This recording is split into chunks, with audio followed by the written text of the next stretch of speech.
Kanzaki Ryuji's monologue. A smart person stays away from danger. I've spent my childhood keeping my distance from people. Why did I make that choice? Because it was easier for me to do so and, more importantly, because it kept me out of trouble. I didn't make any close friends, and I didn't make any enemies. This made it easy for me to remain neutral. One day, however, I was involved in a fight between a group of children, simply because I was nearby. 3 of the 4 kids, excluding myself, were relentlessly accusing the 4th.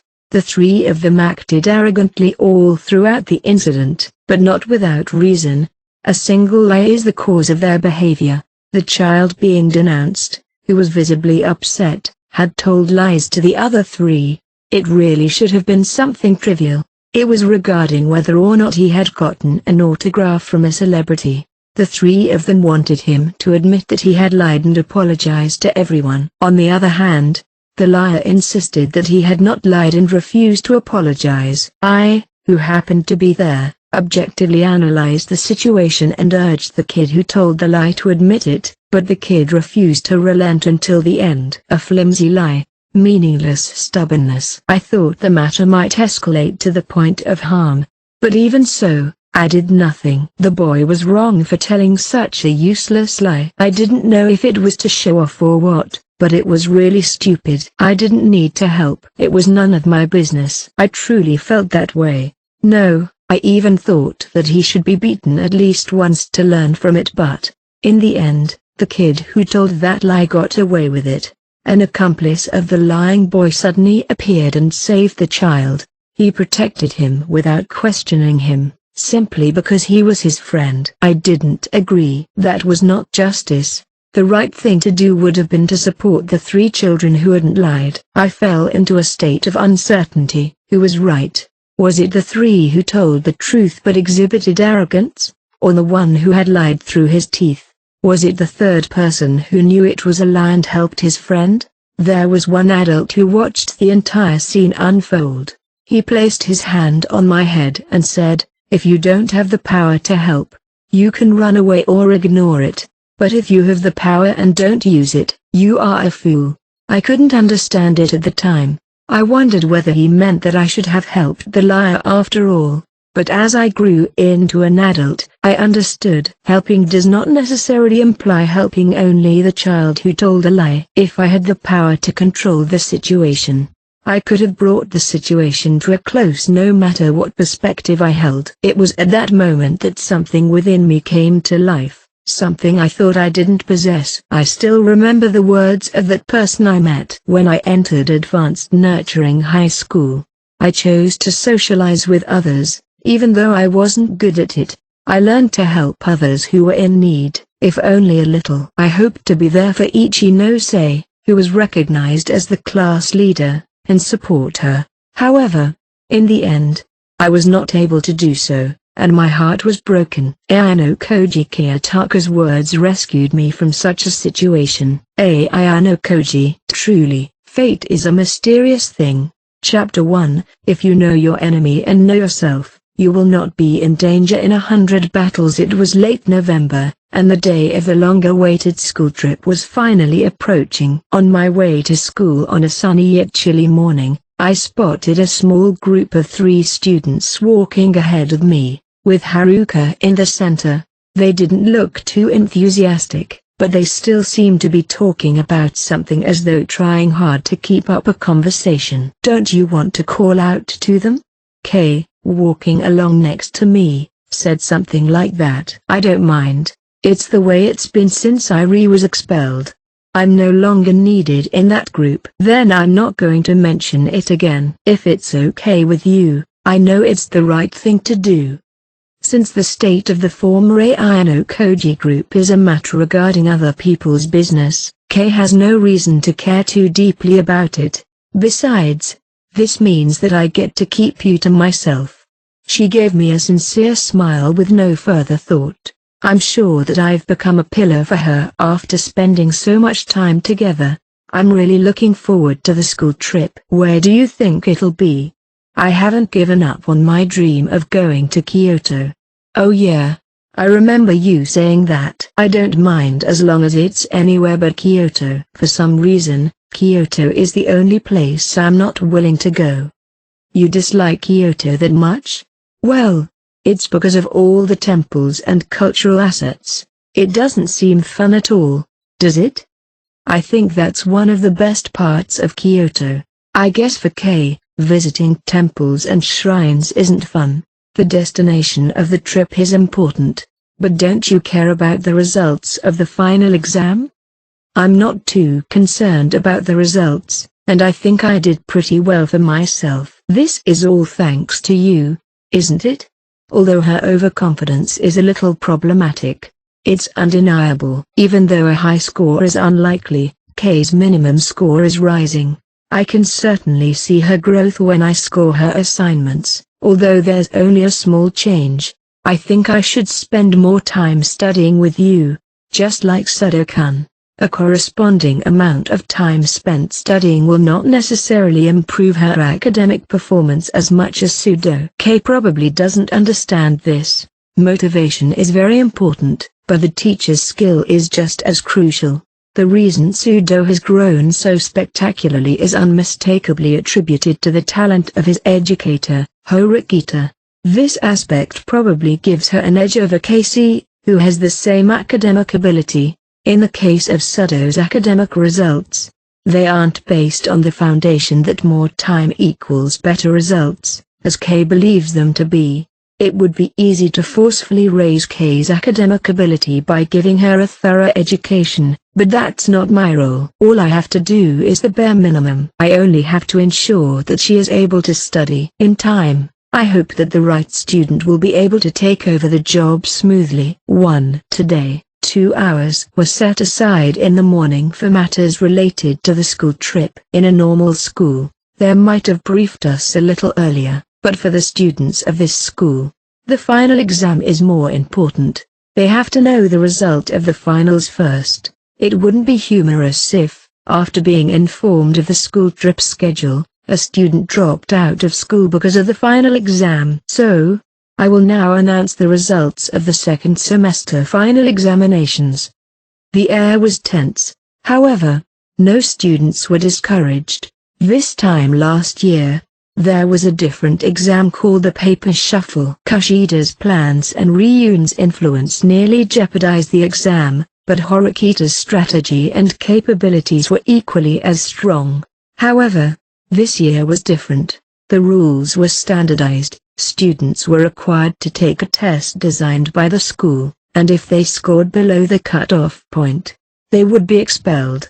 It was also a class-based competition, with first place gaining 50 class points, second place gaining 25 class points, third place losing 25 class points, and fourth place losing 50 class points. It was purely a competition for class points. The cut-off scores were averages of 39 points or less in all subjects. A close examination of the content revealed that the students could easily avoid red marks in any subject if they took their studies seriously. Regarding this year's final exam results, I'll start with the lowest-ranked student.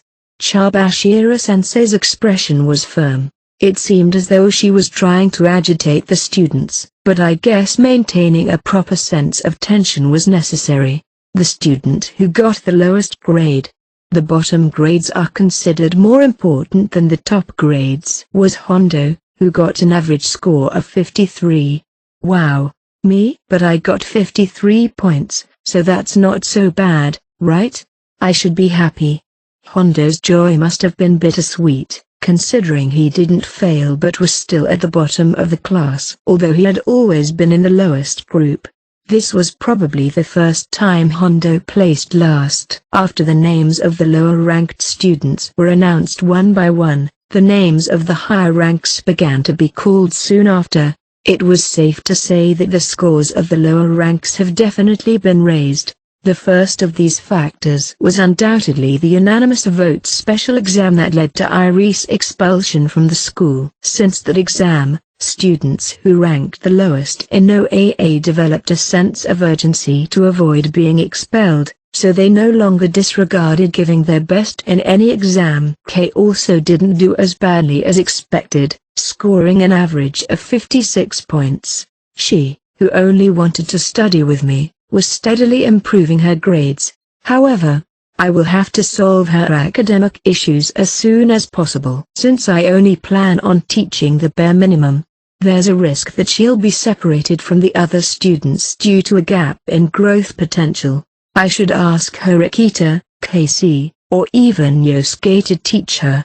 The monitor also calculated and sequentially displayed the score, total score, and average score amongst the subjects for each of the students whose names were called. I was in 12th place, slowly and steadily rising in the rankings. Finally, the top 10 in the class were announced. In 10th place was Sudo. Although we were a little concerned, the result was similar to the previous time, Sudo attaining a solid score to move into the top group.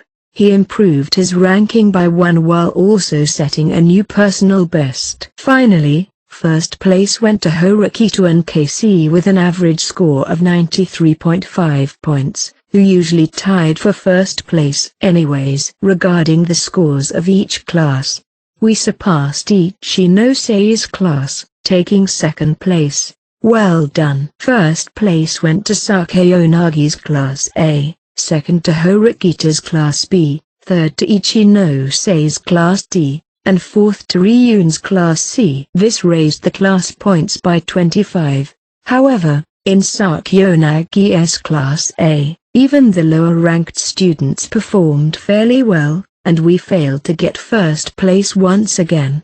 The gap between the two classes was minute, but it was still there. Now, I know that you're looking forward to the school trip, as shown by your hard work on the final exam, but there's one thing I want you to do before we discuss it.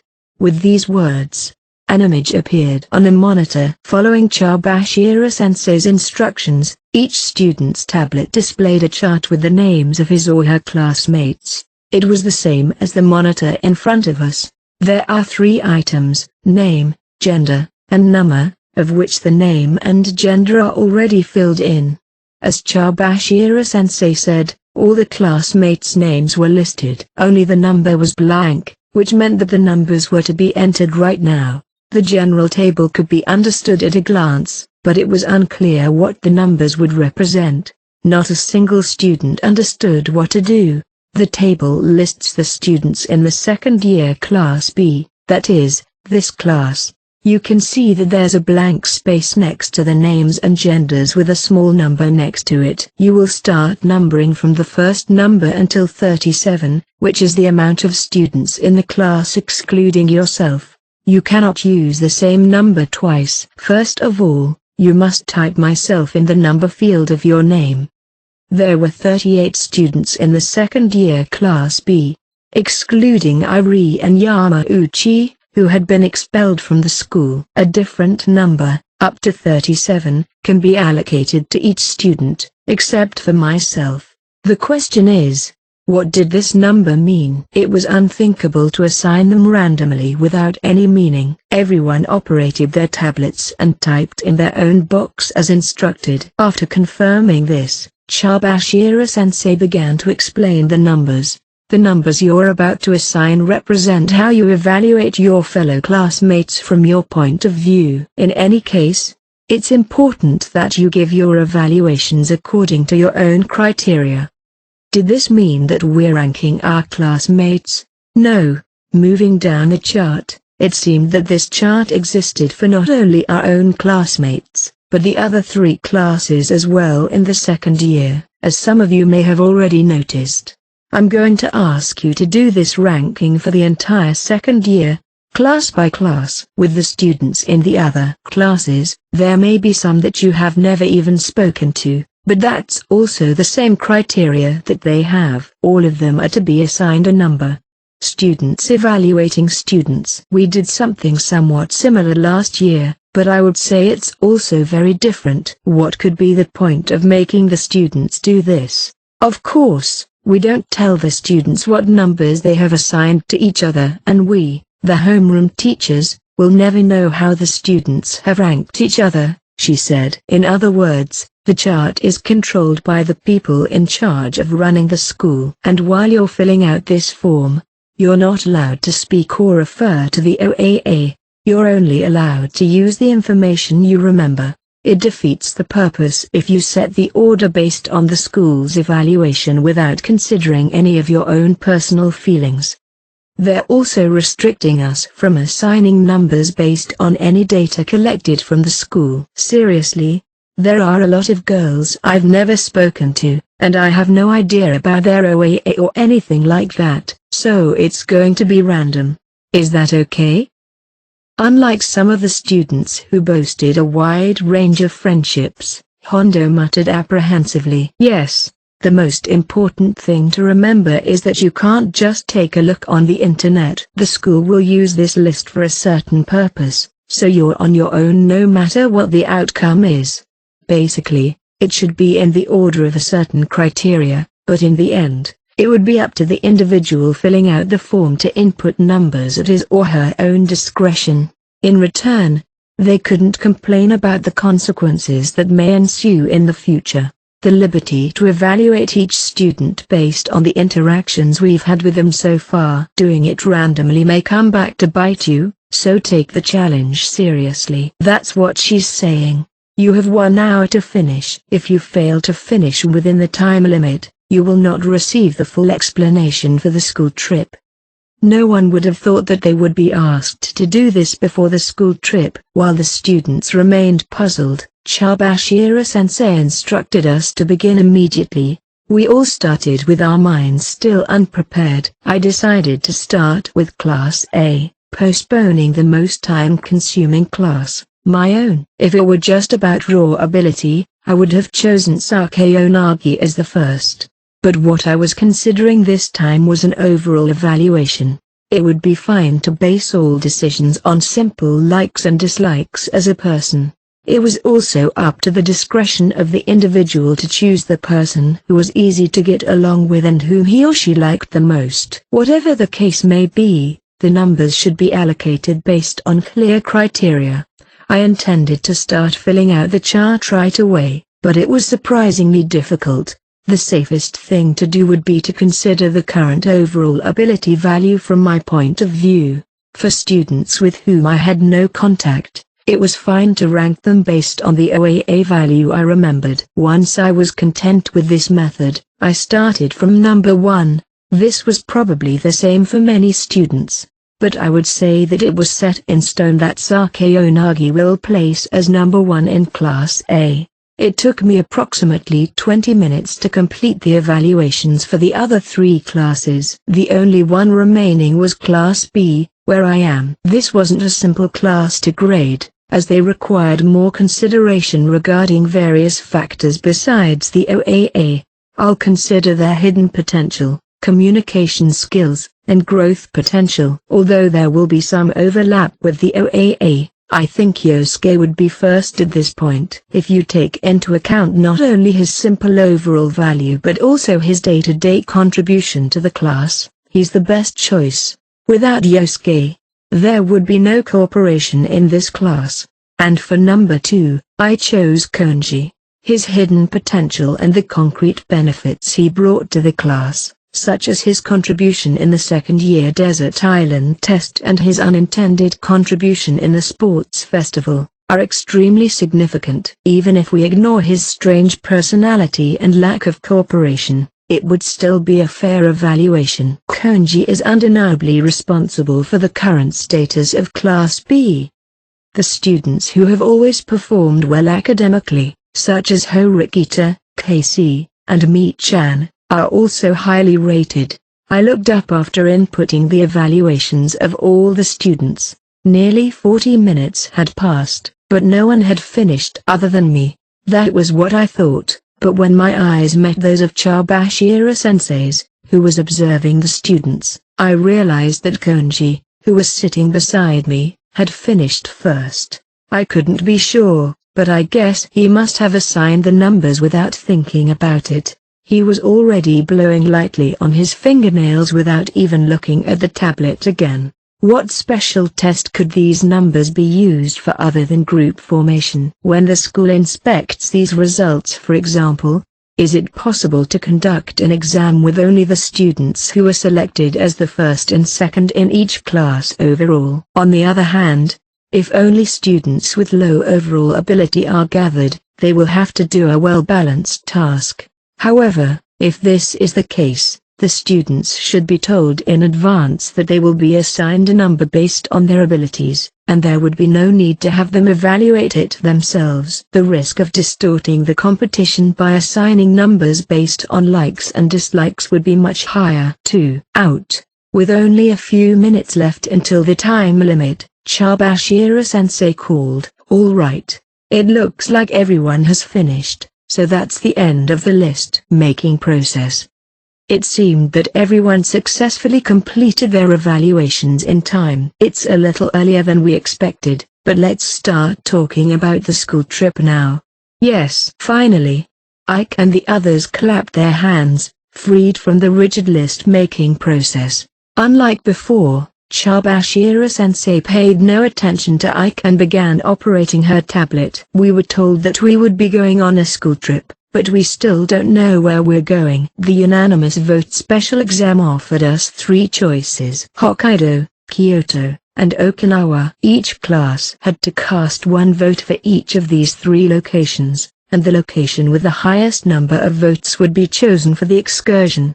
Incidentally, I was among the minority who chose Kyoto, as did Horikito and Casey. The votes in this class went to Hokkaido, but that didn't mean there was no hope. If 2 of the 3 classes voted for Kyoto, our hopes would be fulfilled. We now await what the results will be. First, let's see the results of the unanimous vote special exam. Chabashira-sensei took a pause for a few seconds for dramatic effect. As a result of each class's choice, Hokkaido, which received 3 of the class votes, was designated as the school trip destination. Hearing this left me both delighted and disappointed. It was a mixed result. However, the fact that the majority of the class had voted for Hokkaido also made it safe to say that many were happy. So, Hokkaido was decided. From the appearance of Horikita's back, she didn't appear to be disappointed. Even Casey didn't seem particularly dissatisfied. Surprisingly, Sudo and the others, who had been wanting to go to Okinawa, also showed signs of having already accepted the situation from the beginning. Although we weren't allowed to share the information regarding class decisions, it was possible that they heard rumors about the situation from other classes. I felt a little disappointed, but Kyoto is Kyoto and Hokkaido is Hokkaido. For me, no matter where I end up, it will always be an unknown place, and I'm looking forward to it. As you're probably aware, a school excursion is, as the words suggest, a trip for learning and acquiring knowledge. Unlike a typical high school, there are many rules that you are expected to follow. Chabashira-sensei gave a mild warning to the upbeat students not to confuse it with fun. "You don't think there would be any special exams, do you?" There was no way to be certain, and it was understandable that Hondo would want to confirm this on behalf of the students. Hearing the question filled with fear and seeing the students' faces, Chabashira-sensei laughed a little. "Rest assured, there will be no special exam to compete for class points." A sigh of relief escaped from the entire class at her clear statement. Before I get into the details, let me tell you about the schedule for the 5-day, 4-night trip. School trip schedule. Day 1, depart from school Haneda Airport Shinchita's airport, arrival at ski resort, training skiing back Teikan. Day 2, free all day. Day 3, visit sightseeing spots in the city center of food Satsuharopara back Teikan. Day 4, free all day, some conditions apply. Day 5, return. TL note, Myokan is a traditional Japanese inn. The 2nd day was a free day, as was the 4th, although apparently with some conditions. I was worried at first, but it's totally normal. No, it's better than normal. I can't wait for this trip.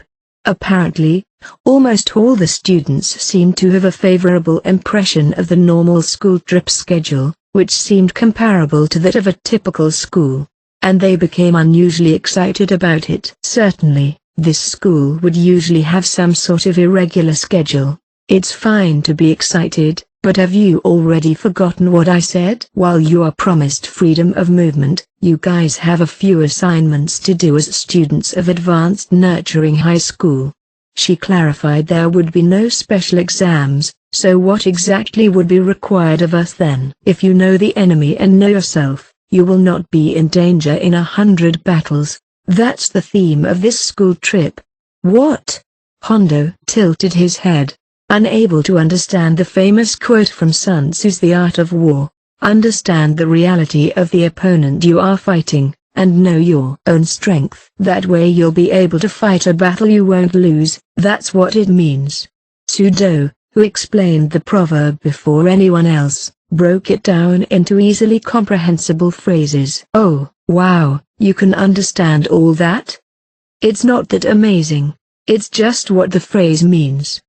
I've come to like the fact that he doesn't show any conceit regarding his knowledge. Usually, on school trips, students form groups of several people. This is no different for you guys, but there is one obvious difference from other schools. That is, the formation of the groups is not completed only within the class, but from the entire school year. Huh?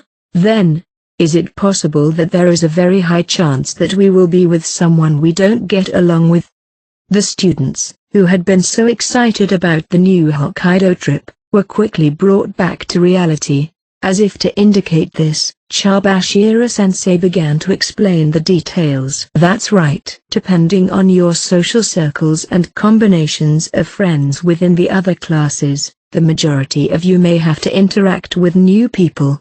I don't personally have a wide range of friends in other classes. Depending on how many people are in the group, it could very well turn out as Chabashira-sensei said. In a normal school, with a maximum of only 160 students in a school year, it's likely that friendships would be more widespread, but the structure of this school hinders that. In a normal school, the number of friends should be greater because they all would have been studying in the same environment without any predetermined hostility. It isn't hard to imagine now that the structure of this school makes that difficult. The most important thing for you is whether or not you graduate in Class A. This is accomplished through class competitions. This will continue even in the future. You are naturally going to be more aware of them as rivals than as friends. That environment is not supportive in forming wide-ranging friendships. Therefore, the opportunities to learn about the real lives of the students in the other classes and their personal situations are naturally limited. Certainly, we've learned a lot about our classmates over the past year and a half. However, many of us only have superficial knowledge of the situation in other classes. If we show weakness, they may take advantage of it in a completely different direction. There may be hesitation to defeat them. I want my best friend from another class to graduate from Class A. If such feelings arise, there could be significant hesitation in fighting. There may be many aspects of the world that we do not want to know. The purpose of this school trip is to remove those boundaries. It's a great opportunity to get to know each other as students of this school and as a person, before being a student in another class. The 5 days and 4 nights may seem short, but it's a long time. The more time you spend in a group during that period, the more likely you are to get closer. On the other hand, there may be cases where the distance isn't reduced at all. Even if the school removes obstacles, it won't help if the students themselves build walls. There's no way I'll be able to enjoy the trip with these conditions, and I don't feel like I'll have fun at all. It was clear that there was no way to change the rules set by the school, but I saw several students like Ike who argued against them. Spending time with like-minded friends, I guess that's one thing they don't want to give up. Especially for Ike, who has only had a girlfriend for a short period of time. It was understandable that he was upset. He might not have the chance to form a group with Shinohara, depending on the details. As the clamor and noise spread, one student got up from his seat to stop it. Yosuke, I agree with the school's idea.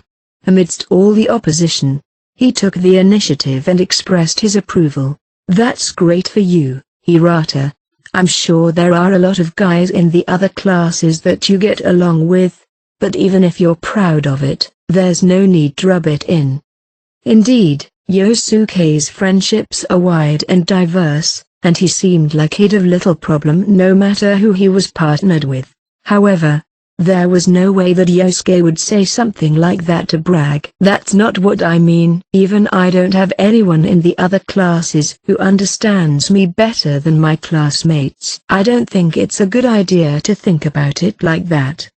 First, Yosuke insisted that he was essentially on the same side as Ike and the others. Then why are you in favor of it? Because I felt it's important, I guess. Except for club activities and the like, this school obviously doesn't have a lot of chances that allow us to connect, and I felt that there were few opportunities to get to know students from other classes. That was also inevitable. Although there are some special exams in which students temporarily become allies, the competitive nature of the classes means that students tend to avoid getting too deeply involved. As Yosuke mentioned, for a kind-hearted person, it would be even more difficult to do so. Then wouldn't it be strange to get along? It's easier for rivals to stay as friends if they keep a reasonable distance from each other. But I consider others to be friends regardless of class. Opinions were divided among the girls as well. This was a matter of perspective. I think it comes down to whether the chicken or the egg comes first. Were they rivals before they became friends, or were they friends before they became rivals? I'm sure both of those are correct. As the teacher mentioned, the school trip is a good opportunity to learn that there is more than one choice. The more choices, the more possibilities you have. I kind of understand what you're saying, Hirata. Besides, even if we were to get worked up about it now, it doesn't mean that the school will change its rules, does it? If the school was willing to accommodate our complaints, then there would be a point in resisting. But we knew better. There's nothing wrong with getting heated in an argument. But let me continue talking first. I'm sure you guys will be more comfortable speaking after you hear the specifics of the process. With that, the tablet switched from the itinerary screen. It's been decided to group the students in each class as evenly as possible during the 5-day, 4-night school trip, with each group consisting of 8 students. There will be a male and a female from each second-year class. However, as of today, the total number of second-year students is 156, which cannot be divided into groups of 8, so there will be 18 groups of 8 and 2 groups of 6. Gender ratios will also be adjusted to be as equal as possible. The 4 students who have been expelled from the school were evenly split, 2 males and 2 females, but the problem of different classes arose. The 8-person groups will be neatly divided, but the 6-person groups will inevitably have some disparity between the classes. However, this was unavoidable. Of course, this is assuming that there are no new withdrawals or absences due to illness or other reasons before the day of the school excursion. As for how you and your groups will be navigating around the area, this will be decided when we reach Hokkaido. The group rules were both displayed on the monitor and conveyed in words. Situations requiring group action. When the school assigns it, on-site. Free activity situations not requiring group action. In the accommodation facility, the Yokan, we will depart from the school in separate class buses and go to Haneda Airport, before flying down to Shinchito's airport. While in the airport, it seems we'll be divided into the determined groups. From then on until the final bus ride back to the school, staying as a group will be the general rule. There'll be a lot of travel by bus from the school to the airport, and even after entering Hokkaido, it seems that nearly all our time, including bedtime, will be spent with those group members. Even in free activities, individuals are not allowed to do as they please. Group discussions are necessary, and group activities are absolute. If you cannot agree on a destination through discussion, you are not allowed to leave the yukon.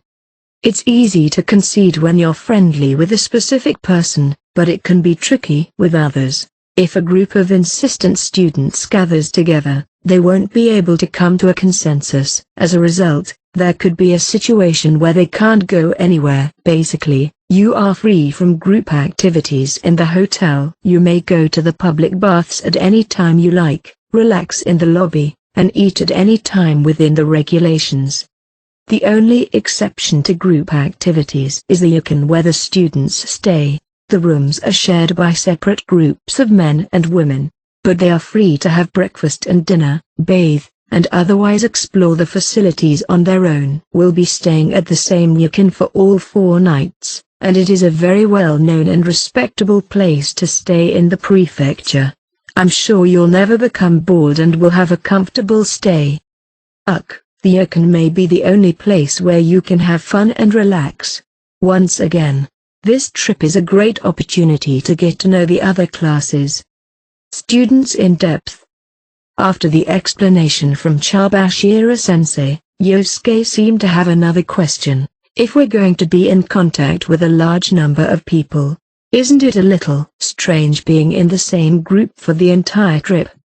You made a good point, Hirata. We were also considering rotating the groups on a daily basis, but after consideration, it would not be difficult for some to only form superficial acquaintanceships. However, the situation would be very different in a 4-night stay. If you can't show your true feelings to your group, you won't be able to enjoy your trip. If it's only for a day, many would be able to endure. Even if you don't like the group, you can be patient until the next day, when the group will be replaced. You will eventually form a group you are comfortable with. On the other hand, if you know that the group is fixed, you have to make it work. For those who have many friends in other classes, they may get along well no matter what group they are placed in. Meanwhile, those with few friends may suffer no matter what group they're placed in. But, you shouldn't look at it as a step backwards, but as a good opportunity. Of course, relationships aren't as simple as they sound. If you're the type of person who wants to make friends but can't, you may find it a positive experience, but for those who think they don't need friends, it will be a bit of an uncomfortable school trip. Well, the latter group may find the very existence of the school trip itself depressing from the beginning. If it turns out that group behavior isn't being respected, there may be a deprivation of freedom. Deprivation of freedom, if it were to happen, it would mean that more than half of the school trip would be meaningless. In other words, adherence to group behavior is absolutely mandatory. Most students are disciplined, but some aren't. All the students' gazes turned at once to Konji. What is it, people? You've been giving me envious glances. I don't mind though. Konji, who wasn't listening to Chabashira-sensei, questioned them while sporting a fresh smile. He's a man who can't read the air in many ways, but it's also true that he comes to school like this and keeps quiet. He may be more mature than expected in a school trip group. Either way, the future is completely uncertain, and many students would prefer not to be with Konji if possible. Here's how we're going to divide you into groups, not randomly, but based on the table you made earlier. The task we took the time to complete prior to the teacher's explanation of the school excursion that seemed to have something to do with the groupings for the school trip. Also, your cell phones can be used during the school trip without any problem. However, the range of people you are allowed to call remains the same, calls to second-year students and current students, as well as to the police and emergency services in case of an urgent situation, while other calls to family members and people outside the school will continue to be prohibited. The school will also keep track of your outgoing calls, so please be careful. So this was going to be the theme of this school trip. It's hard to believe that this was simply to make the students get along with each other. It could be seen as a milestone for the future of school life. The only major difference between this school trip and a normal one was the group formation throughout the entire school year. The only other thing to inquire about was handling currency. We only had private points, so we had no way to make purchases outside of school premises. Therefore, if we applied in advance, the school would provide us with cash in exchange for private points. Furthermore, if we run out of money on the actual trip, they will exchange up to 10,000 yen. After the school trip is over and the students return, they can exchange the remaining cash into private points again, so it would be better to exchange a larger amount of cash in the beginning. 3. At lunchtime, I went out with Kay, which had been my routine as of late. However, there were some guests this time, Yosuke and Sato. It's kind of like a double date, isn't it, Ayano Koji-kun? Saying so, Sato, standing nearby, mumbled this. Hey, Maya-chan. That's not something you should be saying to Kiyotaka.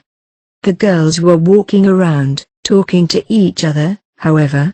I couldn't tell whether they were in a fight or on good terms. It's my first time going to Hokkaido. Have you ever been there, Kiyotaka? No, I haven't. For me, who had been in the White Room, most of this was new territory for me. I had visited various places as part of the curriculum, but I had never been to Hokkaido. I only knew of Hokkaido as a cold region with a vast expanse of land, and the rest of the world I knew only through television and textbooks. The main topic of conversation was the school excursion. I mean, are high school excursions really this lax?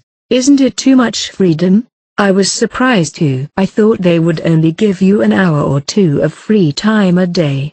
I don't mind having a lot of free time. I think it's a lot better than having to stand around and listen to the museum guide and local people talk for a long time.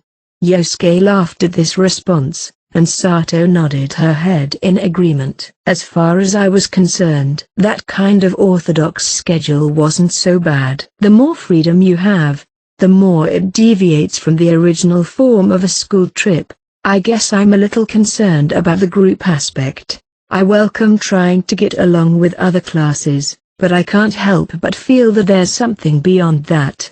Beyond getting along? Yosuke nodded and looked at me as though seeking the answer. Since we're all competing to be Class A, feeling mercy is going to slow us down. I guess that's what you're thinking, isn't it? It must be complicated for Yosuke, who already felt strongly regarding it. While he wants to get along with other classes, the downside of getting too close to them is also present. I'm a little scared someone in the other classes might need to graduate from Class A at all costs, and the idea of finding out what's going on with them or getting too close is unsettling. I see. I think I kinda get what you're saying, Hirata. It's sympathy.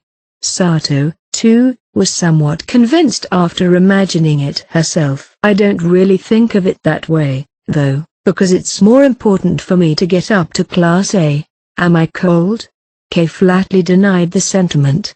It wasn't cold, but rather a perfectly honest and genuine feeling, one shared by a majority of the students. No one can see the true nature of people's feelings, but if I were to share my personal view, I would say that people are creatures who can easily show kindness on the surface, but only during that moment, and they don't want others to see that they harbor animosity. This love and loathing was very troubling. Suppose there's a student in another class who has to graduate from Class A, as Yosuke said. If that student cannot be in Class A, he or she may later take their life. What? That's a bit of an overstatement. Of course it's an exaggeration, but it's also true that it's not completely impossible. No one knew where others' emotional limits lay, except for the people in question themselves. Suppose there's a class and they have over 20 million private points on hand. However, they must use those private points to protect their own class. They may be able to fight without them, but they are an important insurance policy. What if someone in our class, someone like Yosuke, was in a situation where he wanted to save the students whose lives are on the line. That's. What if the class is in a situation where they say they are willing to save those students but are actually against it on the inside? I think there's a possibility that some students might show a facade of being willing to lend a hand on the surface. If you disagree, they will look at you with disdain, saying that you take other people's lives lightly. In reality, I don't know what the people I'm with are thinking in their hearts. I've continued to exaggerate a bit, but knowing your enemy is not purely a merit. Then why does the school try to make us get along? Kay's words stopped as she came to this point. Is there a reason for this that might be related to special exams, for example? I don't think we can deny that possibility.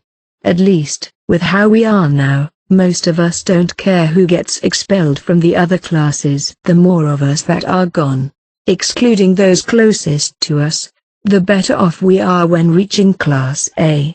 If that chart and the school trip are just one of the set pieces, then maybe the real event is the final exams at the end of the school year. If that's the case, it could get nasty. I'm genuinely scared. I agree, it's kind of a bad feeling. Both Yosuke and Sato began to understand the anxiety regarding the future through our conversation. At this stage, they had no idea if there would be any expulsions involved, but it seemed certain that it would be more difficult compared to last year. After school, when the students' excitement for the school trip reached its peak, I was invited out by a certain person. This person wanted to meet me on a bench near Kiyaki Mall. Kay had promised to hang out with Sato and some other girls at the dormitory today, so there was no need to worry about her. Of course, I could have ignored the message or asked them to reschedule, but the timing was convenient for me. I was curious to know how they were doing, so it would be better to meet them. I replied that I would see them soon and decided to head to the appointed place. Since I arrived 10 minutes earlier than scheduled, I decided to sit on a bench and wait. It was just after school and students were passing by the bench on their way to Kiyaki Mall. I was curious why they chose such a conspicuous place to meet. It could be that they were afraid that I would be wary and refuse to meet them, but this was out of character for them. The fact that they went to the trouble of contacting me in advance was also at odds with their usual behavior.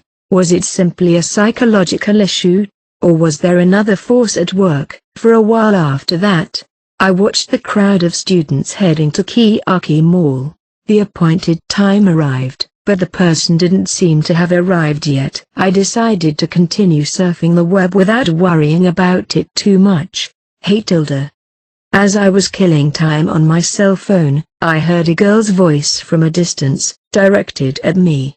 I looked up and found that it was the person who sent me the message, Amasawa Ichika. Nanase, who was in another class, was also with her. In contrast to the smiling Amasawa, Nanase seemed slightly surprised. Waving her hand as she approached, she stopped a few dozen centimeters in front of me. Sorry to keep you waiting.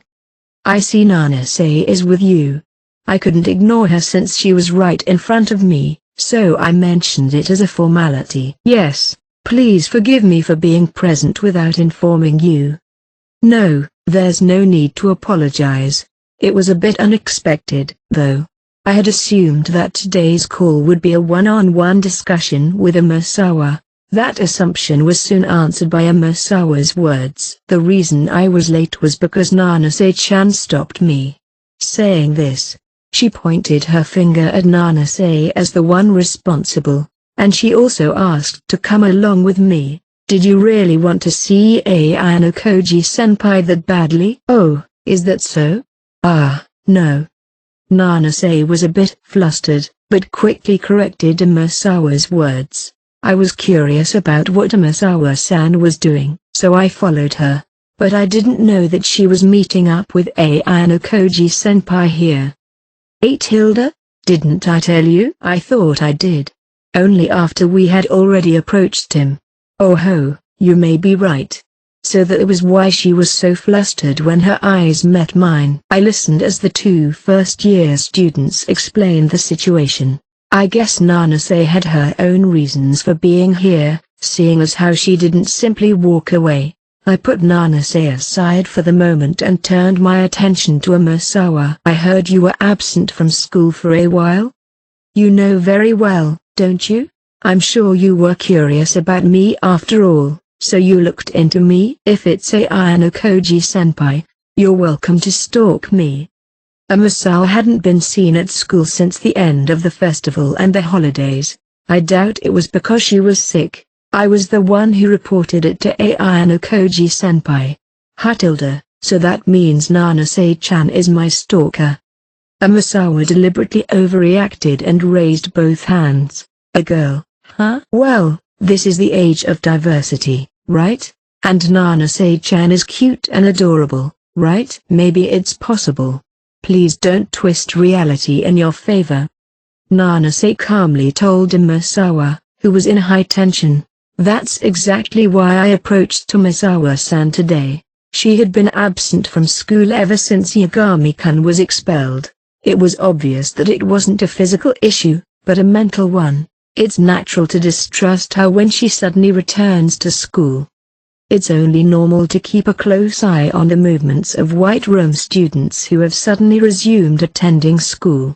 Yagami Takuya. I considered the possibilities and there is no doubt that he was from the same generation as Amasawa. As fellow students, it wasn't difficult to imagine that Amasawa had strong feelings for her ally.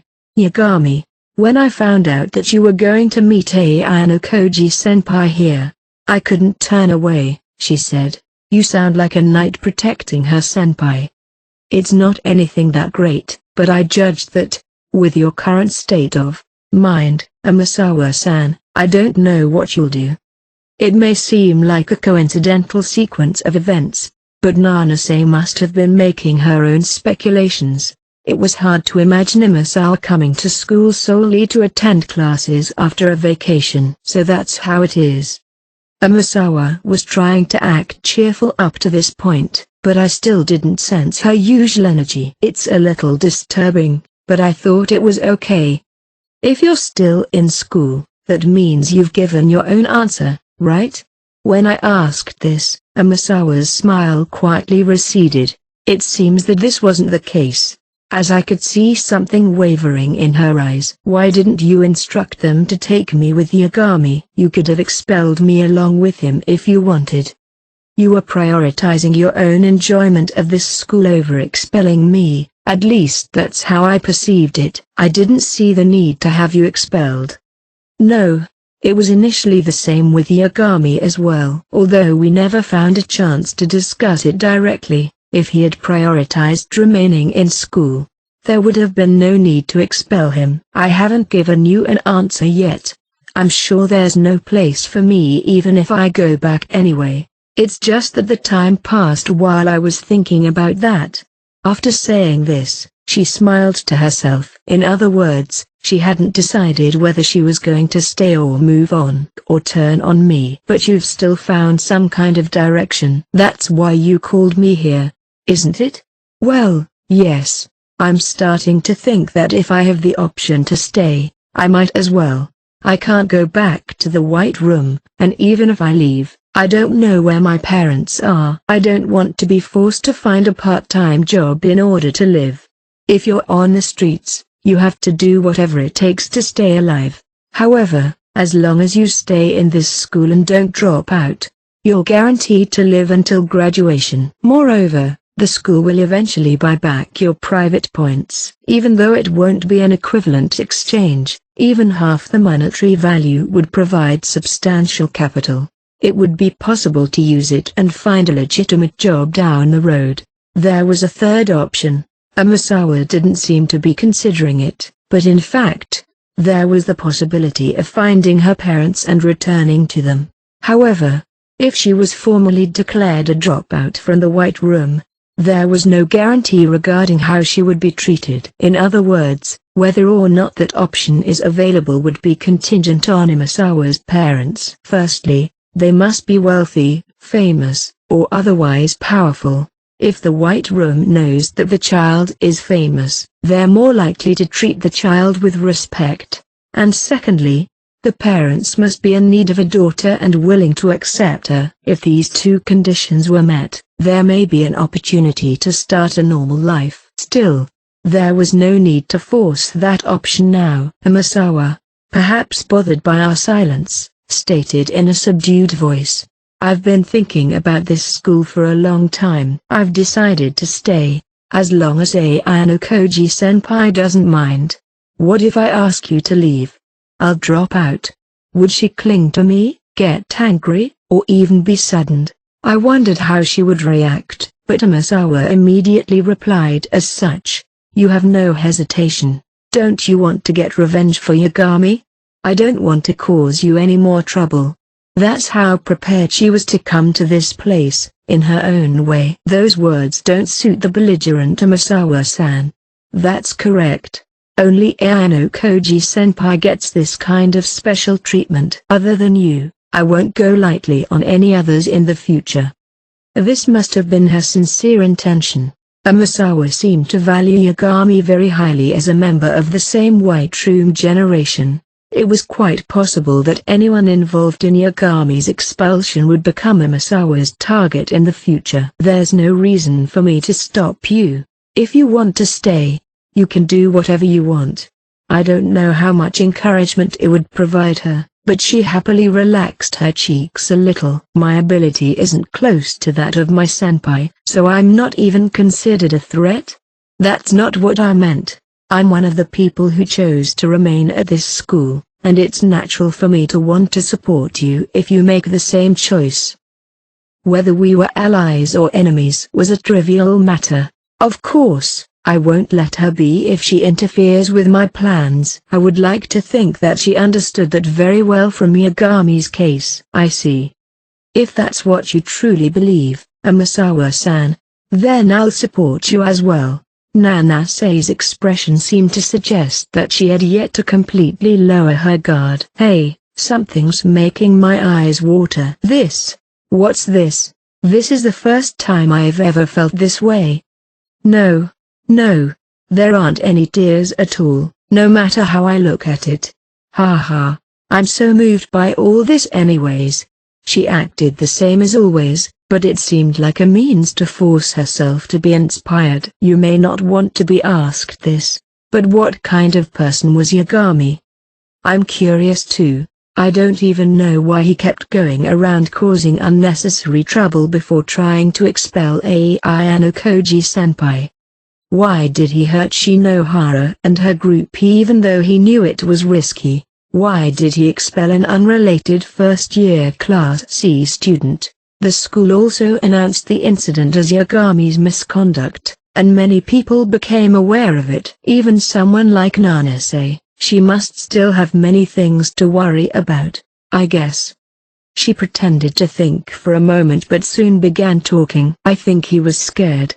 Yagami was afraid of fighting Ayano Koji-senpai, but I'm sure he kept those feelings of fear so deep in his heart that he was unaware of them. This was Amasawa's analysis, who knew Yagami better than anyone else. I didn't need to gouge her to ask for more details. I'm sure that was the right conclusion. In order to escape his fear, he strayed far from his goal without even realizing it. This ultimately resulted in him digging his own grave. It may take a little more time for me to get back to my normal self, but I'm sure I'll be fine again soon. There was no need to rush anyways. It hasn't even been a year since Amasawa started school. From now on, she should take her time and consider the path she should take. I just wanted to tell you that. Well, I'm going home for today. What about you, Nanase? Do you want to go home with me? Nanase shook her head in response to the invitation. I'm sorry, but I'm going to talk with Senpai for a bit. That's fine, right? I see. Then I'll let you borrow him for today. I'm not hers. But this was simply her putting on a brave face. Amasawa walked toward the dormitory without trying to stay for too long. Nanase and I watched her in silence until she was out of sight. Nanase's profile, remaining stern. What did you think of her remarks, attitude, and gestures? What do you mean? I'm still a little worried about whether or not there'll be any problems with the Masawa-san's behavior in the future. It seemed that the reason she wanted to continue talking was because she was concerned about this. You don't trust her? It's not that I don't want to trust Masawa-san, but I still think we can't let our guard down. She was showing a mild expression, but there was no doubt that she didn't trust her. I won't let my guard down. I'm just going to act the same as usual. The reason I was at this school was to live my life as a student. I wasn't going to be swayed by adversaries, near or far. Then, it's unnecessary for me to. I appreciate the sentiment. There's nothing better than having even one more ally on your side. Nanase continued, though she seemed to be satisfied with my way of thinking to some extent. Once again, at the risk of sounding persistent, Ayano Koji-senpai's ability, and the possibility of Masawa-san's conversion while understanding those things, please still be careful. It's an undeniable fact that Masawa-san's a student of the White Room. We don't know what tactics she'll use. It was a strong request from Nanase to be prepared for any possibility. I want Ayano Koji-senpai to remain at this school and graduate. I won't say it's irrelevant, but Nanase seemed to be more concerned about me than I was myself. If you have any trouble, no matter how trivial, please consult me anytime. I understand what you mean. I'll keep it in mind. Nanase must have finally been satisfied after this exchange. Well then, I'm finished here. Perhaps thinking that she would be a nuisance, Nanase turned away and headed back to the dormitory. I was repeatedly told to be on guard against Masawa, but there was one thing that caught my attention. I decided to push a little further to confirm it. I forgot to mention that we're going on a school trip this week. Oh, that's right. Senpai, please enjoy yourself to the fullest. School trips are the best part of school life, you know. That's the plan. I still felt uncomfortable, whether she knew about the school trip or not. There was something she should have said to me, but Nanase didn't even show a pretense of it in this situation. It was as if she had completely forgotten about it. Is there anything you want as a souvenir? I stopped Nanase and dug deeper into the school trip. Speaking of which, where are you going? Hokkaido. Oh, that sounds great. Hokkaido. MHH. Maybe butter? I don't think butter by itself would be a good souvenir. If that's what she wanted most, I wouldn't refuse, but it didn't seem to be the case. Oh, then I'd like a chocolate-coated potato. They're famous, aren't they? I'm not sure. The conversation seemed to be a bit of strange for both of us. Chocolate potatoes. I'll look into it later. If I find them over there, I'll buy them. Thanks. Nanase was about to leave again, but I stopped her. My tone firm. Nanase, can I ask you something? Yes? What is it? The matter of Masawa and the school trip. Even if ordinary students couldn't determine a connection between the two, Nanase could. No, it would be strange if she couldn't. The first thing that comes to mind is the fact that we've been talking about Masawa and the school trip for so long. What? Nanase tilted her head, as if to say she still didn't understand. You still don't understand? Think about it. I urged her to ponder this issue, and immediately after saying this, Nanase's soft smile hardened for a moment. This school has strict security and is a facility that's protected from the outside world 24 hours a day. In fact, Tsukishiro had to get inside himself to try to expel me from the school.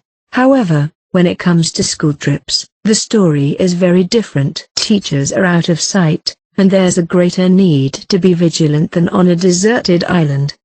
Yes, the risk should be higher than a Masawa, who had been defanged. If you're familiar with those guys, you can imagine that they can even use aggressive methods like forcing me into their car. If you're so wary of a Masawa, they would be plenty more dangerous. Shouldn't I please be careful, be in order? Am I wrong? She was checking on Imasawa since she came to school, not knowing what kind of action she would take. And when she made contact, Nanase even showed up here to intervene. There was no way that such a meticulous Nanase wouldn't have sensed the danger of the school trip. I can't believe I'm the one worried about Ayano Koji-senpai, the one who eliminated Yagami-kun and Imasawa-san. That's strange. If that were the case, there would be no need for you to stand by Imasawa's side here today. Besides, it contradicts your persistent warnings. Unlike outside, where many adults may come in large numbers, Imasawa is alone. Even though she's a White Room student, in terms of danger, she's insignificant. Nanase was perplexed, but she immediately opened her mouth. However, no words came out. Can't you think of an excuse? What are you talking about? You seem to have misunderstood something. It could be seen that she was obviously upset just before this. But Nanase was calm now. Maybe it's a misunderstanding. Then tell me again your view on the school trip. You were worried about Imasawa, who might be getting desperate, and kept an eye on her. So why didn't you say anything about your concerns regarding the school trip? I'm ashamed to say this, but I think I was naive in regards to identifying the danger. If you think about it, as Ayano Koji-senpai said, the outside world is full of danger. Nanase responded by suggesting that it was simply a lack of awareness. Certainly, if that was really the case, then it was hard to blame her for thinking this way, but I couldn't believe that so easily. I've been curious about something ever since I met you. I thought about the relationship between Tsukishiro, the White Room students, and you. You must have been given a lot of instructions by Tsukishiro, but why hadn't you told me anything concrete regarding his plans? Tsubasa Nanase had her feelings exploited by Tsukishiro in order to avenge the death of Matsuo Ichiro. On the other hand, Tsukishiro never revealed the identity of the White Room students to Nanase. I guess it's because I'm an ordinary person. It's no wonder they don't trust me since I don't have the same abilities as the White Room students. I didn't set my opinion of Tsukishiro so highly at first. That's because I thought there were more efficient ways for him to force me to leave the school. But, as I got to know him, I changed my mind. I thought he could have driven me out of school through other methods. There were so many opportunities that I thought he was holding back on purpose. As a result, you weren't expelled. Isn't that because Ayano Koji-senpai's ability exceeded that of former acting director Tsukishiro? That may be true, if it were only that simple. In other words, this sequence of events may not be so simply structured. Going back a bit, I believe there's another reason why you were wary of Masawa and didn't warn me of the dangers of the outside world. My lack of awareness is the truth. What else do you think? It's because you couldn't guess what Masawa would do as of today, right? And you didn't warn me of the danger of the school trip because you knew the White Room had no intention to do anything? If it was already predetermined that no trap would be set, it was no wonder Nanase wasn't worried. I'm not sure. How can you say I knew that there was no chance of a trap? That's what I'd like to know. After hearing your story, I've become very aware of the risks regarding the school trip. Now I would like to ask you to be more vigilant regarding this rather than Imasawa-san. Even though we continued this back and forth for a while, Nanase consistently showed her lack of worrying due to her negligence. This is just a theory, but would you listen to it? Of course. Tsukishiro had no intention of expelling me from school from the very beginning. That's my hypothesis. This hypothesis suggested various correlations, even though it overturned the assumptions made up to this point. Isn't that strange? How do you explain the existence of Masawa-san and Yagami-kun? Yagami-kun was specifically working to get Ayano Koji-senpai expelled from the school, and that's only what we know from his conversation with Masawa-san. If Masawa and Yagami were seriously trying to expel me because they were not informed of their true purpose by their superiors, then it makes sense.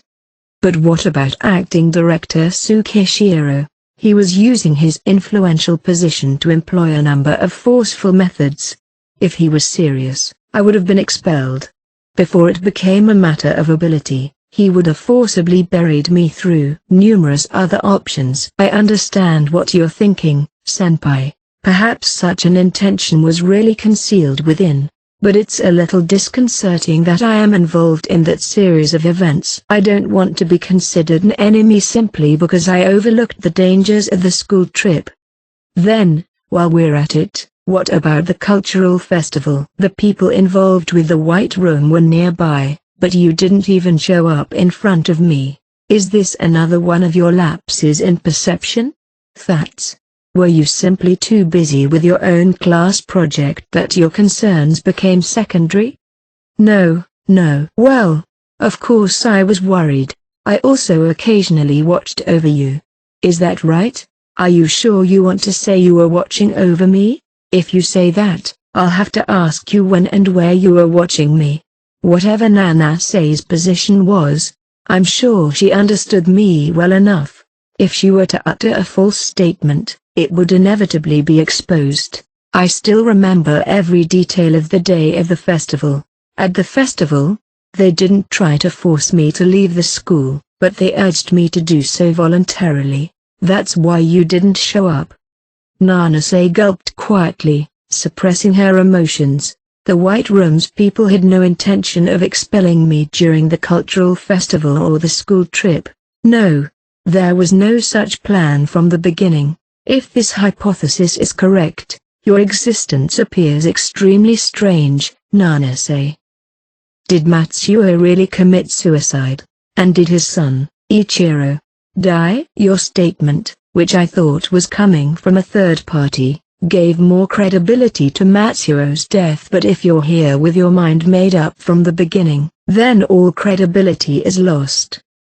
What she said on the deserted island, where she stood as an enemy and then switched sides, lost its reliability. It's all true, Ayano Koji-senpai, but I'm sure that even if you prefaced it with the fact that it's a hypothesis, I'm sure I won't be able to clear your doubts.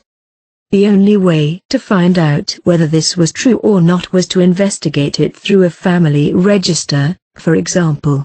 Of course, if the White Room was involved, even that would be suspect under that hypothesis. What's the reason for my coming to this school? It doesn't explain it. No, it can be explained. It's consistent with the idea that you are an aid to me. You're to support me while also keeping watch over me. The fact that you had one altercation with me over Matsuo can be considered as a way to get me to let my guard down. Those who fought as enemies and turned to allies, depending on the time and circumstances. Trust can be built in a short period of time. This is exactly what Tomosawa said about being given the role of a knight. They gave Nanase the role of pretending to be an enemy, to gauge my capabilities, before assigning her the role of being an ally. In that role, by intentionally withholding information from the White Room students, she would be able to make serious deductions and offer me genuine help. It's just a theory. There's still a possibility that they're actually serious about getting me expelled from the school. Besides, I have nothing to lose either way. If this hypothesis is correct, you're a genuine ally, and even if it isn't, you'll still be an ally. The concept behind two sides of a coin doesn't apply here. Both sides have the same picture, but let's keep it in the back of our minds. The possibility that she may not be working to get me expelled. Then what for? At what point did she start? Matsuo's life or death. His son's life or death. Whether this was true or false, it didn't affect the situation very much. If everything that has happened up to this point had been turned upside down, then I would like to. I'm not sure if it was all a foregone conclusion that I would be enrolled in this school. No matter what I say here, it's unlikely that Ayano Koji-senpai will accept it. The only way is to clear myself of doubts over time. I don't know if there's a way to clear my doubts, but that's the way it's going to be. I'd rather you treat me the same way you've always treated me. Please wait. I'm not satisfied with that way. Nanase quickly bowed her head and briskly made her way home. Nanase was not as physically gifted as the White Room students. The extent of her academic ability wasn't clear, but even when it came to her intuition, she was currently a step behind Amasawa and the others. However, Tsubasa Nanase still had something to offer. I had a feeling that there was something more to her. 5. Room. It was past 7 p.m. and the sun was setting when Sudo visited me in my sorry for suddenly showing up without calling. Sudo muttered to himself as he caught the smell of soup that drifted to the doorway. Sudo suddenly glanced at the 2 pairs of shoes lined up in the entryway. Is someone here? Yeah, I was just getting ready to have curry with Kay. As soon as she heard this, Kay, in plain clothes, opened the door leading to the living room and came out. Is it bad that I'm here? No, it's not that bad. I'm just wondering if you guys are always together. I could tell from his reaction that he thought no one was home when he came to visit me. Of course we're always together, we're a couple. I can't help but think of couples being together 24/7. Sudo tried to refute this, but he admitted with a look of dismay that he had imagined several couples in his immediate surroundings. Ike and Shinohara have been doing some pretty remarkable things lately, holding hands and sitting on her boyfriend's lap without being afraid to be seen. Today, too, I think she said she was going to karaoke with him as soon as they left from school. Looks like you were on your way home from club activities. I get the impression that he usually comes home around this time because I don't even have a girlfriend and all I have is basketball. That's an answer I'm not sure how to respond to. Sorry to interrupt your dinner, but can I talk to you for a minute? I won't take up much of your time. The fact that he had checked for shoes early on made me wonder if this was some kind of confidential conversation. Go ahead and eat first. I told Kay to eat until I came back. 8 Hilda. I'll wait. You'll be done soon, right? You said you won't take up too much of our time. Sudo thought for a moment, but when he told her it wouldn't take any more than 5 minutes, she was satisfied and closed the door. I put on my shoes and went out into the hallway with Sudo. I couldn't imagine Kay leaking anything to a third party, but this would make Sudo feel assured. So have you and Karizawa done any of the intimate things the couples do? He would ask such things with vague expressions. I'll leave that to your imagination. It's like you're already giving the answer indirectly. It's up to the recipient to decide how to take it. So, what do you want? Oh yeah, you do seem to be having a lot of fun these days. Anyway, I don't have time to worry about it. Shaking his head to dispel any evil thoughts, Sudo checked his surroundings. Actually, lately, Onodera has been asking to play and I don't know what to do. He spoke not with a happy look, but with a puzzled one. When a friend comes to you to talk about such things, it is best to advise them sincerely. That's why, as the person responsible for that, I had to listen to this kind of talk seriously. Nevertheless, we should correct what needs to be corrected. You say Onodera's showing interest in you, but she doesn't seem to have changed much since the sports festival as far as I can tell. Perhaps she feels that way because her view of you has changed. For Onodera, she doesn't think for a second that Sudo realizes that she was feelings for him. On the surface, it should be nothing more than a normal invitation for dinner between friends. That may be the case. He scratched his head and looked restless. The first thing that came to mind was the fact that the two of us have been talking about Onodera for a while now, but I keep wondering what he really thinks of her. For Sudo, he must have simply seen her as a good friend with whom he was on the same wavelength and also an athlete like him. It would be understandable for him to change if he knew that Onodera might have taken a liking to him. At this point, Sudo stopped speaking. Then there was a 10-second silence. So, what is it that you want to tell me? I think there's more to it. When I prompted him to do so, Sudo, as if he had made up his mind, began to speak again. When I'm with Onodera like that, I start to have weird feelings inside me. I don't know if I'm being objective right now, but Onodera is cute enough. On top of that, she and Sudo have a lot to talk about. Both are athletes. If one considers compatibility alone, it seems like the best pairing in their immediate surroundings. There's nothing wrong with thinking that. In the first place, our fondness for the opposite sex typically manifests through appearance first. It should often be a two-way street. That said, some of us can't take it in stride, though. Sudo here is also struggling with it. Maybe, but your assessment itself may be wrong to begin with, and she may only think of me as a friend, right? If that's the case, there's nothing more embarrassing than this pride, and it's messing with my head. It's almost certain that Onodera has feelings for Sudo, but there's certainly no guarantee that it is what he thinks it is. The arrow that was pointed at him yesterday could be pointed at someone else tomorrow. You've had a lot of trouble too, haven't you? You're dating Kei, but she was dating Hirata at one point, right? Well, yes. The reality was completely different, but for the time being, I'll just leave it at that. If Onodera confesses to me, that's what I'm afraid of. What are you going to do if she confesses to you now? No, no, no, maybe I'll never get that confession. Maybe this will be an opportunity to be happy with her. I guess I really like her, but I also like Suzune.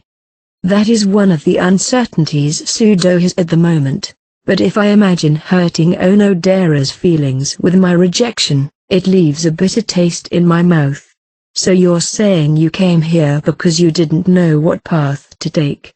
No, I'm not here to be given advice. This is about how I feel, and if I look to anyone for answers, I'm doing the wrong thing. I don't think he came here to ask for help. I've come up with one answer in my own way. I just wanted you to hear it.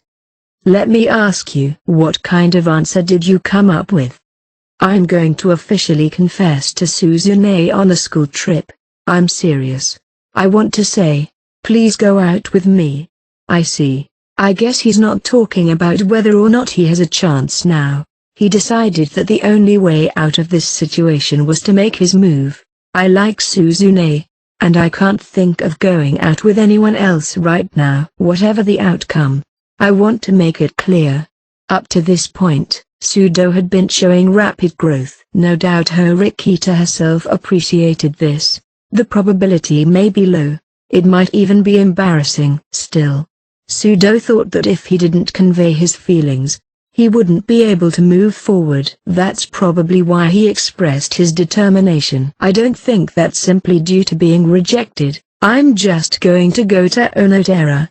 In fact, it might even make me feel more strongly towards her that I won't give up. Saying this, Sudo clenched his fists. The reason I came to you today is because I want you to witness my determination. Witness? Don't tell me you want me to watch it? I know a confession isn't something you normally show to others, but maybe I need it. Maybe it's the push he needed to give himself courage, to muster up the strength to do it. By sealing his path of retreat, he would be able to speak his mind about his feelings for Horikita. I'm going to offer you my hand, and ask you to watch over me. Saying this, he offered his own right hand as a preliminary gesture. Even though he wasn't actually confessing yet, it was clear that his heart was already full of heat. In front of Horikita, he'll put all of those feelings into words and smash them. At this stage, the odds of her accepting weren't very high. Perhaps the strength, enthusiasm, and determination that shape him are driving him to these lengths. Horikita may not immediately approve of becoming lovers. Even so, it's conceivable that she would respond in agreement of starting off as friends. I understand. It depends on the time and place, but I'll watch over you as long as I can. Is that okay? When I said this, Sudo seemed relieved and patted his chest in relief. Oh, I'm sorry for asking you to do this. Well, that's why I contacted you. I'm sorry for interrupting your time with Karaizawa. Not wanting to let himself waste any more of my time, Sudo went to his room. After seeing him off, I returned to my room and found Kei sitting on a cushion in front of the table. She was waiting for me without any curry on the table. Welcome back. What did you talk about? Various things. Various things? I'm curious. But I won't pry. I'll tell you. But first, stand up for a second. What? I made Kei stand, while she tilted her head curiously, and touched the surface of the cushion with my hand. Then I felt a cool sensation. I knew you were listening. How did you know? If she had been sitting and waiting, the cushion would have been warm. Was it because I was a poor actor? Your acting was perfect. I just knew you would be listening. I see. Also, if you're going to fool around, you should at least avoid drawing attention to the cushions. I'm sure you could have claimed you've been to the fridge to get a drink right up until now. There's milk and tea in there besides water. Yeah? But wouldn't it be strange to drink them when we haven't even had curry yet? There's a glass of water in there, too. I'm sure you would go check the fridge to see how much there is left to drink or something, though. If you're going to eavesdrop without getting caught, you need to do at least that much. Drinking water is the solution, and if you don't want to drink it yourself, you can pour it down the kitchen drain. The sink is already wet because of the cooking process. Even if you pour it down the drain, it's impossible to tell the difference. If the kitchen sink wasn't soaking wet, she could have used the toilet. Well, that's not important. Look. Let's talk about the school trip, Kei said as she leaned forward, seeking to escape the topic. There was no point in continuing with the current topic, so I decided to go along with her. What did you think of the school trip itinerary? I know there was a lot of talk in class about how there's a lot of free time. It seems so. But for me, I think it's a disadvantage. I'm only allowed to spend time with people from my group, right? The chance of being with you seems low, right? The probability is about 5%. However, this is only if it's determined purely by probability alone. Oh God, please let us be together. Kei crossed her fingers with both hands and prayed to the heavens. Even if we can't be together for free activities, there aren't restrictions during our stay at the inn. In fact, as far as I'm concerned, I consider it a great opportunity to get to know the students of other classes better. If I was in a group with Kei, I'd probably be with her throughout the entire day. I'm not saying that's a bad thing, but it seems a bit wasteful. As for spending time together, there'll be plenty of opportunities to do so, as we were doing here. You don't seem to want to be in the same group as me? That's not true. It's just that you should make yourself comfortable so that you can enjoy yourself even if we can't be in the same group. Kei might comprehend this in her head, but she can't seem to accept it honestly. Her cheeks puffed out as if she was sulking, and she hugged my shoulder. If I'm not with you, I'll die of loneliness. That's an exaggeration. But, I may have to be a little creative here to get Kei motivated. There's a reason I think it's okay for us to be in separate groups. We're getting to the point where we need information on each class in order to move up to Class A.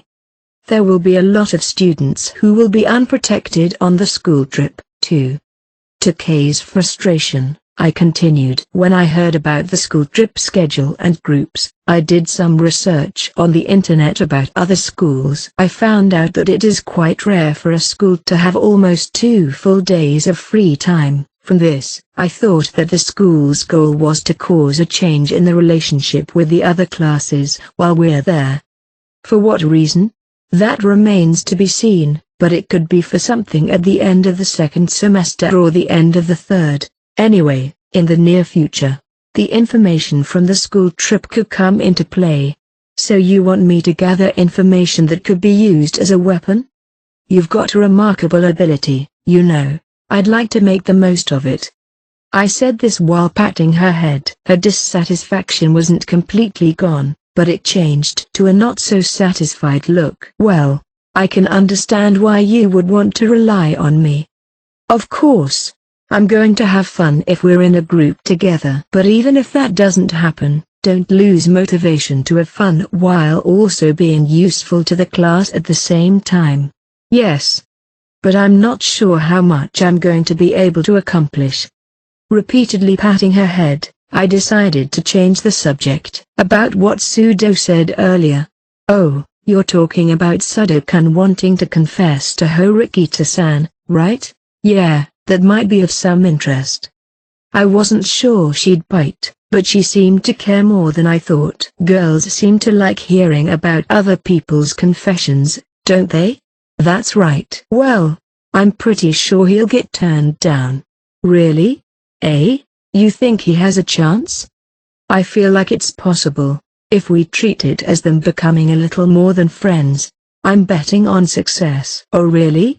Then make a bet with me. You can bet on success and I'll bet on failure. What will the stakes be? If I win, I want an expensive Christmas present. Saying that, she already started to fantasize about all kinds of things. That's easy to understand. What if I win? Then I'll do whatever you say. Are you sure you want to make such a big bet? Because it's absolutely impossible.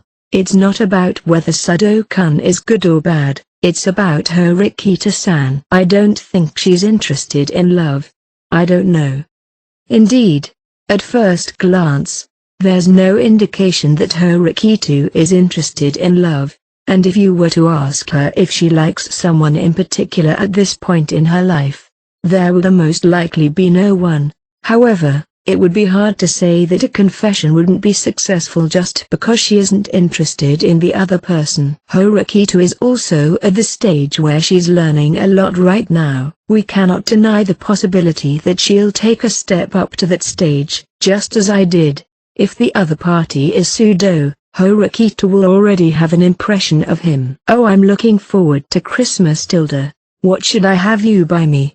Then I'll take my time and think about what I'm going to have you do for me. Wow, that sounds a little creepy. That was just Gay's imagination. Chapter 2, a school trip that works exactly as it sounds. On the morning of the day of the school trip, a total of 4 buses gathered, and all the second-year students lined up wearing plain clothes. The temperature was below 5 degrees Celsius this morning, and the cold wind occasionally stung my skin. However, the temperature will get even lower on the way to Hokkaido. The school had the students carefully check to make sure they hadn't forgotten gloves, coats, or other items. A final check of luggage, including clothing and essentials such as cell phones, was completed. The students were all relieved that they would be going on the school trip without encountering any ill students. The homeroom teacher for the second-year Class A, Mashima-sensei, gave a speech before boarding the bus. The second-year homeroom teachers each boarded one of the 4 buses. Mashima-sensei boarded number 1, Chabashira-sensei number 2, Sakagami-sensei number 3, and Hoshinomiya-sensei number 4. In short, it was by class order, A to D. While waiting to board the bus, I checked the schedule on my cell phone. The bus will take us to Haneda Airport, where we'll fly down to Shinchita's airport. Then we'll board the local buses and head to the ski resort for the first day. I quietly browsed through the list of groups. The names of the 8 members assigned to group number 6, which included me, were displayed. From Class A, there were Kaito Hayato and Yamamura Miki. From Class B, myself and Kushida Kikyo. From Class C, Ryun Kakeru and Nishino Takiko. And lastly, from Class D, Watanabe Norihito and Amikura Mako. I had no complaints about the grouping chosen by the school, but I was surprised to be in the same group as Ryun, who was perceived as the most troublesome by many students. As for Kaito, Yamamura, Watanabe, Nishino, and Amikura, I didn't know much about them since I hardly interacted with them at all. But I'm sure I'll learn more about them as we continue on with the trip. The groupings were interesting, with it being hard to determine if they were strong relationships or weak ones. For the record, I gave each student the following numbers: Kushida, 6, Watanabe, 18, Amikura, 14, Ryun, 6, Nishino, 18, Kaito, 9, and Yamamura, 14. The rankings were based mainly on the OAA derived by the school, regardless of personal familiarity. Of these, the highest ratings went to Kushida and Ryun. However, the other students may not necessarily give the same ranking as I did, especially for Ryun, as there were many students who disliked him, and it wouldn't be surprising if he was given an extremely low number. Would Kaito in particular, who supported Sakeonagi, give Ryun a high number? No, that, too, could only be assumed in the end. It wouldn't be contradictory to give Ryun a higher number since he has both the characteristics and qualities of a leader. We know from the class numbering task the other day that it wasn't completely random, but no matter how much we guess, we may not be able to find the pattern at this point. I'm not even sure if 5 out of the 7 of us could figure it out. I don't know if I could include Ryun as someone who would try to help figure it out. I've been trying to expand my friend circle in my own way this past year and a half, but it wasn't so easy when it comes to other classes. Now, it seems that the time to board is approaching. The students began to gather around their close friends. The bus we were about to board didn't have designated seats. A year ago, I would have personally appreciated having a predetermined seat. Now that Kay's my girlfriend, it's easier to know who'll inevitably sit next to whom. As if by mutual agreement, Kay waved her hand and stood next to me. However, at about the same time as Kay, Yosuke showed up. Kiyotaka-kun, may I have a word with you? About your seat on the bus. Do you mind if I sit next to you until the airport?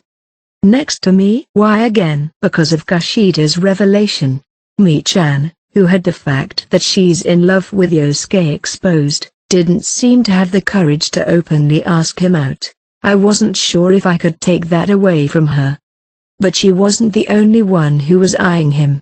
As if to validate this, I could see that several girls were shooting gazes at me. Yosuke was looking them in the eye and appealing to them. He was concerned about the possibility of a firestorm caused by competition for seats. So he decided to make the best of it. It's tough being popular, isn't it? I don't mean to be popular, he answered simply and matter-of-factly, without any conceit. The ability to perceive the unwritten rules of the class is outstanding. Is it okay if I have Yosuke sit next to me, Kay? Huh?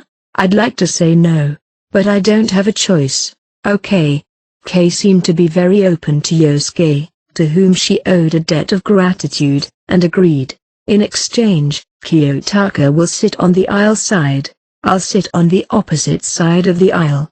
Well, I guess that would be the safest thing to do. As a result, we were able to settle into 4 seats in one row a little further back than the middle of the bus, with Yosuke and I on the far left and Kei and Sato on the other side of the aisle.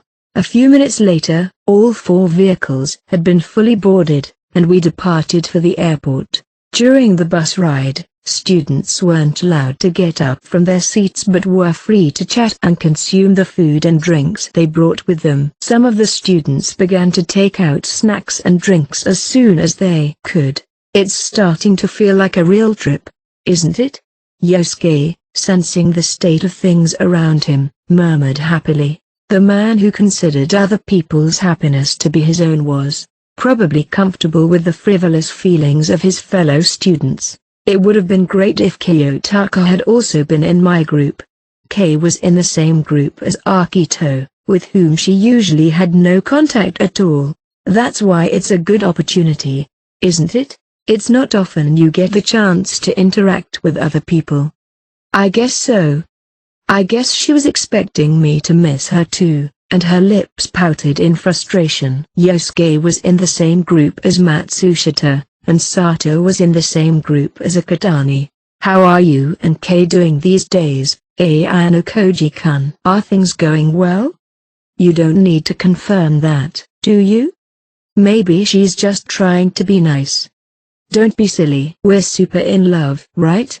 Such silly exchanges continued until we arrived at the airport. When we landed at Shinchito's airport and began lining up in the airport lobby. We boarded the bus to Haneda by class, but from here on, we started to proceed according to our groups. Mashima-sensei was in charge of groups 1 through 5, Chabashira-sensei was in charge of groups 6 through 10, Sakagami-sensei was in charge of groups 11 through 15. And Hoshinomiya-sensei was in charge of groups 16 through 20. When all the groups are in place, please discuss and decide on the seats allocated to each of you. Group 6 was assigned 8 seats on the bus. We were to discuss and decide where we'd sit in these 8 seats. Incidentally, we were located in 2 rows, with 2 seats on each side from the front of car 2. I went with my group to the area led by Chabashira-sensei. It looks like we're in the same group, Ayano Koji-kun, said Kushida. I guess so, I replied. Though, I'm sure you'll be fine with whoever you're in a group with. I'm not sure. Ryun-kun is a bit unwelcoming. I don't know exactly to what extent she revealed her true colors to other classes, but I believe that Ryun and Kushida had been working together for a while. In that sense, each may be a difficult partner for the other to deal with. I don't think he'd be a scary partner anymore, though. Kushida isn't the type of person who's afraid of anyone. Even if he were to make a malicious comment, it would have no effect on her classmates. I know, she said, but since Ryun-kun is trying for Class A again, he might try to threaten me one day. I wasn't sure how I was going to handle it, but now I feel a lot more relaxed about it. Even if her true nature gets exposed, it won't affect many people. It seems that even Kushida made such a resolution. Kikyo-chan. As if to get out of the crowd of students, a boy and a girl from Ichinose-sei's class raised their hands. The two were Watanabe and Amikura. As a matter of course, Kushida and Amikura seemed to be good friends. They took each other's hands and rejoiced at being in the same group. On the surface, they acted as though they were best friends, but when I thought about it deep down inside, Kushida must have been unmoved. I felt like I was watching an amazing spectacle. I'll be seeing you for 5 days starting now, Watanabe called out to me, and I slightly raised my hand in reply. I had never interacted with him before, so this would be a good opportunity to become familiar with his personality. That was half of the group. The next to appear was Nishino, followed shortly by Ryun. Good morning, Nishino-san, and you too, Ryun-kun. Kushida took the lead, smiling and calling out to them. Watanabe and Amikura followed suit. Nishino looked a little awkward, as if she hadn't had much interaction with Kushida or Amikura. Ryun didn't reply to anyone in particular but stopped and kept his distance. The only ones left are Kaito and Yamamura, she said. If it's those two, they're already here. What? I pointed behind Kushida and everyone noticed that the 2 Class A students were quietly joining us, walking side by side. Kaito showed up and glared at Ryun with a mixture of silent pressure and enmity. Yamamura, on the other hand, approached with her eyes downcast, not looking at anyone. It looked like we were all here, so we needed to decide where we were going to sit. Having someone in the group who took the initiative at times like this was a very important factor. If a problem were to occur, I would be a little concerned about the leader of Class C's, Ryun. Surprisingly though, he didn't seem to have anything in particular to say about the matter. Was it that he had no intention of leading the group, or did he think it was unnecessary to go out of his way for something as trivial as determining our seats? I think it's better to seat us by gender. Kushida took the initiative and suggested her idea alongside Amikura. I'm not sure what to think about that. Does anyone have any objections? No one objected to the idea of having the boys and girls sit separately. Neither Nishino nor Yamamura seemed bothered. The boys couldn't complain about the suggestion either. If they did object, it would create a group of boys who wanted to sit with girls. Then, let's have the girls sit with the girls and the boys sit with the boys. Shall we? Saying this, Kushida deftly started to move away from the boys' side. Watanabe and I naturally gathered together, but Ryun and Kaito didn't move an inch. The atmosphere caused by a troublesome duo is amazing, isn't it? I guess so. I don't care who it is, but I just can't see myself talking to Ryun or Kaito. Can you see that with me? What? Well, more than those two? I couldn't honestly be pleased because of the individuals to whom I was being compared. Personally, I would rather be next to Watanabe and stay out of trouble. However, our wishes were not met because Kaito suddenly approached us. There's no way I'm sitting with him. I have no complaints regarding you two as long as I'm not next to Ryun. He mumbled this remark in annoyance and returned to his original position. What do we do? If we force those two to sit side by side, we're going to be in big trouble. Watanabe could easily imagine this and nodded his head in dismay. Then we'll have to go our separate ways. Who do you prefer? I don't care. Which one do you prefer? Either is fine with me, just sit with whomever you like, Watanabe said. How about you choose whomever you like? Watanabe, faced with two choices that made him want to hold his head in his hands, pondered for a while before giving his answer. For now, I'm going to sit next to Kaito. See, he's usually very quiet. I don't think he'll do anything if we don't show hostility towards him. It's true that Kaito isn't as scary as he looks. He certainly had an image of being harmless to everyone except those who are hostile towards him. Well, let's finish our greetings here, too. I went over to where Ryun was. I know it may not be what you want, but I'll be your neighbor during this bus ride. You can have the window seat as a courtesy. Suit yourself. So far, he's been as quiet as a borrowed cat. You must have misunderstood something, Ayano Koji. Misunderstood? The battle between me and Sakayonagi has already begun. Saying this, Ryun shot Kaito a glance. The other party, Kaito, also glared at him as if he'd expected it. I see. The school trip's a place where interaction with other classes is inevitable. It's a great opportunity to see how much of a man Kaito is. Depending on the situation, we should destroy him while we still can. It was a very dangerous statement that made me think that we weren't about to embark on a joyful and happy trip to Hokkaido. Come to think of it, Sakayonagi was in Group 4. I recalled the members who were assigned to the group. From Ryun's class, it was Tokito Hiroya and Murafuji Rika. The second semester wasn't over yet, but it wasn't a bad thing that they've already started considering the end of the school year. If the two classes were to clash when only one was ready for battle, the other would have a tough time. The school, deciding that the group discussion was over, began to lead their way. Ryun was given the window seat on the bus, and I sat next to him. The buses, which had been seating each class, were full of energy, but it was so quiet now that the previous liveliness almost seemed like a lie. A group designated by the school, including students from other classes. It would take some time for the students, who weren't all that close to each other, to open up and have casual conversations. As if to prove this, nearly half of the students who boarded the bus preferred to stick together based on class rather than gender.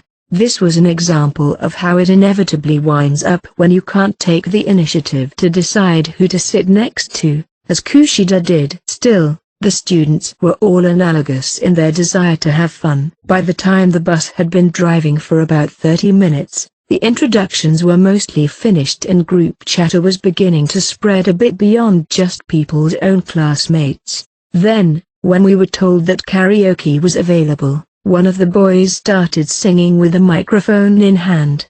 I felt some similar vibes as you from that first-year kid. Yagami, how do you know him? I didn't think Ryuna would ever talk to me while we were on the bus, but without warning, those words came flying out of his mouth. He was leaning on his elbows, not looking at me, as if he were talking to himself. What if I told you he's completely irrelevant? That ain't gonna happen. He was going to go to you even if he had to knock out the teacher. Surely that can't be considered irrelevant. I knew him for a while. Nothing more. Nothing less. I'm just saying, it smells like fun to me. It doesn't matter if you focus on that first year. What's important is that you get to Class A. I'll do what I want to do. It might help me if I beat it out of him sometime. I see. He wasn't so much interested in Yagami, but in the possibility that he might have been a weak point of mine. Well, it wasn't a weakness, but it was undeniably a troublesome factor. The school isn't going to tell me about it. They're going to keep it a secret. Moreover, the school seemed to tacitly approve of it. I think I saw what the stinking bastards were really like for a moment. I'm sorry to hear that. Yagami is gone. It's true that that guy has left, but I hear there's another girl left, a Masawa, who's been with you from the first years. I can play with her if I want. Apparently, Yagami left behind a bit of information. In a one-on-one fight, a Masawa wouldn't fall behind. In Ryun's case, however, that wouldn't be the end of the story. It's easy to imagine that he would persistently continue with his attempts to gain an opening, and repeatedly try to make contact with the opponent.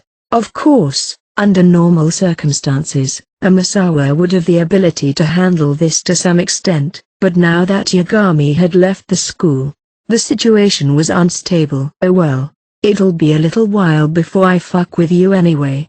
Ryun replied, seeing my thoughtfulness. By the way, Ryun, I have a question. Actually, it's something that's been bothering me since this morning. What? I reached over into the mesh pocket attached to the back of the seat in front of me. I reached in and pulled out a set of black plastic bags. I've always wondered what these bags are for. Oh? He raised his eyebrows and snickered, as if in doubt. You use these bags to throw up when you're drunk, right? Are you kidding? I see. If you get carsick, there's certainly a possibility that you'll vomit. This is what's commonly known as an etiquette bag. The buses used for the uninhabited island exam weren't equipped with such bags. I guess they don't always have them available. I'd ridden the bus several times before, but this was the first time I'd seen them in the pockets like this. I guess it's for people's own sake, as well as the bus company's consideration. It would be very difficult to clean if vomit and other things were scattered all over the seats and floor. Even if you think you've studied a lot, there are countless things you don't know. Outside of the school, I'm sure there will be many encounters with the unknown. You're as strange as ever. You've never even been on a bus before, have you? I haven't been on that many buses. I've seen a lot of kids throw up because of a disturbance in the semicircular canal, but I've never been in an environment where I was allowed to throw up in a bag like this. I don't think it's unreasonable to assume that it's okay to throw up. I've experienced a mild sensation of drunkenness myself, so I'll keep this in mind as a reminder that there are such convenient things out there. 2. After having lunch at a large cafeteria attached to the ski resort, the second-year students were finally given a skiing lesson. They were also instructed not to take their cell phones on the slopes due to high risk of loss or malfunction.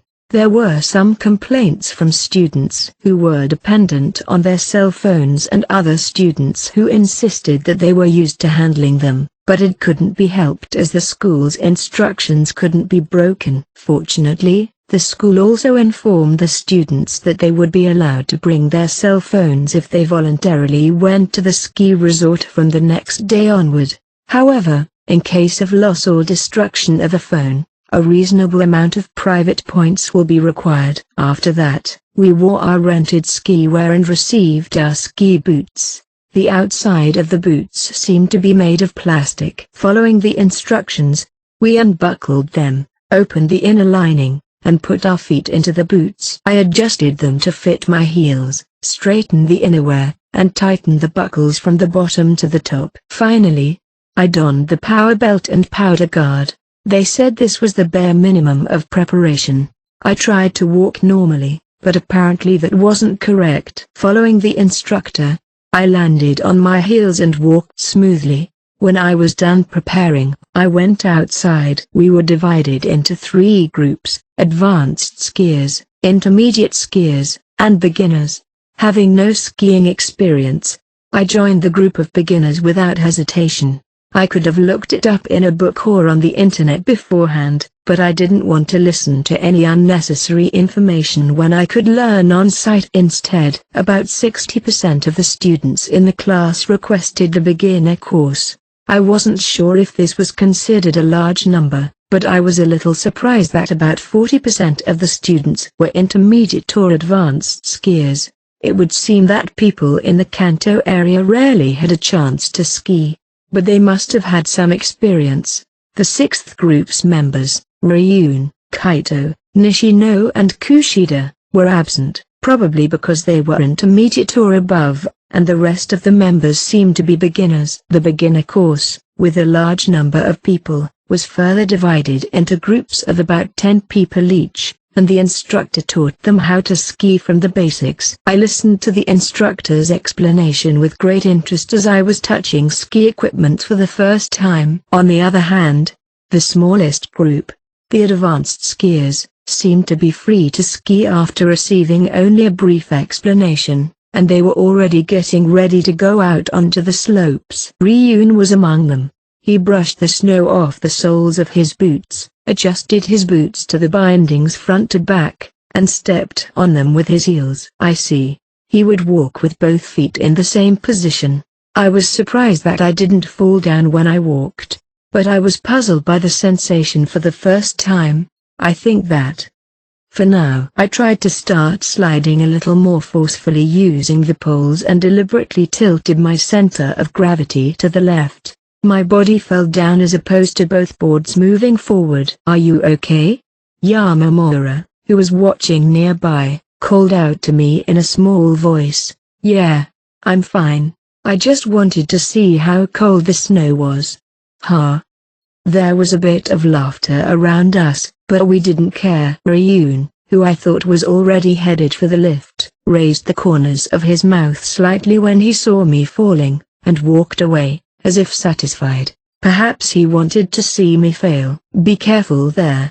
I bowed my head and apologized for the warning and followed the instructor's instructions. Afterwards, we actually tried to ski a little, and surprisingly, many people fell down. I had a couple of unintentional falls, but then I was starting to get the hang of it.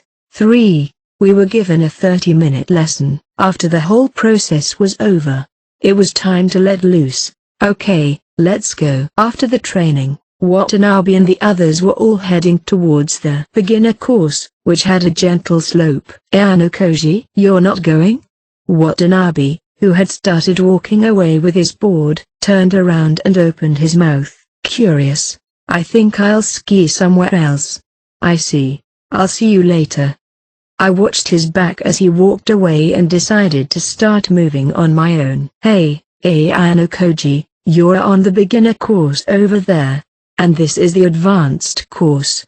Ryun, who was about to head for the advanced course, pointed his finger at me in annoyance. "No, that's okay. I'm going to give it a try anyway." "Oh?" That's an unexpected line from the guy who was penguin walking a moment ago. "I don't think you should, Anokoji-kun." I was a little scared too because about 70% of it was hard humps and steep slopes. Kushida said. Apparently both of them had skied down it once, so they warned me. Yes, that's true. I thought I should heed the warning, since it was sensible to do so. But then, out of the corner of my eye, I saw Yamamura restlessly climbing onto the lift for advanced skiers. It was hard to believe that she had consciously chosen the advanced course. Perhaps it was the fact that she could see Kaito's back on the lift slightly ahead of her, or perhaps she got on by mistake without being stopped by anyone around her. I didn't think she'd already be willing to try that. Huh? Yamamura, I don't think she knows it's an advanced course. She told me about Yamamura, who was sitting on the lift that would take her to the top. I guess I'd better go after her. With that, I got on a ski lift for the first time in my life and we headed up to the advanced course together. Kushida and I got on the lift together, as it could seat up to 2 people. The lift, which never stopped, gradually began to rise and my feet left the ground. Interesting ride, isn't it?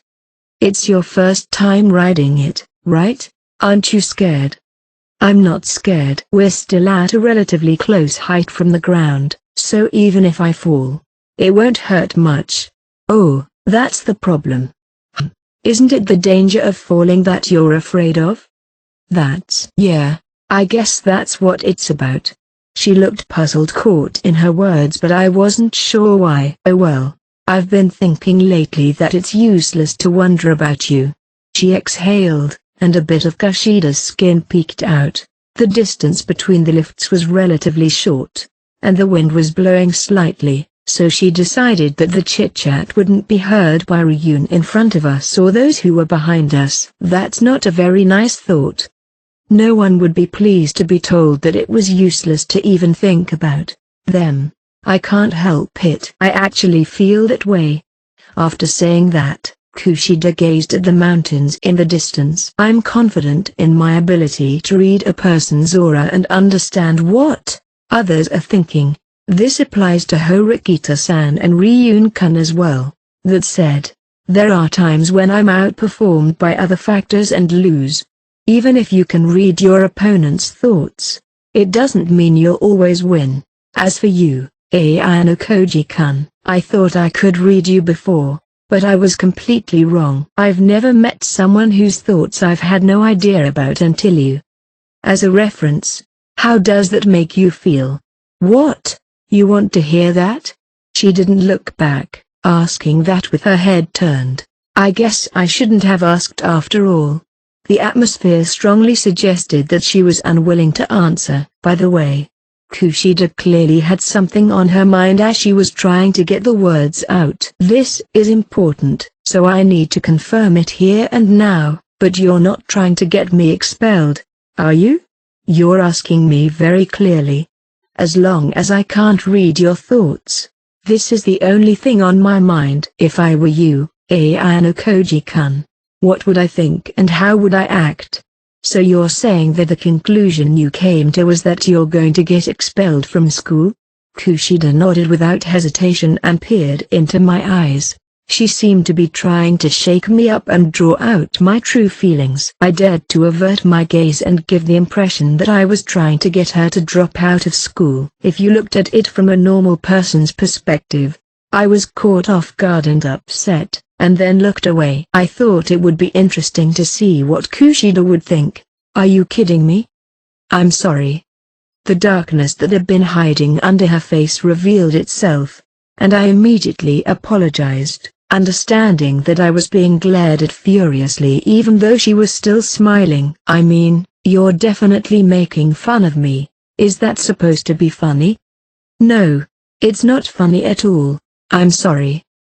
I'm sure she didn't like it, but it was a great way for Kushida to understand my thoughts. I have no intention of expelling you. Really, as soon as Horikita decided to keep you, the line of me expelling you from the school disappeared. If I wanted to keep that possibility open even now, I would have told off Horikita. This may not have cleared Kushida's suspicions, but it was an indisputable fact.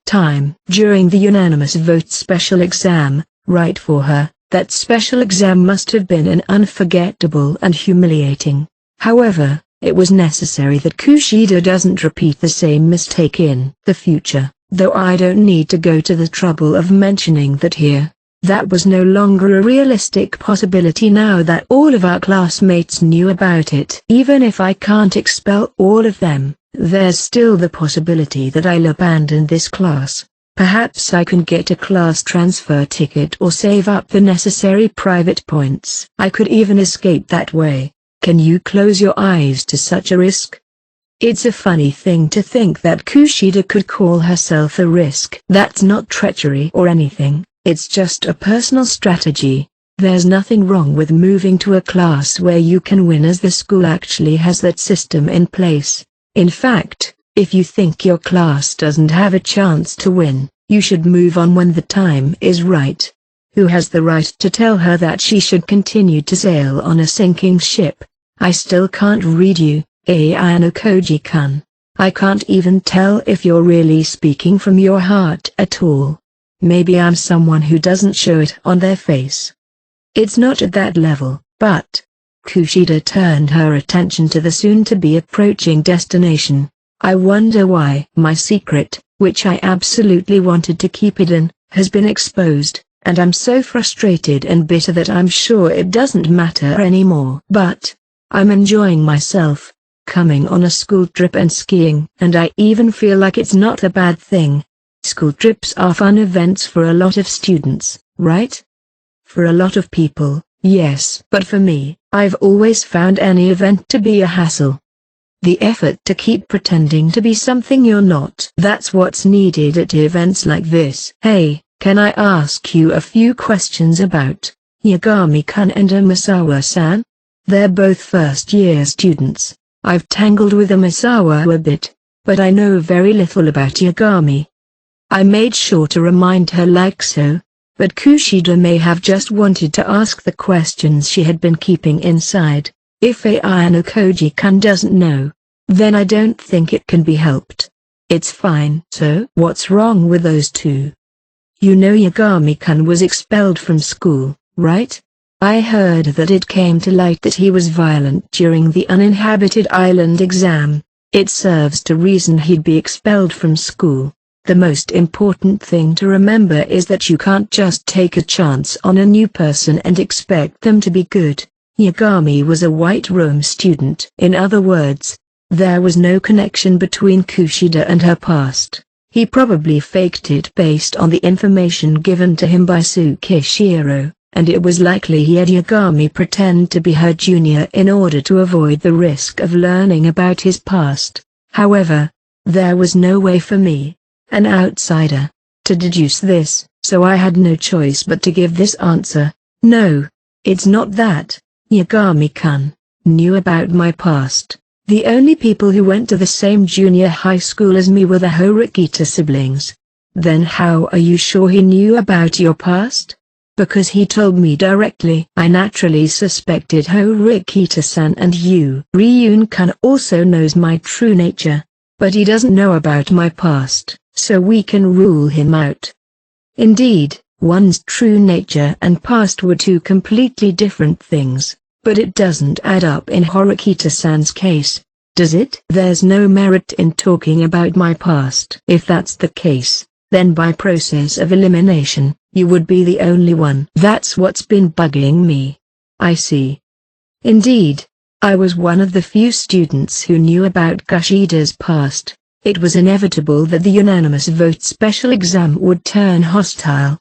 But one of them had a reason for me to suspect them. Moreover, it was obvious that Umasawa, who was also involved with Yagami, became even more suspicious. Even if I simply denied it, the question of who told him would still haunt her. Whether the doubts will be dispelled is another matter. I don't care either way. I just want the truth. Even if I was connected to Yagami, would you forgive me? What? I don't think I would forgive you. It's just that I don't think I'm going to do anything to you just because I'm sure. If anything, I'm seen as someone who can't be considered an enemy anymore. Her fangs were now quietly contained within. She said that she won't be baring them again. I can't think of anyone else besides you, but when I think about it, it might not be you after all. Yagami wanted you expelled from school. He wasn't pretending, he was doing it from the bottom of his heart. It's a contradiction, isn't it? It also raised questions about the meaning of my connection to Yagami and the information I was passing on to him. It was just a hassle to go to the trouble of cornering Kushida like that. It might be a bit harsh to let her continue her school life with this question plaguing her. That said, I couldn't talk about the specifics of the White Room.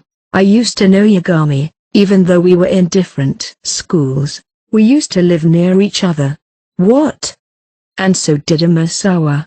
I think I gave those two the wrong impression, and they've been holding a grudge against me for a long time. I was able to clear up the misunderstanding with the Misawa, but not so with Yagami. I dealt with it by ignoring him, but I didn't realize he'd been in contact with you without my knowledge. Wait, even if that's the case, it's weird. How could he know about me? I don't know how he found out, but since you're one of my classmates, he got your information. I think he was looking for an opportunity to get revenge on me. In other words, you were simply caught in the crossfire. I bowed my head and apologized to Kushida. Even though I didn't know, I'm sorry I got you involved. Ayano Koji-kun.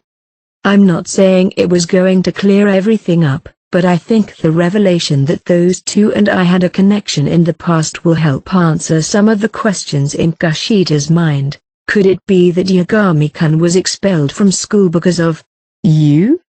If left alone, there was a strong possibility that you, who chose to cooperate with the class, would be harmed again. The reason Misawa was in contact with you was probably because she knew that Yagami would do something to you.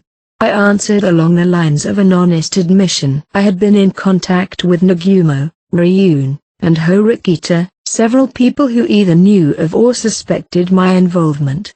If the fact that I denied it came to light later, it would become even more troublesome. I left Misawa in school, but as I said before, her misunderstanding has been cleared up.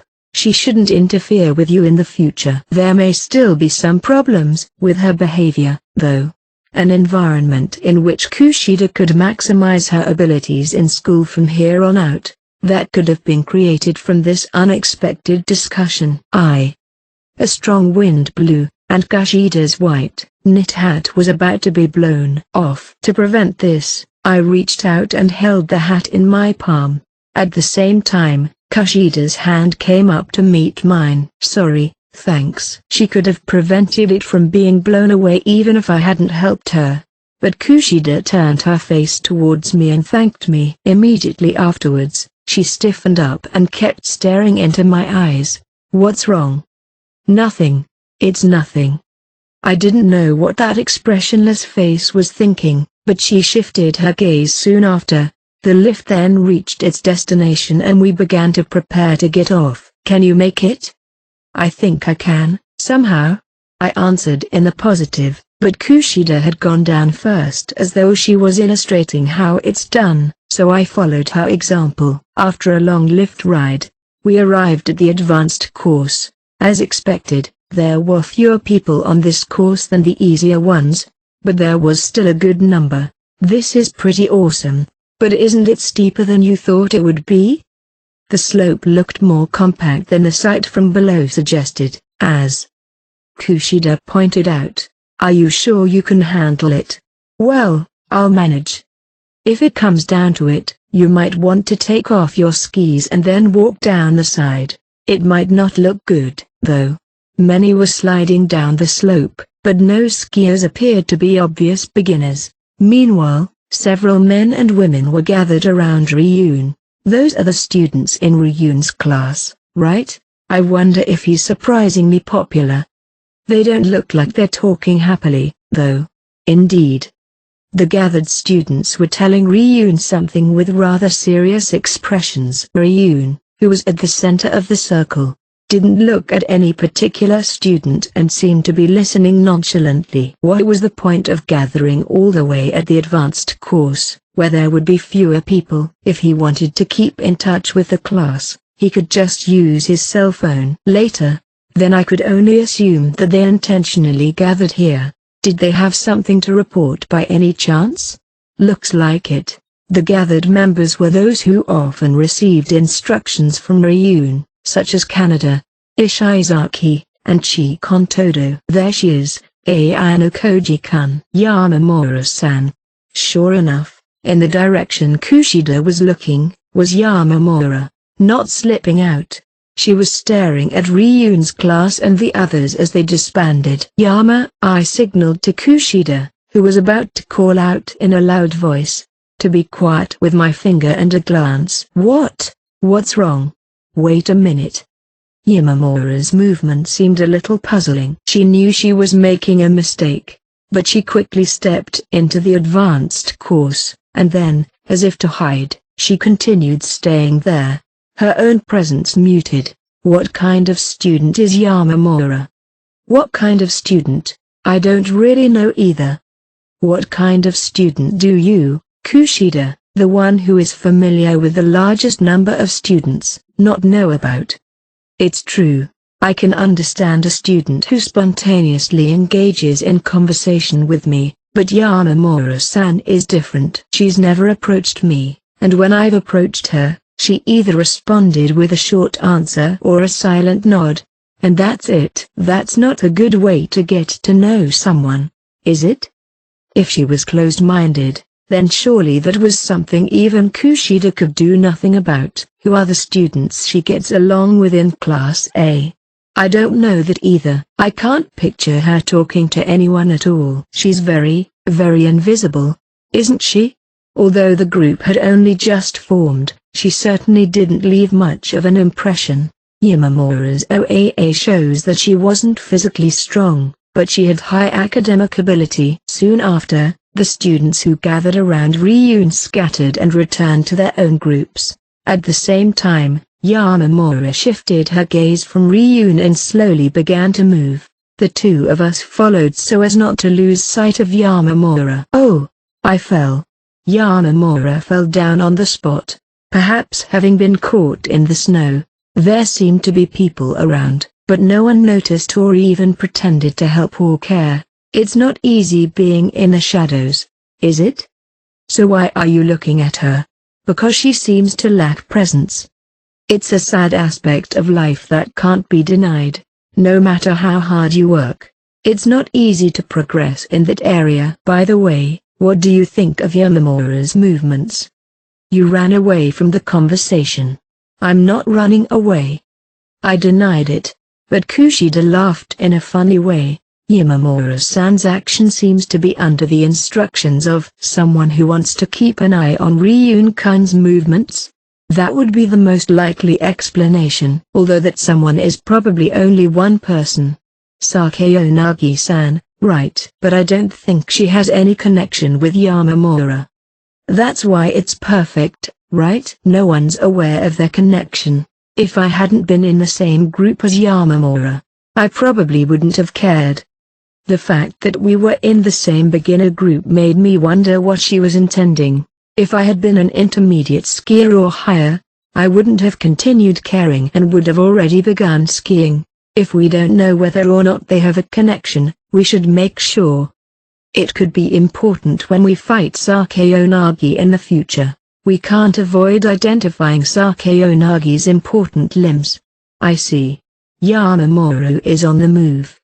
We watched Yamamura. She had taken off her skis and was walking down the steep slope along their edge. I'm going to go support her. Maybe we can get closer. Kushida made the decision to do what she had to and slid off the board. You move fast. She was quick-witted and smoothly understood my intentions. Moreover, Kushida boasted strong interpersonal skills that allowed her to befriend most people. She won't cut corners if that was the way to survive in her class. 4. After our time at the ski resort, we arrived at the Yukon shortly before 5 p.m. We headed to the lobby in order, starting with the first group, to get to our assigned rooms. Soon it was the sixth group's turn, and we followed suit. Although the exterior of the hotel had a historical aesthetic, the interior of the lobby and the other areas were well maintained and clean. We changed into the Yukon slippers, placed our luggage, containing clothes and other items, at our feet and waited to receive our keys. I knew it. I'm sleeping with these people. Watanabe let out a slightly melancholic sigh after receiving the keys in the lobby. This was the room shared between our group, which would be cooperating starting today, and this couldn't be changed.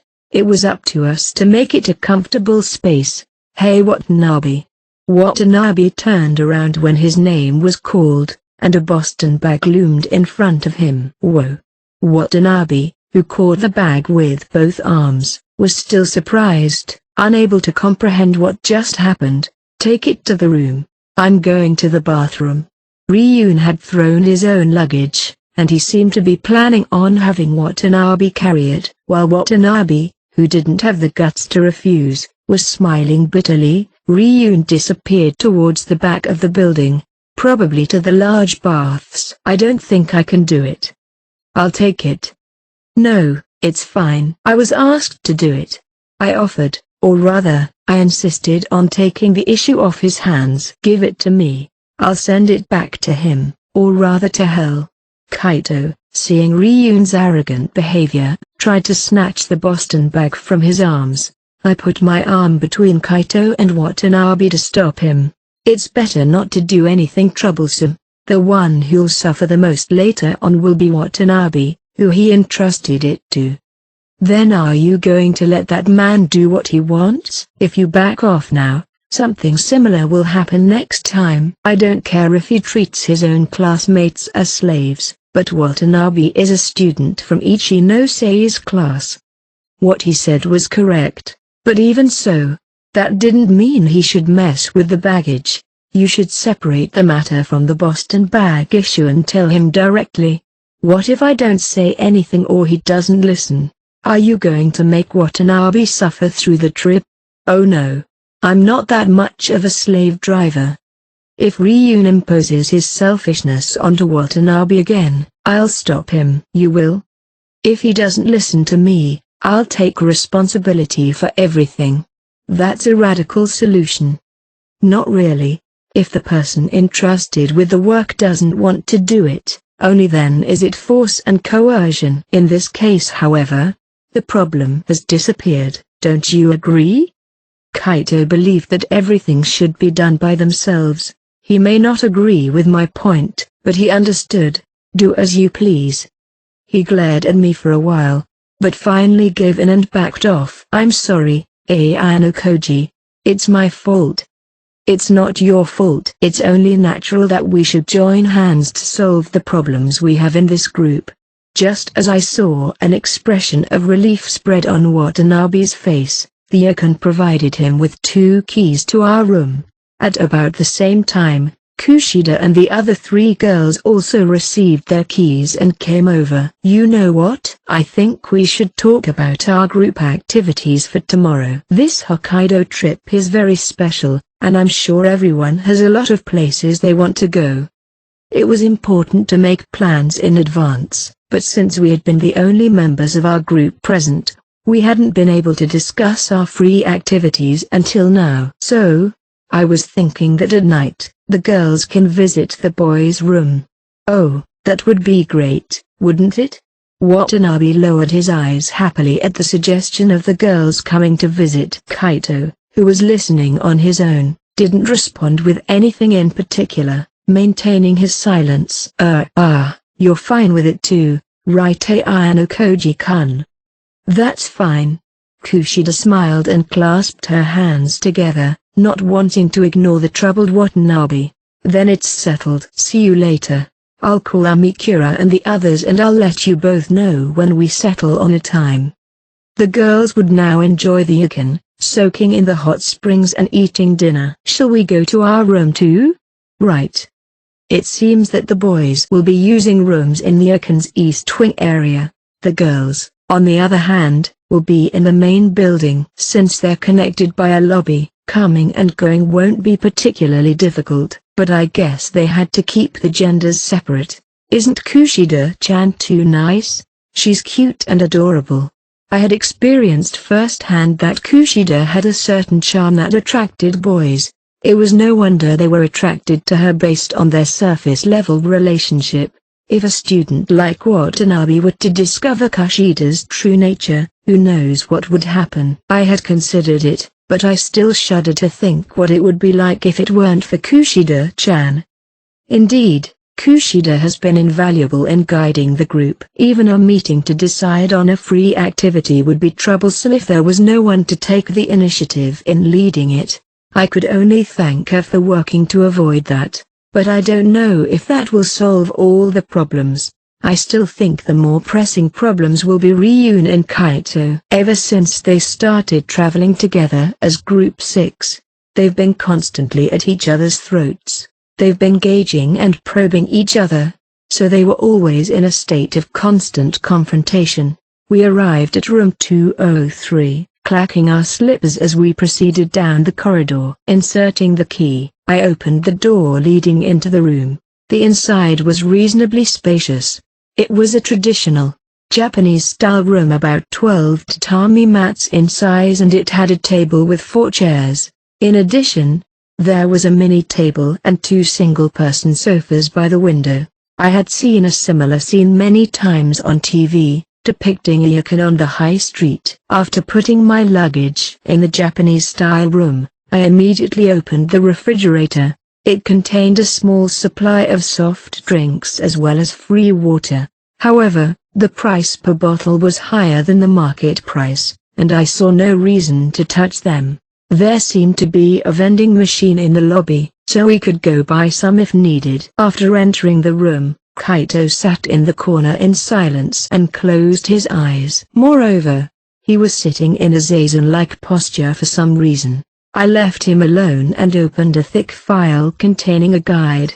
The file had a map of the hotel, the name and password for the Wi-Fi provided by the inn, an explanation of the day trip bathing service, and a list of nearby tourist attractions. Maybe I'll have a chance to use it in discussions with Kushida and the other girls. After a quick look around, I decided to take a final look at the restrooms and other facilities. We also learned that the rooms don't seem to have individual baths and that bathing must be done in the main bathhouse. I guess there won't be any issues with this. I would rather continue enjoying the large bath than soak in a small bathtub. Let's see. Dinner was served at 7 p.m., but there was still time to spare. I should probably go to the public baths. There must be a lot of people there already. I'm going to the baths. Oh, wait a minute. I'm coming with you. Watanabe, who was sitting on a chair, stood up as though he was about to fall down. What about you, Kaito? I'm not ready. I see. Then I'll leave you a key. I'll let Ryun know when I see him. If he came back to the room when nobody was there, Ryun wouldn't be able to enter. That would be troublesome, so we'd have to avoid that. As soon as we entered the hallway and closed the door, Watanabe muttered, his voice a whisper. I'm in trouble. You're going to sleep with Kaito and Ryun too, right? Will you live until morning? That's an exaggeration. No. But it's 4 nights. It's not unreasonable to expect accidents to occur during that time. If that were the case, it would certainly be disastrous. Aside from Ryun and the others, sleeping with strangers is something I'm not used to. I wonder if one day I'll be able to feel comfortable about the fact that I'm increasingly sharing my bedtime with others, both at last year's camp and in my relationship with Kay. Since sleeping alone has been the norm for me since I was a child, my discomfort from the change in environment hasn't disappeared. You know something? You're easy to talk to, Watanabe said. Really? I don't know myself, but... I was happy to hear that, but I couldn't help but feel like I was just being compared to the other two. Well, now I can understand why Ichinose likes you so much. Eh? Oh, no. Forget about that. He realized his obvious blunder and corrected himself, but I clearly heard him. Well, hearing it won't change anything, but you look like, you know? Watanabe looked a little relieved at my lack of response. I heard the girls talking about that stuff. I think most of the boys are still oblivious, and they like Ichinose. But you're dating Karizawa, who's in the same class as you, right? That was a fact, so I answered with a nod. It must be complicated for boys who like Ichinose. No, I think there are probably more guys who are rather happy about it. What about you, Watanabe? Me? Well, it's a secret. The calmness of his demeanor suggested that he didn't have any special feelings for Ichinose. I didn't know who, but he seemed to have feelings for another girl. This school trip is a big event, right? Maybe there won't be only 1 or 2 guys who confess their feelings to a girl they like. Is that so? This was definitely true for Sudo. He was determined to confess his feelings to Horikita on the school trip. Was that not an unusual thing to do? Or was it an important event for students? Me too, Tilda. If I had a little more courage, I'd think about it. He shook his head from side to side in frustration, though he seemed to only be imagining things. Anyway, I don't know too much about girls right now.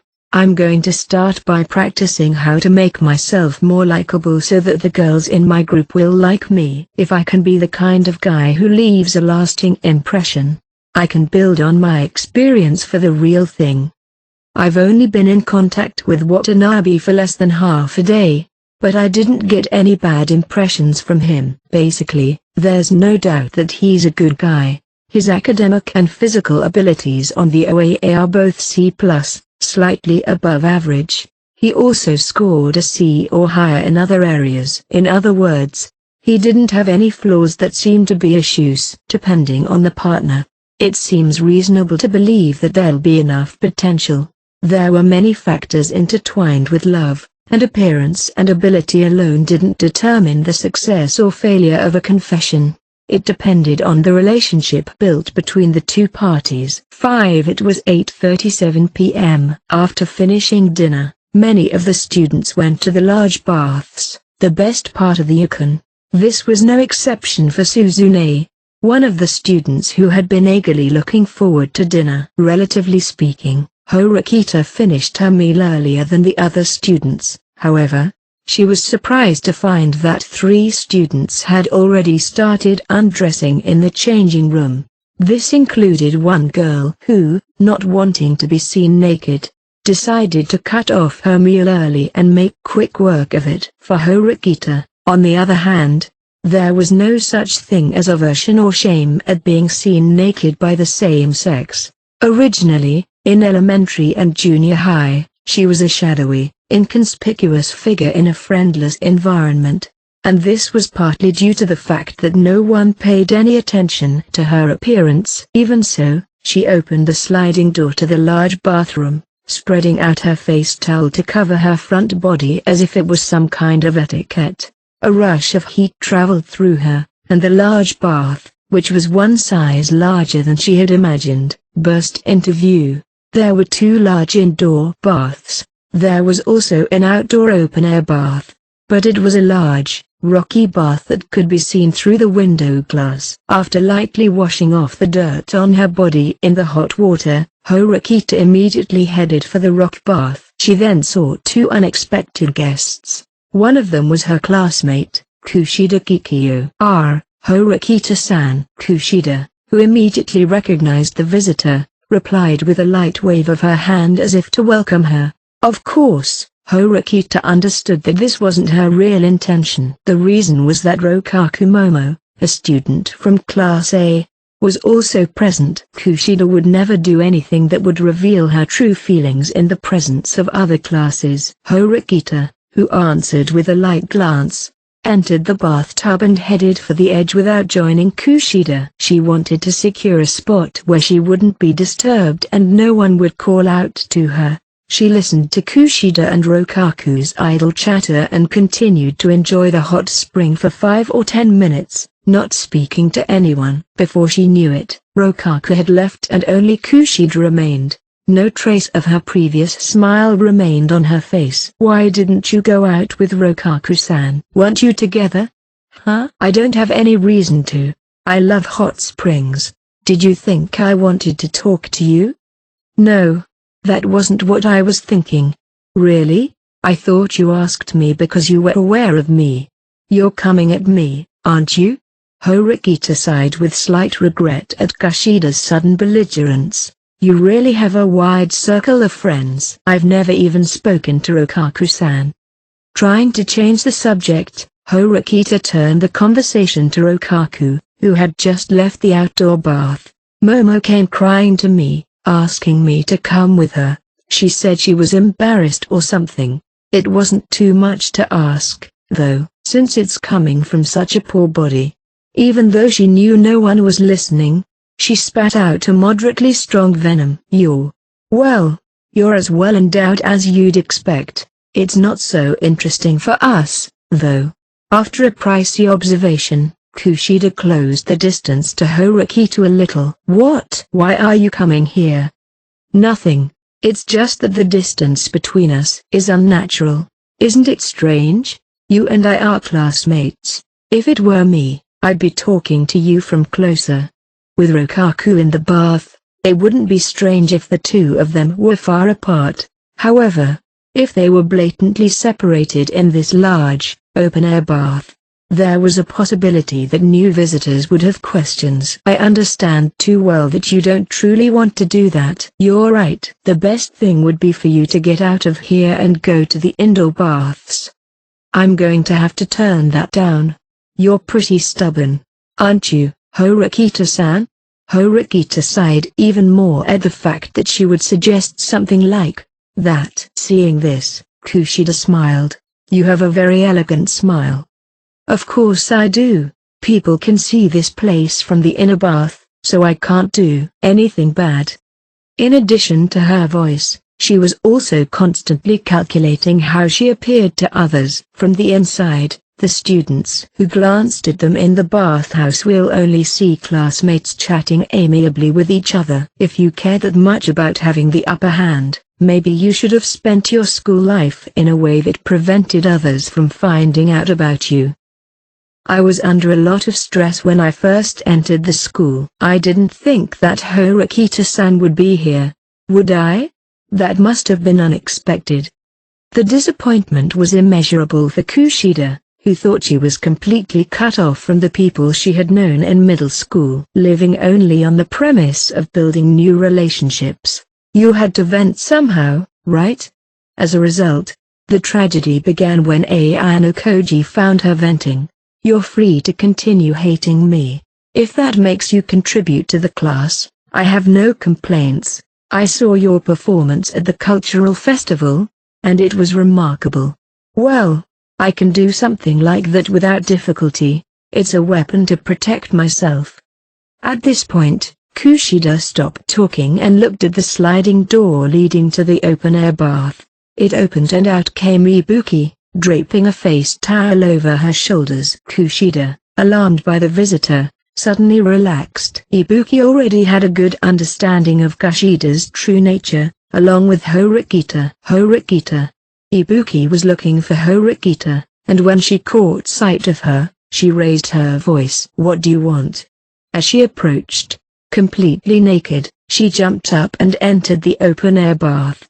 A sizable spray of hot water splashed Horikita and Kushida. That's a huge breach of manners. I know, but I don't care about that. Let's play. Are you going to play rock paper scissors? What? This is such a big bathing area. There's only one thing to do. Let's see who can swim from one end to the other the fastest. I'd say swimming constitutes even worse manners than jumping in. It doesn't matter. It's not like there's other people here, and no one's watching us. That's fine. I'll be watching you fairly, so why don't you do it?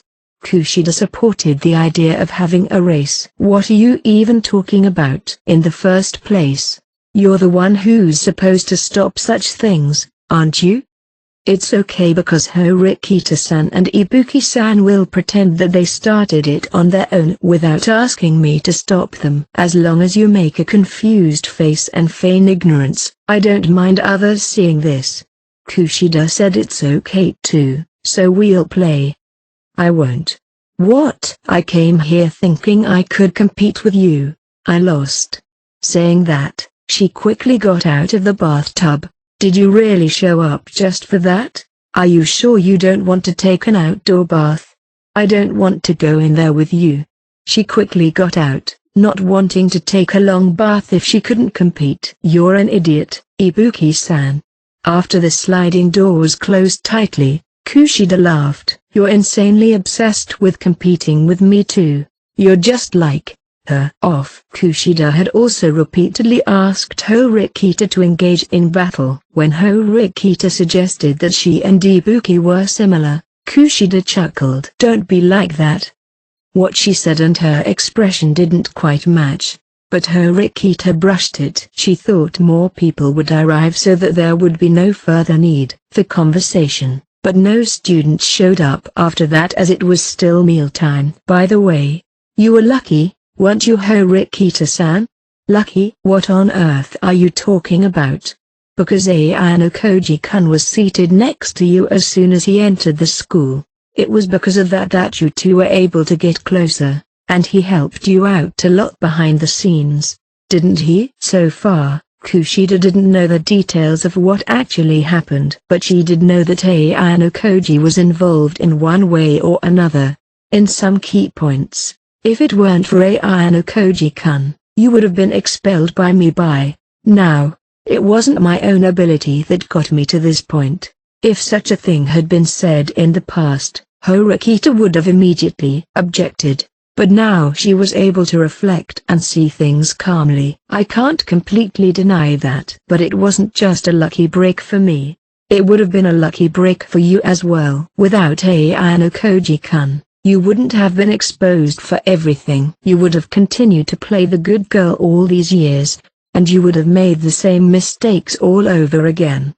Of course, the outcome isn't predictable. It was quite possible that Kushida could have survived the 3 years of school life wearing the guise of a good person, but whether she could continue to do so forever was another matter. In fact, she was in constant pain day in and day out. Now she was able to disperse her stress by using both sides of the coin. Maybe a statement of fact made by someone you don't like. Normally, it would be nothing more than humiliation to admit it, but Kushida nodded her head and replied that there was a part of her that had to concede. It was something she was able to gain because she was pushed to the brink of death in the unanimous vote special exam and returned alive. For the first time in her life, her way of thinking and values had changed. If you think about it, you were probably luckier than I was. That honestly pisses me off. It's really annoying when Horikita-san gives back the upper hand to me. At this point, they stopped speaking to each other. They weren't normally in a position to engage each other, and there was no particular reason for them to take a long bath together. Neither of them had a clear answer as to why they were staying, but leaving first would mean defeat. There was such an atmosphere in the air. Sorry to bother you.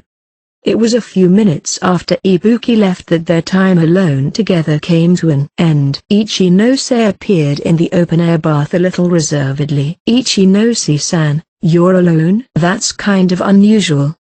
Ahaha, it just sort of happened. Alone. Kushida knew that many people had spoken to Ichinose at dinner. From this, it was clear that she had shown up here because she wanted to be. I think everyone needs time to be alone at some point. If I'm intruding, I'll leave. The heat was starting to burn a little stronger, as Horikita decided that this was the time to extinguish it. She switched places with Ichinose, and the two of them naturally passed the baton to each other. She predicted that the rest of their time would end with Kushida and Ichinose discussing other trivial matters. Oh, no, it's not like that at all. Never mind. Ichinose hurriedly stopped Horikita, who was about to get up.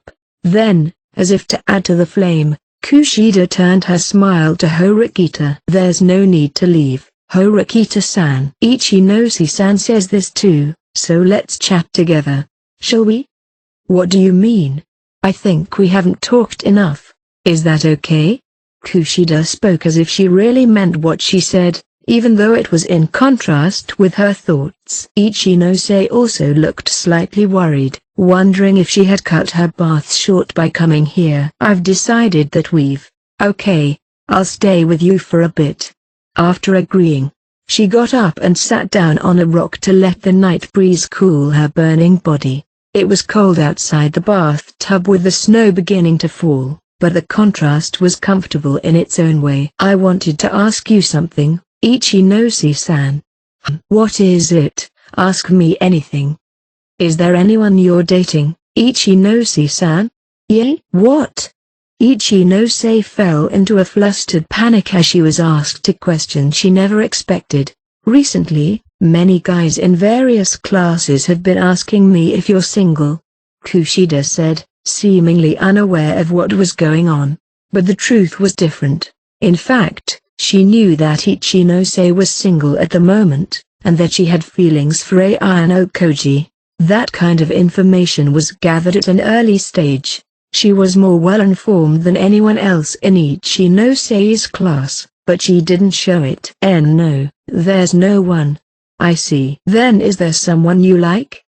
The reason behind this conversation was Kushida's desire to dissect and gouge more information about Ayano Koji, to find out why she liked Ayano Koji so much. She was also considering the possibility that this could eventually become a new weapon. No, I don't. Really, I don't have anything like that. But Ichinose didn't admit it, denying it and sinking her face down into the bath water. It was an action taken to hide her face, which had flushed from embarrassment and awkwardness. Kushida was hoping that if Ichinose admitted it here, she'd be able to talk about Karizawa or something more in-depth, but it wouldn't be that easy. So she decided to shift the topic to Horikita, who she forced to stay. What about you, Horikita-san? Don't you have any romantic stories like that? No. Horikita replied without even a second's hesitation. Romance had hardly ever caught her interest. I see. You seem to be very popular, Horikita-san. Sudo and the others seem like they'd be friendly. I don't have anybody like that. But what about you? You seem to be close with boys from other classes. I wonder if Ichinose-san is wondering about that too. In response to the depressing question, Horikita offered a similar rebuttal. She quickly shifted the topic from herself, aiming to push the two of them to talk alone. Oh, indeed. I get asked a lot of questions about Kushida-san from boys too.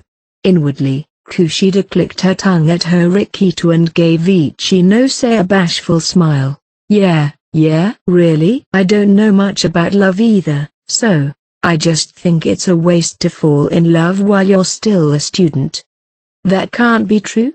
Yes, I hear that most student relationships don't come to fruition. It's hard to take the plunge when it might not work out, so now I'm consciously making an effort to not fall in love. She thought that by telling Ichinose this story, who has a wider circle of friends than Kushida, she would be able to deter any boys who wanted to confess to her in advance. Since entering the school, Kushida has already been confessed to more than 10 times, not limited to a single grade. I'm happy to be confessed to, but I'm also afraid of hurting them at the same time. I see. Somehow, I think I understand. There was nothing more futile than a student romance in Kushida's eyes. Horikita, listening to them talk about their love lives, decided it was time to call it a day and got up to leave. I'd better get going. What? You're leaving already? I don't know anything about love. I see. I don't blame you, but isn't there another reason why you want to cut this short? I don't know what you're talking about. If it's hot and you're at your limit, it can't be helped. As for me, I still wanted to have a chat with Horikita-san. Why be so insistent? Of course I am. I'm sure you feel the same, Ichinose-san. Yes, I'd still like to talk to Horikita-san too, if it's possible. At Kushida's provocative words, Horikita returned to her sitting position. Then, shall we do that? As the class leader, she eliminated the option of running away from Kushida's invitation. Are you sure you're okay? It would be a disaster if you fell over. Thank you for worrying about me, but I'm worried about you too, Kushida-san. Your face looks red. Maybe it's because we were talking about love. Is that all? I hope you're not overworking yourself. Horikita's sharp gaze and Kushida's smiling glance collided with each other. You two look a little different from usual, don't you? Ichinose sensed the discomfort and tilted her head slightly. Seeing this, Kushida's slight residual dislike and distaste for Horikita completely vanished. No, it's not like that. Right, Horikita-san? I guess so. There was no need to give Ichinose, whom she saw as relatively trustworthy, any unnecessary information. Horikita decided so, too, and they continued their conversation. For a while, they continued to talk about their love lives, and eventually they got into a lively conversation about other, more trivial matters. Horikita remained a listener throughout, enjoying the hot spring and the gentle snowfall. Ichinose was then invited back inside by her friends who had just finished eating. Another group of girls came to the open-air baths, and both Horikita and Kushida kept their distance and continued to play the game of patience. After about 10 minutes, they were in a state of overheating. But, I think it's time for both of you to get up, don't you? Your faces are turning really red. As both women continued to persist until they were near their limits, Ichinose, who couldn't bear to watch any longer, came out from inside. Didn't you hear her, Horikita-san? Aren't you the one who didn't hear Ichinose-san's words? They both tried to persist even under these circumstances, but at this point, other students who had finished their meals began to appear in groups in the outdoor baths. The competition would be difficult to continue in this situation, so they read the mood and stood up at the same time. It was a nice bath, wasn't it? It really was. It's more than enough. Is something wrong with you two after all? Ichinose felt the strange atmosphere again, but the two left the bath as if nothing was wrong. 6. Door. Just before 10 p.m., two gentle knocks sounded from the guest room. Watanabe heard them and quickly got up, stating that he would take care of. Was his initiative for our sake or for his? Here we are saying that. The four girls, led by Kushida, stood in front of the door. Hey, welcome. You're late. Nervousness and anxiety. Perhaps. Watanabe's movements suddenly slowed down and she fully opened the door. Sorry, I took a long soak in the bath, so I'm late.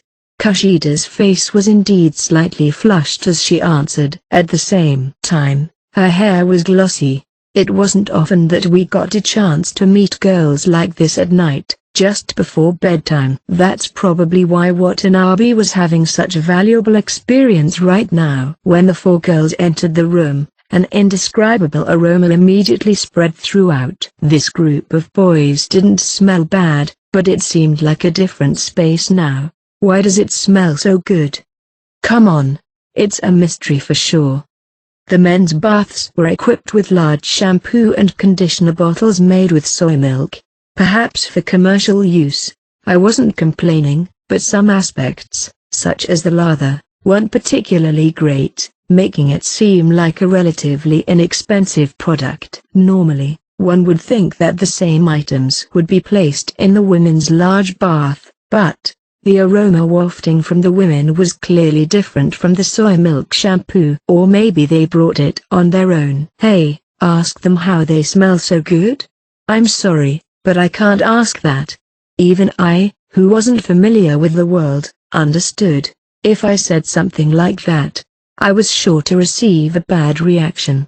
I'm a little nervous thinking about a boy's room.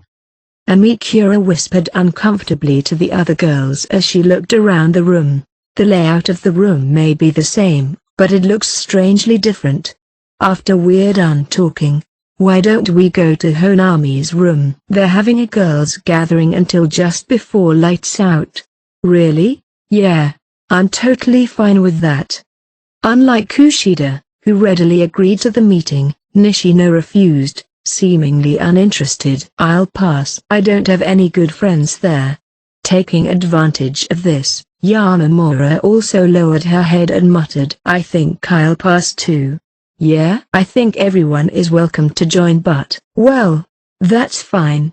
Watanabe looked somewhat disappointed, knowing that the girls would soon be leaving. There was still time to spare as lights out was at 11 p.m., which was considered somewhat late. It was a school trip, and everyone wanted to let loose. This is how I feel about welcoming girls.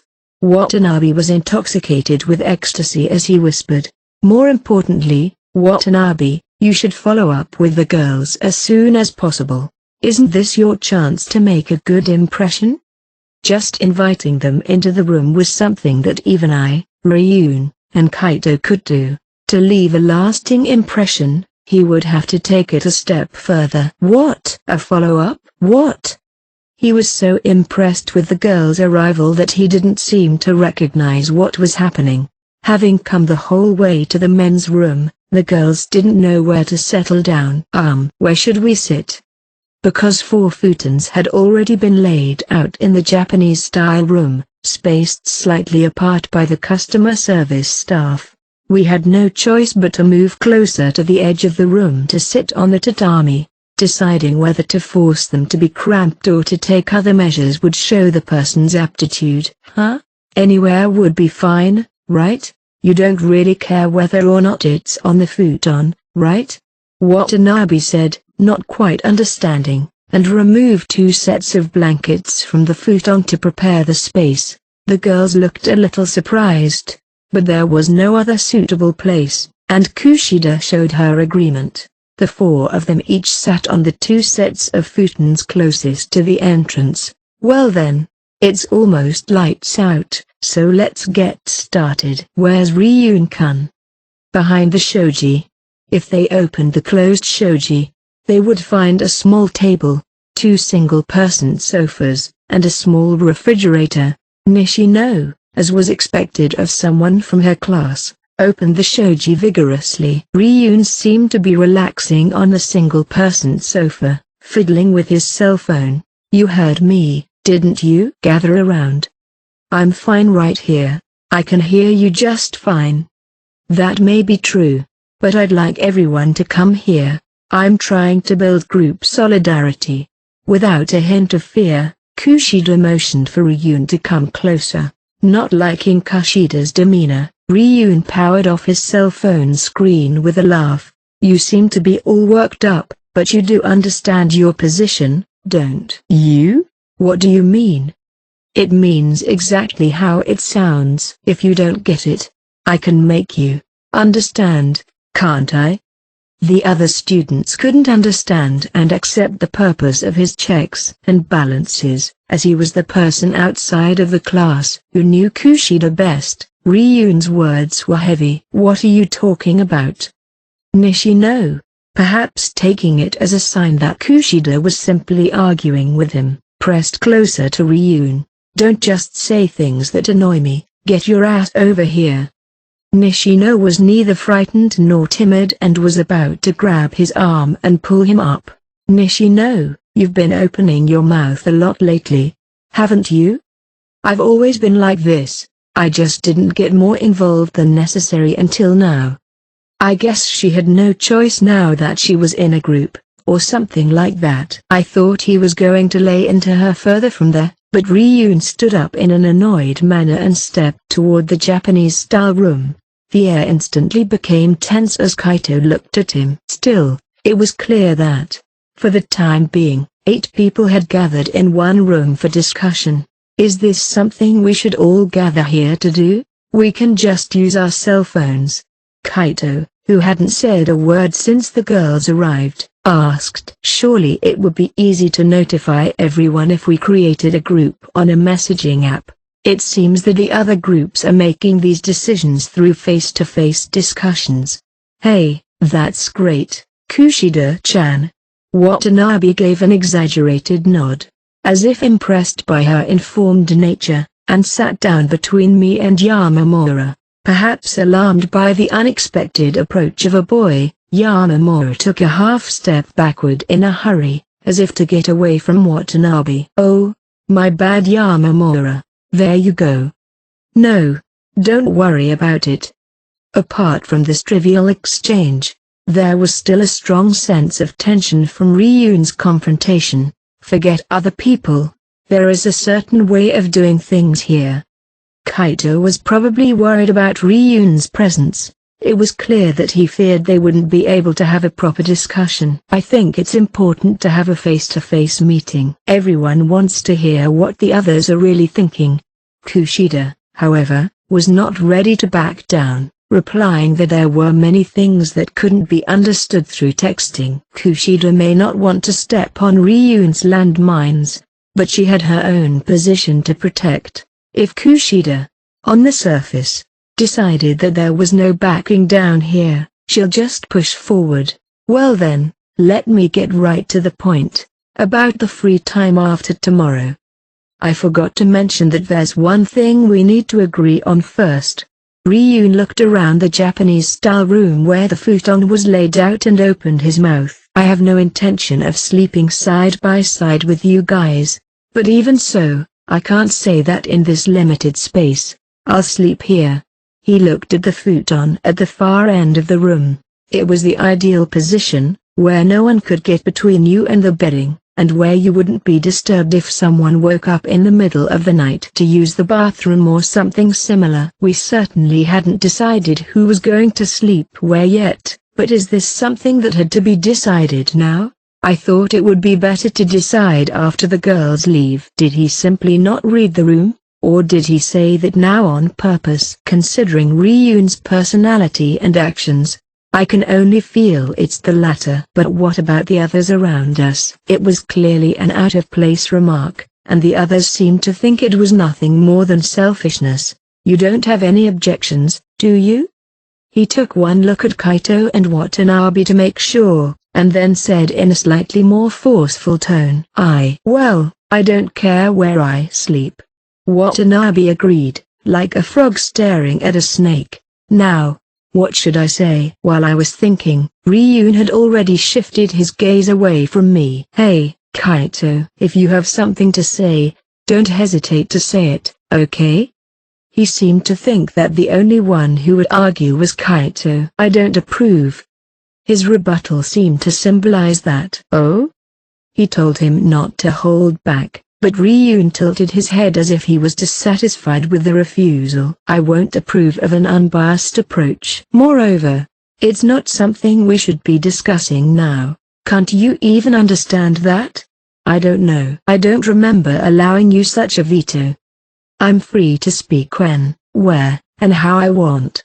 Kaito didn't show any signs of backing down, entering a fighting stance instead. Well, calm down, Kaito.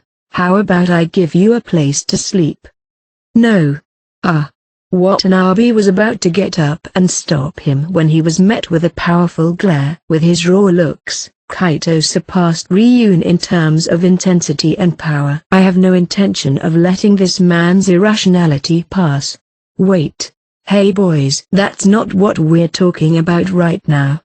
Amikura tried to intervene, but Nishino stopped her by pulling her yukata's sleeve. Shaking her head from side to side, she silently warned her not to interrupt. I'll say it again and again if I have to, but I'm not going to give it up without a fight. What? So you're saying you want to compete for this place with me? You want violence? I can make it happen, but you'll have to lie here for the rest of the trip. Kushida had a troubled look on her face. I looked into her eyes and I can see she's worried we might get into deathly amounts of trouble. Kyuku, then let's do it. You guys want to compete for this place as well? I'll pass. Like I said before, I don't care where I sleep. Personally, I'd rather be on the edge than sandwiched in between, but I don't want to cause trouble. Whether Ryun or Kaito won, as soon as one of them took the edge, they wouldn't have to lie next to each other. It was more likely that Watanabe or I would be in between them as a buffer. I'll pass too. You can compete and decide as you like, but if you two want that end, I'll let you take the spot you want before Watanabe and me from the remaining three, okay? And please don't use violence to decide. If we didn't assert our natural rights, we would have another dispute later. It seems that both parties had the same preferred spot for the futon, and Watanabe and I were free to choose from the available spots afterwards. I also had to strongly emphasize the point of violence, otherwise, we would draw too much attention. I heard that the school would be relentless in imposing restrictions on groups that cause trouble. It would be a shame if we were stuck in the inn during the school trip, even if it was pretty luxurious. As for me, I prefer fistfights because they're easier to understand, but I guess that's not going to happen. At any rate, I'm glad to see that you're not afraid of violence. Thanks, Ayano Koji, for saying what you did. No. I didn't say anything important.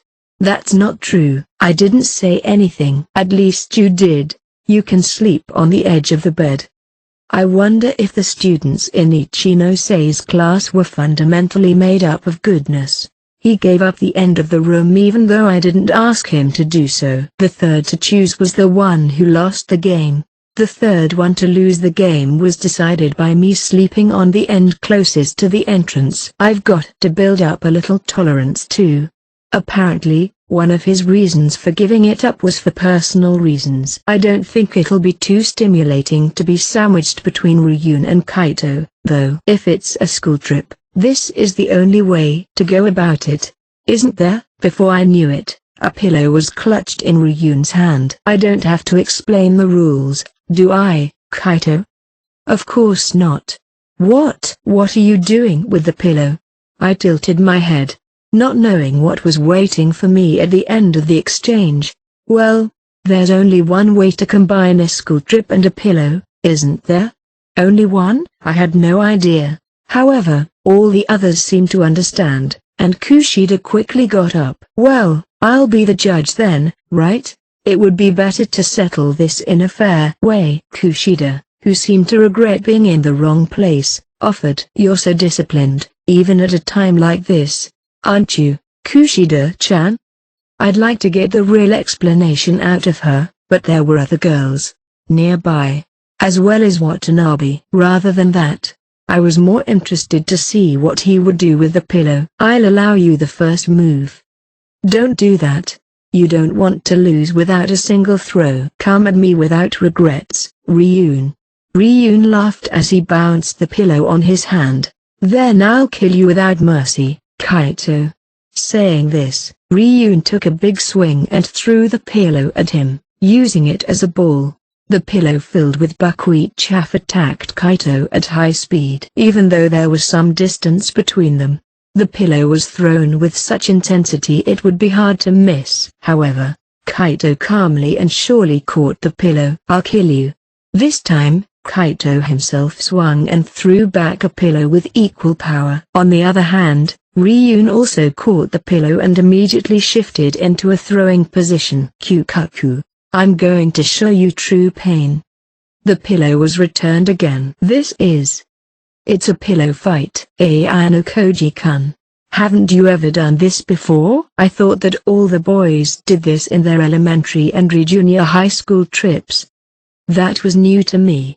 No one tossed pillows at last year's camp, either. Darkness ball. Kaito bellowed. Eat him, you ravenous serpent. Ryun screamed. Darkness, serpents, and other things had been shouted to change that pillow into various other things. This is still a pillow fight, right? Amikura muttered as she looked at the pillows flying left and right. Rather than a pillow throwing contest, this was a one-on-one killing game, in which others were not allowed to participate. The death match continued for several minutes with no signs of a winner. Neither side was exhausted, and it looked as if the long battle would only continue. However, we learned that there were other things to worry about as well.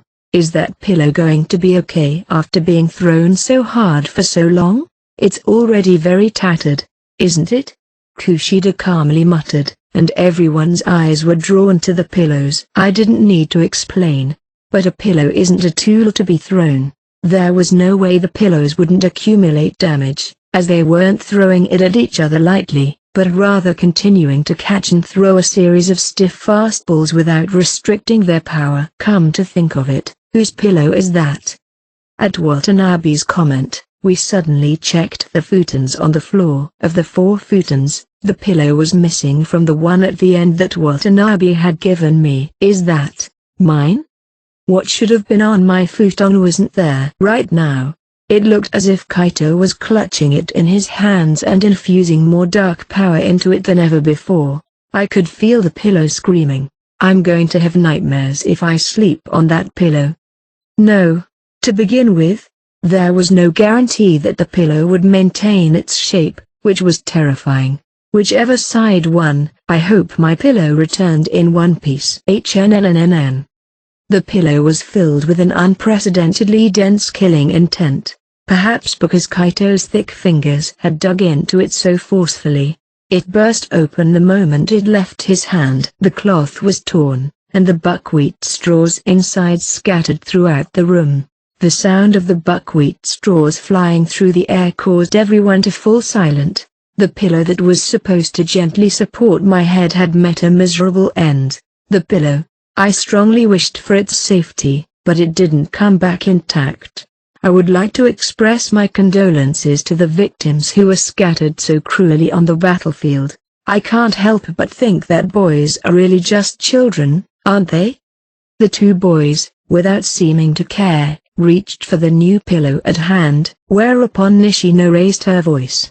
You know, we don't have time for this. We're busy, so can't we discuss things later? It's annoying. Ryun ignored the warning and was about to continue. But Kaito seemed to be different. He sat there silently and decided to stop. His heated thoughts cooled and he sensed the frustration in his surroundings. Does that mean you've lost, Kaito? I'm not going to continue if I'm bothering others. He was so quick to draw back, which was hard to imagine from their atmosphere he usually radiated. Well, if this was going to be the result, I wish he hadn't done it from the beginning. At least the sacrifice of the pillow, its straws scattered in cold blood, could have been avoided. Well, for now, let's just finish cleaning up, and then we can start talking. With the help of all the boys, except Ryun, and all the girls, we succeeded in collecting the pillow's remnants without spending much time. We'll have to get a new pillow from the innkeepers later. I'll have to decide whether or not to tell the truth. I collected the scattered buckwheat straws and placed them in a clear plastic bag set in the trash, and began to discuss the original topic. We're free to go anywhere as long as we return to the Akan by 1900 hours. The final time for dinner, right? First, as a matter of course, Kushida began speaking for the group. Yes, so it's really like a free day. Amikura immediately joined the conversation. I guess we could take a train or a bus and go out to some extent. But what should we do? Nishino-san, do you have any ideas about where you want to go? I'm thinking about skiing. I've only been practicing and haven't done enough actual skiing yet, and there's the resort at the corner of the mountain. I agree with Nishino. We just learned to ski, and it will be a shame to let it end after only half a day or so. Kaito silently raised his hand in agreement. There are quite a few people who want to ski. What about Watanabe-kun and Yamamura-san? I don't have any objections either. We'll be in the city on the third day, too, so isn't it fine? I'm okay with anything. Yamamura, who still couldn't ski, didn't seem to have any particular aversion to it. Was she just trying to fit in with her surroundings, or did she simply want to become a better skier? Her emotions didn't seem to suggest that, though. How about you, Mako-chan? I'm not that good at skiing, so I wouldn't go so far as to say I'm happy, but if everyone else is skiing, that's fine. We're a group. With that, she showed her total willingness to concede. Kushida didn't offer her own opinion, but looked at Ryun, who was sitting on the single-person sofa. What about you, Ryun-kun? Suit yourself. He seemed to have no particular argument and simply relinquished his right to speak. The group was relieved that Ryun, the most troublesome person in the group, made the decision.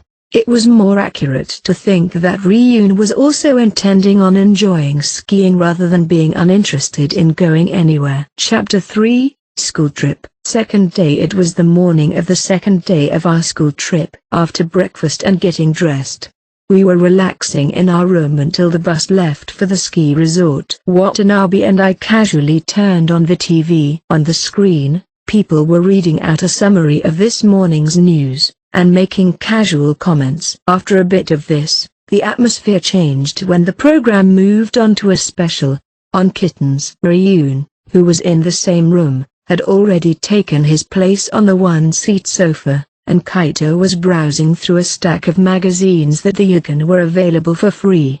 They all seemed to have fashion in common. It's so disturbing to see that he's just reading a book and it looks so menacing. It's like he's reading a murder manual. Watanabe whispered this in my ear. He probably thought no one would hear, but Kaito's sharp eyes instantly glared at Watanabe. Perhaps intimidated by this, he averted his gaze as he hid in my shadow. He's definitely a scary guy, right?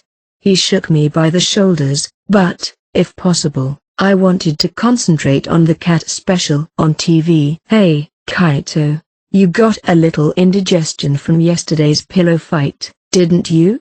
Let's have another game today. As if to bring a storm into this peaceful morning, Ryun made a proposal to Kaito.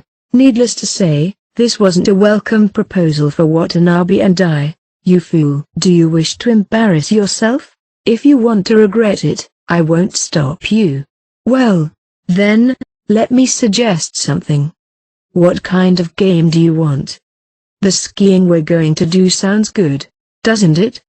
It seemed that he wanted a simple competition to see who would finish first. Although Kaito may not be a beginner, yesterday at least made it clear that Ryun's skills were superior. There was no need for Kaito to go out of his way to play along with Ryun's strategy of trying to drag him into his own ring. However, Kaito firmly closed the magazine with the same energy. You think you can win with skis? I'll crush your confidence. He seemed to accept the challenge and refused to show any signs of backing down. I'm not going to let you win, guys. Can we not make it a competition? Watanabe's voice was so low that a child might have said, "Ants are talking." While we were whispering back and forth, the two sides were heating up. Then Kaito stood up, curled up a borrowed magazine in his hand, approached Ryun and thrust the tip of the magazine at him as if it were the tip of a sword. "If you lose, you'll be as quiet as a cat during this trip," he demanded, perhaps unknowingly inspired by the TV special on cats. "Oh? I'm already more mature than you, if you ask me." With a snap, he brushed the tip of the magazine away with his arm. "I'd just like to see this feature on cats in peace." I urged them to keep their distance and avoid struggling. "You've got some nerve, Ayano Koji, even though the brunt of the trouble might come your way." "I don't think so. I'm not going to let them take advantage of me. Anyway, now that things have quieted down, I'm going to continue on." Those were my intentions, but before I knew it, the cat had disappeared from the TV screen. It seemed that I hadn't had much time to watch, as it was over in a few minutes. "I'm sorry to see that, Ayano Koji. You like cats, don't you?" "No, not really." "You didn't like the feature?" "I just wanted to see it for some reason, but I don't have any special attachment to cats as an animal." I would have felt the same way had this been a dog feature or a hippopotamus feature. The program was a cheerful topic of conversation for a while, but then breaking news was presented instead. The news showed that after a long period of recuperation, former Secretary General Nonai had passed away at a Tokyo hospital. From the Prime Minister's office, Prime Minister Kijima Unikijima had something to say. With numerous flashes, a man with a stern expression began to speak. "Let the man be with you, and the horse with you." These words were given to me by Dr. Nao shortly after I met him. Just as the Prime Minister began talking about the deceased, the screen darkened. It was time for the bus. Kaito, holding the remote control with his index finger on the power button, called out, "Come on, let's go, Ayano Koji. I'm going to enjoy skiing, but I'm a little concerned about the competition between the two of them." We came outside, but there was a little trouble waiting for us. We heard that the bus was stuck in a traffic jam and would be delayed about 10 minutes. There were many students waiting for the bus, and when I turned around, the front porch was overflowing with people. "It's cold, but I guess we have no choice but to wait outside." Watanabe exhaled a white breath and gloomily looked up at the sky. It was unfortunate that we went outside a little earlier than the other students, but it couldn't be helped. Even if we went all the way back to our rooms, we wouldn't be able to relax for more than 5 minutes. The The sixth group waited under the shelter of the roof for the bus to come. Hey, since it's a special occasion, why don't we all build a snowman? Amikura suggested to the group. Perhaps to make the most of the wait. That sounds fun. Why don't we make one with Nishino-san and Yamamura-san? Well, okay. Nishino was expected to refuse this kind of thing. But surprisingly, she easily gave in. What about Yamamura-san? No, I'm not interested. As expected, she declined, albeit somewhat modestly. The girls moved to a spot out of the way and began to gather up the fallen snow. Apparently, they had intended not to make a small snowman, but a reasonably large one. Hey, Ryun-kun, why don't you come over here and make a snowman with us? I think it would be fun. Knowing that he would never take her up on her suggestion, Kushida ostensibly appealed to his good heart and invited Ryun to join them. The students around her were also watching the development with concern, perhaps because they couldn't imagine Ryun building a snowman with enthusiasm. This remark was definitely payback for yesterday. If he made any careless remarks, she was determined to take advantage of the situation. I thought that some checks and balances would make her quieter, but I guess I misread her. Ryun muttered to himself. It was true that Kushida, before her identity became known to her classmates, might have tolerated the situation. He may have felt a strange sense of suspicion, but there was no way he could solve the mystery. I can't pass on information that the rest of the classes don't know, such as what transpired during the unanimous vote special exam. Needless to say, there was no way that Ryun would take up Kushida's offer. He didn't react to the invitation and turned his head. On the other hand, there were those who continued to quietly gaze at the snowman as it was being built. It was Yamamura, who had been gradually distancing herself from us without being noticed. While observing the snowman being made by Kushida, she exhaled coldly into her hands.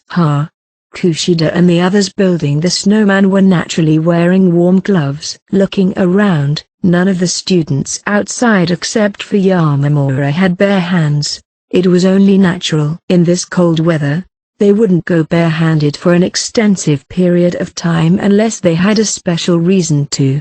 I remember Yamamura was wearing gloves before yesterday's skiing lesson. Even if she could rent ski gloves, why wouldn't she bring gloves with her on the way to the ski resort anyway? If she forgot them, she could just go back to get them, so maybe there was a reason for their absence.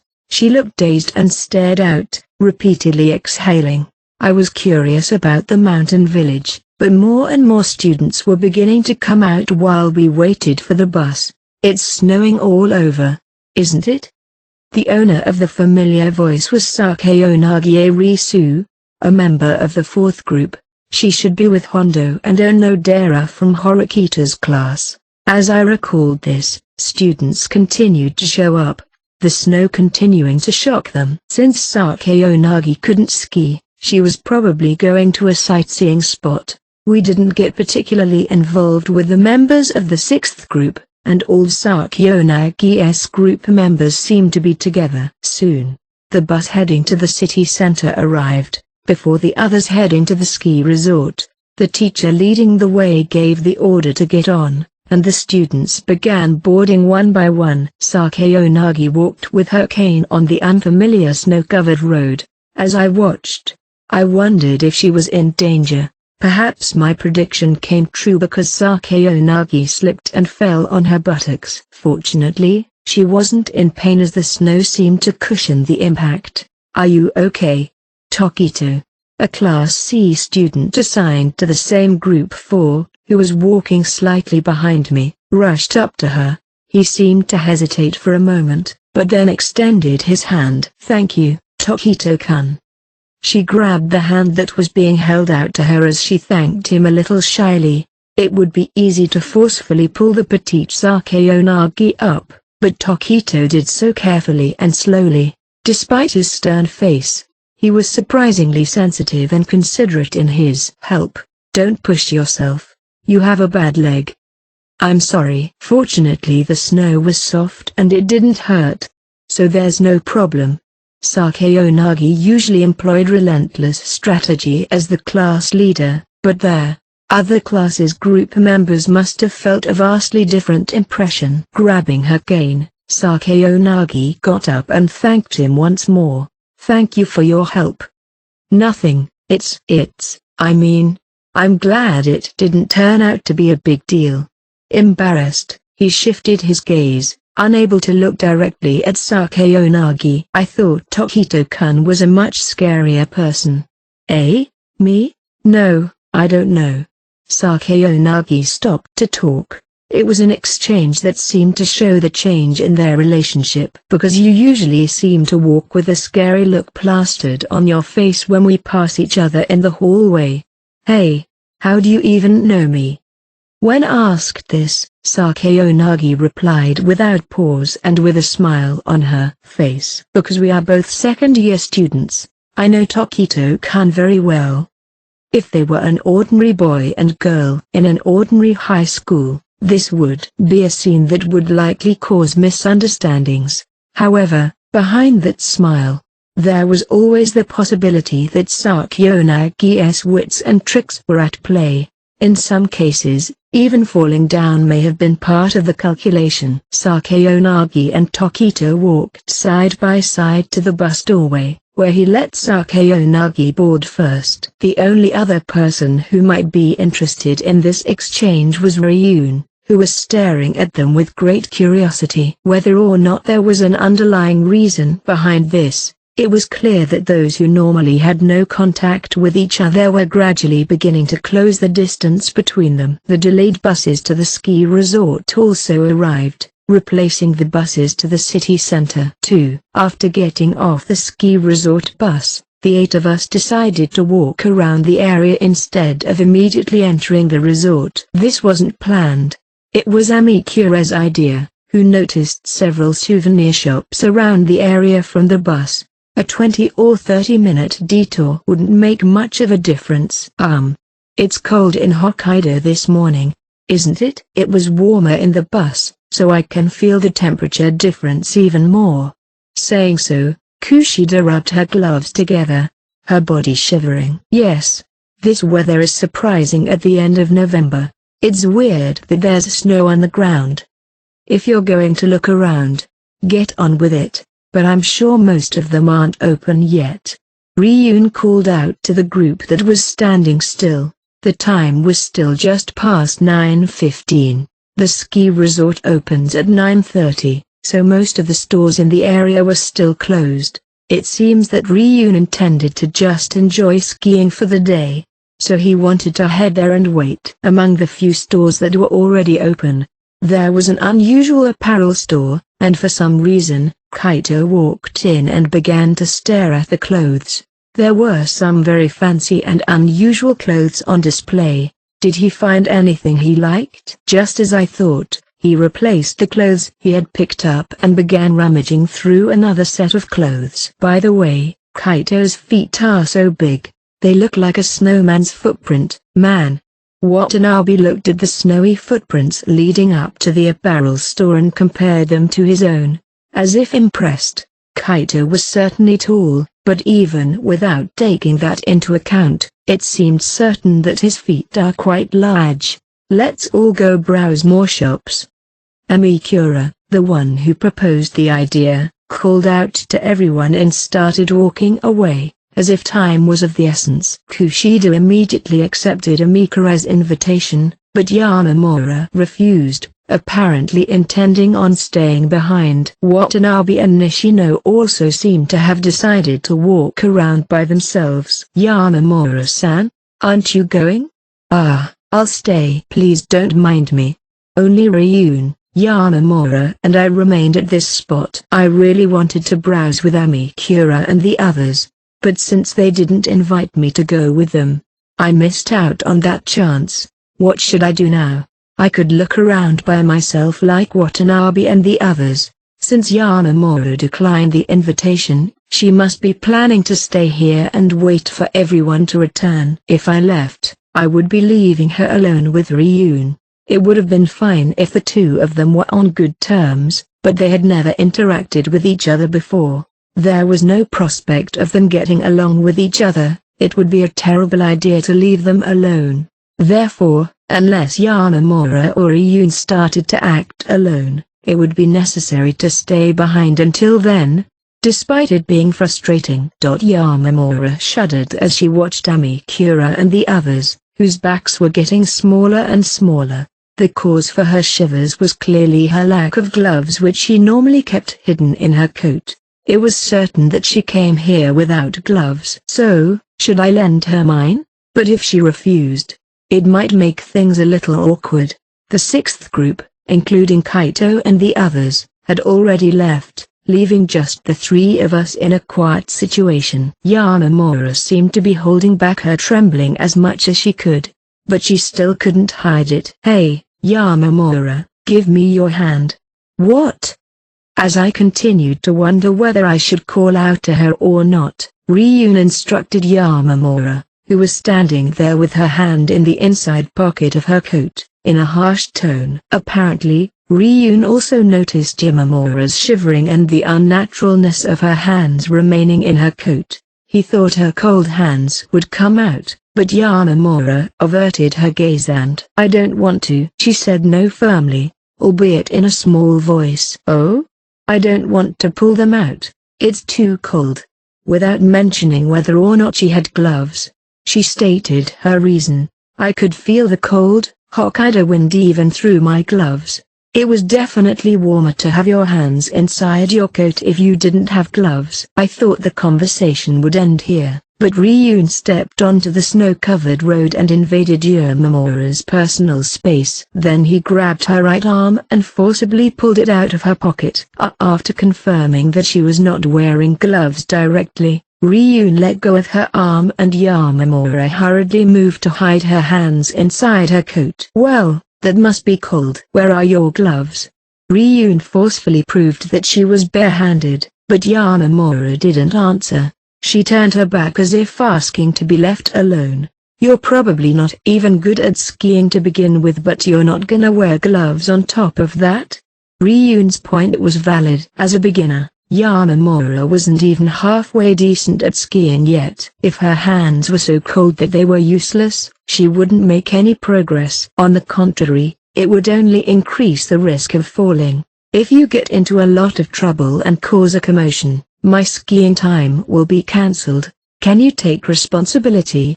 The emphasis on his own skiing sounded like a mixture of selfishness and clumsy kindness, typical of Ryun. "No, that's..."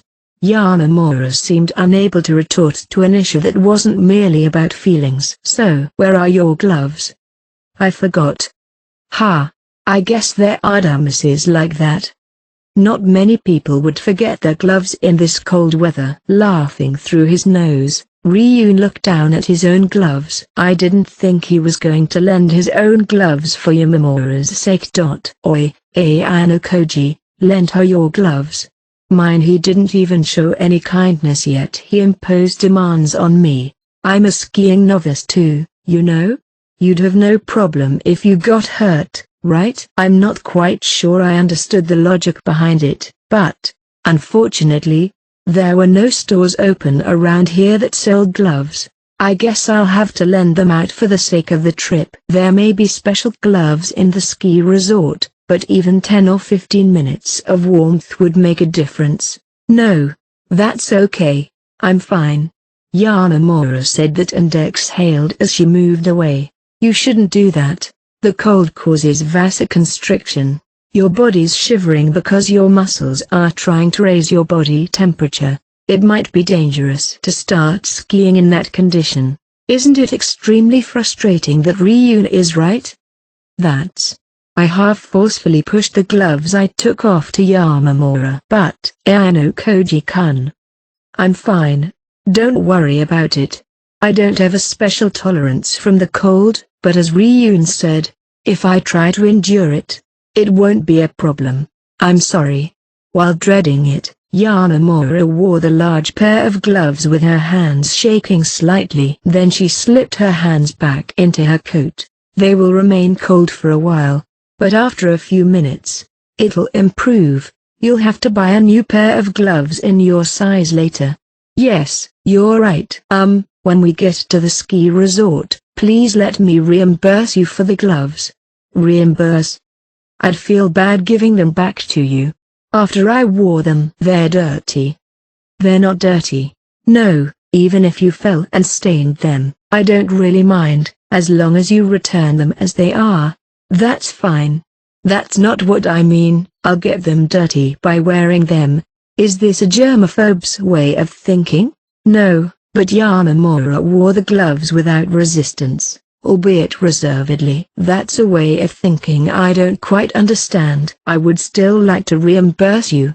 When it comes to reimbursement for the gloves, I don't think she would blatantly choose the cheapest ones and return them. I'd be forcing a pricey expense on her for an action that didn't require reimbursement. It's just spending some extra private points. You don't have to worry about that. It's weird, isn't it? I still say something as if I don't understand it. Why would Yamamura wear them, and why would it make her feel uncomfortable? Even if it hadn't been Yamamura, I would have felt the same way. It's okay. It would be worse to be compensated due to being overly concerned about it. I used a slightly stronger statement to let her know that I was confused. So, at least allow me to thank you in some other way. I didn't think a thank you was necessary, but maybe Yamamura would feel better if she did something. If she's this insistent, I should provide a way for her to be satisfied. Then may I ask you one question in lieu of a thank you? Yes, was there a reason you didn't have your gloves since the wait for the bus in the morning? I forgot, that's all. I knew she hadn't left them unintentionally. You had plenty of time to go back and get them. Or are you saying you weren't cold? I asked, pushing further towards what had been bothering me. That kind of thing, because it wasn't the right mood. Mood? The kind of mood that is hard to get through, sort of. It's true that the lobby was crowded with students, but I'm not sure if it was the atmosphere that made it difficult to return. No, that's just how I felt. But Yamamura might not have necessarily felt the same way. Although the exchange only lasted a few minutes, I was able to understand the student Yamamura a bit more, and that could be intriguing. Who do you usually hang out with, Yamamura? What kind of friends do these types of students make? Are they the same quiet kids, or are they in a circle of popular kids like Kushida who welcome everyone? Or is she a strong puller? Yamamura, however, didn't immediately answer these questions. Her expression showed no significant change, but she looked slightly uncomfortable as she narrowed her eyes and turned away. No one really. I usually spend most of my time alone. Alone? I don't think a Class A student would leave one person alone. I have such a weak presence that you probably wouldn't even notice that I'm alone. It's an everyday occurrence, so I'm not particularly concerned about it. She did indeed lack presence. I myself would be classified as someone similar. However, in the case of Yamamura and I, it was highly likely that our personalities were completely different. If Yamamura was cold, there was no way Amikura would ignore it if she noticed. Even Kushida, who was always concerned about other people's reactions, seems to have become desensitized to Yamamura's weak presence. Well, if Yamamura was actually almost invisible, like a shadow, I don't think anyone would have paid attention when she went back to get her gloves. The thinness of the shadow, if we analyze it objectively, we can grasp its true nature to some extent. Do you like yourself, Yamamura? I don't like myself at all. It's impossible. Yamamura answered honestly, perhaps out of obligation for having been lent gloves. The thing she wanted to hide was herself, and that was one of the first factors that left her overshadowed. If you didn't want to reveal yourself, if you didn't want to appeal to others, you would inevitably act inconspicuously. Even in a discussion, they would hide behind someone and try to avoid being recognized. It was similar to wearing black clothes in the middle of the night. Also, because they don't move unnecessarily, They are rarely noticed when in view. It's as if they have less presence than they should. Furthermore, from what I have seen, Yamamura seems to be more wary of people than others. In other words, she was afraid of other people and avoided asserting herself as much as possible. The combination of these factors resulted in the birth of Yamamura, a shadowy and unrecognizable student. The problem was that even if the cause was known, there was no immediate solution. I, who didn't usually interact with Yamamura, would only make her more wary of me.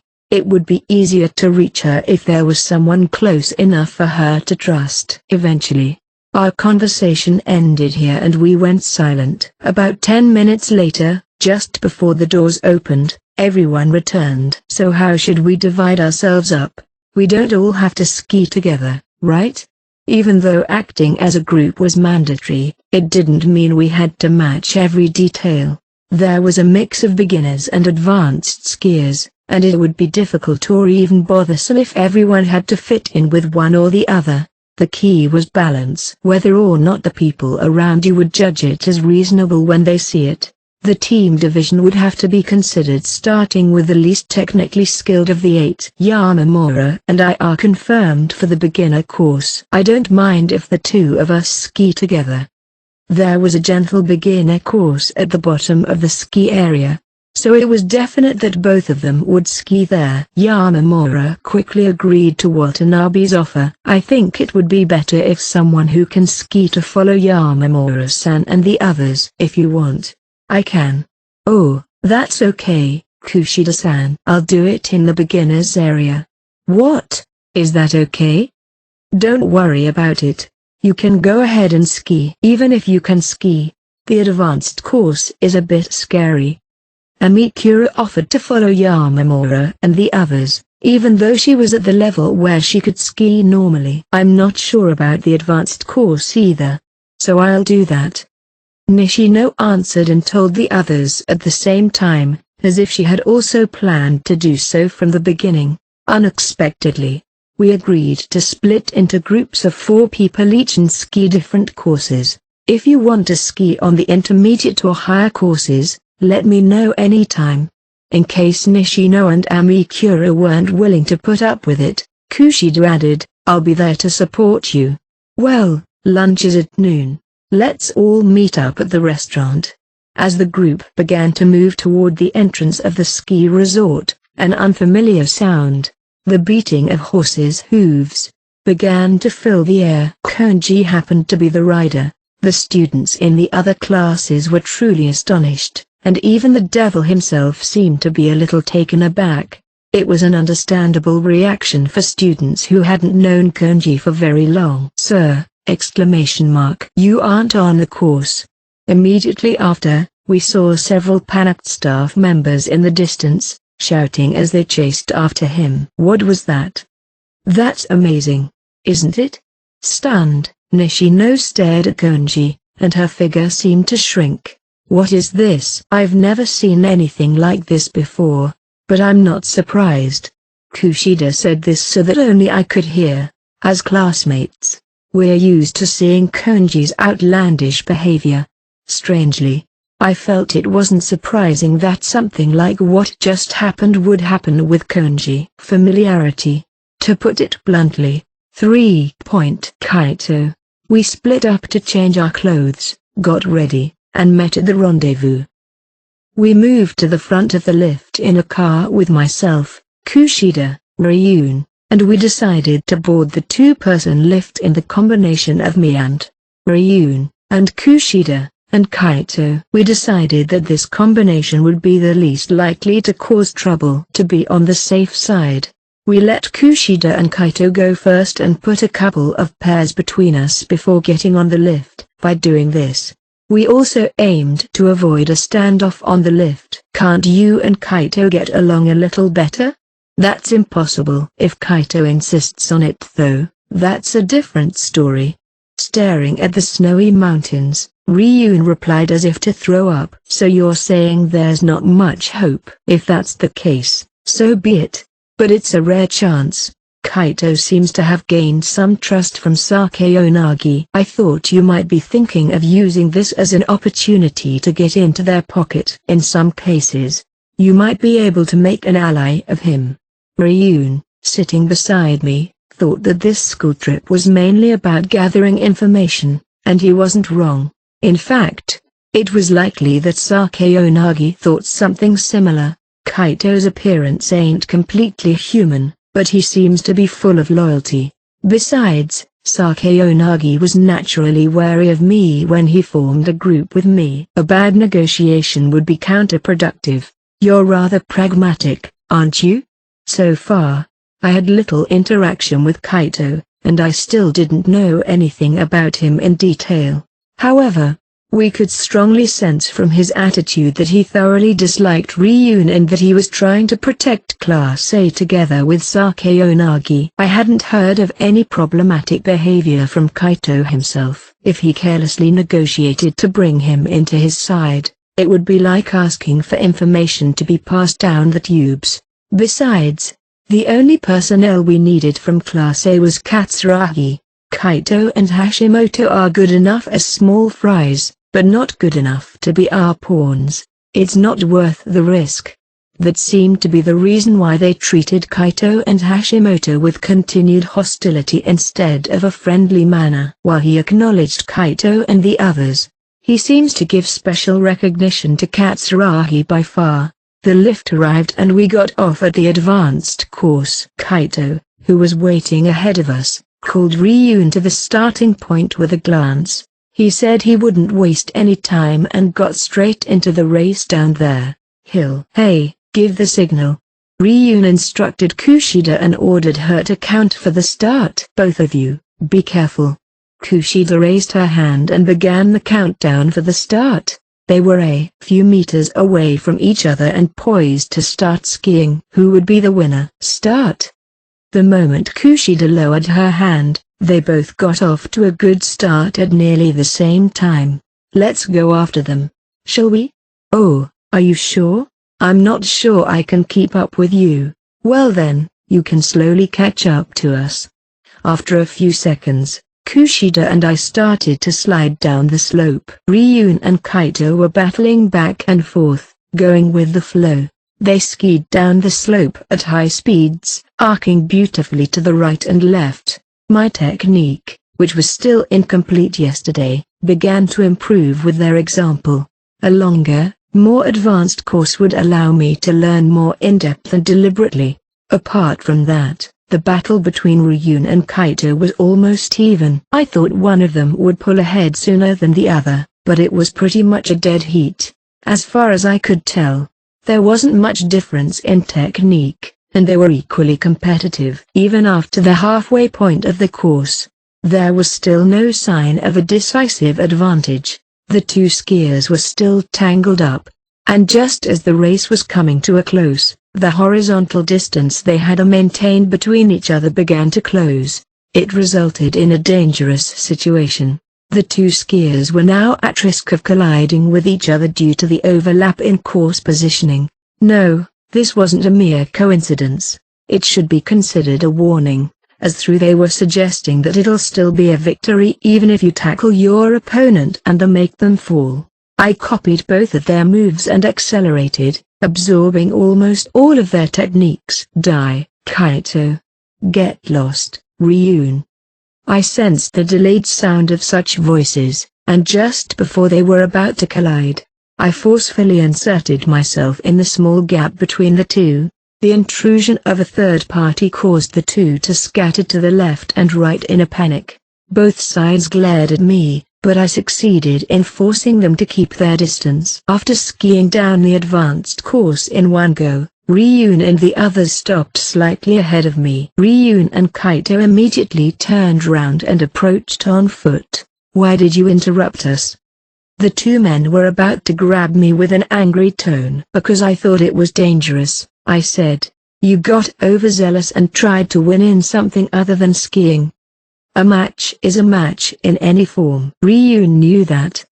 It doesn't matter if the opponent understands it or not. That's not a skiing match. After a round of complaints, Kaito glared at Ryun and then skied away. He seemed to feel that the atmosphere had dissipated, that they would compete later. At that time, Kushida also came down the slope and arrived at our place. The three of you are too fast, or rather, Ayano Koji-kun was quite abnormal. Ryun also approached with a disgruntled look on his face as he stomped through the snow. Are you really a beginner? Did you lie? Lie? No, yesterday was my first time skiing. Ryun didn't believe it, spat, and headed for the lift alone. I guess that's a relief for now. Maybe. It's no wonder he's so angry. I mean, you were skiing spectacularly. It was like the hero of a comic book who does everything perfectly with his talent, even if he doesn't work hard. Like Ryun said, was it really only your second time? I hate to say it, but I'm not that kind of comic book hero. Over the years I had lived, my body and soul accumulated countless experiences. Even if skiing itself was new to me, sports in general were basically connected by broad and shallow lines. I just tried to connect them with the verbal and visual information I received. You don't believe me? No, I do. But I might not have believed you if I hadn't seen your skills when dealing with a Musawa. At that time, I had shown Kushida a fight between White Room students, even if it was only for a moment. Did that doubt and skepticism from then add credibility to my improvement in skiing? That's great. I was praised once again, but I couldn't bring myself to accept the praise. No, it's not this again. It couldn't be helped that they only saw it as a show of modesty. But in fact, Ryun and Kaito's skiing was that of experts, true role models. They may not have accumulated as much experience as I have. In that sense, they have much more sense than I do. Let's head for a lift, too. Now that the trouble's finished, we can enjoy skiing. Yeah, right. It might be difficult for those who can't ski though. That's true for fun in general. It would be nice if people could enjoy skiing even if they were terrible at it. But that's not the case. Whether it was video games or sports, those who weren't good at them often didn't enjoy them. For at noon, all of us in the 6th group gathered at a restaurant attached to the ski resort. It was set up like a food court, so we each ordered what we wanted and returned to our seats. I was handed a one-touch call bell labeled 32 and told to get the food I had ordered as soon as it rang. How did it go with Watanabe-kun and the others? Were you able to improve your skiing? Kushida, being on the advanced course until now, asked about the results of the 4 who went to the beginner course. I've learned to ski pretty well. I'm still not as good as Amikura and Nishino, though. Watanabe was humble but also revealed a bit of confidence in his growth. On the other hand, Yamamura, whose name wasn't mentioned, had a darker expression and wasn't in high spirits. Yamamura is, well, she's not ready yet.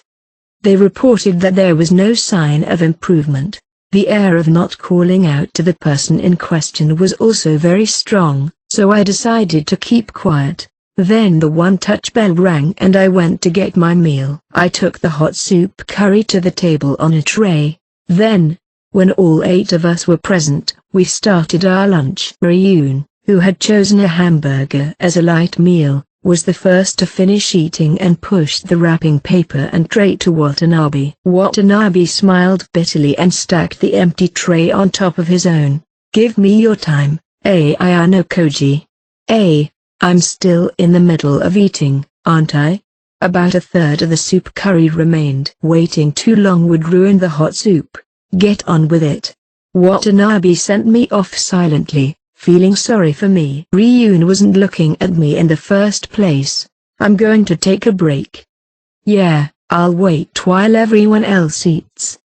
I let Kushida take charge of the situation and walked with Ryun through the food court. I finally stopped at the end of the food court and took out my cell phone. I unlocked it with my fingertips and stared at the screen for a while.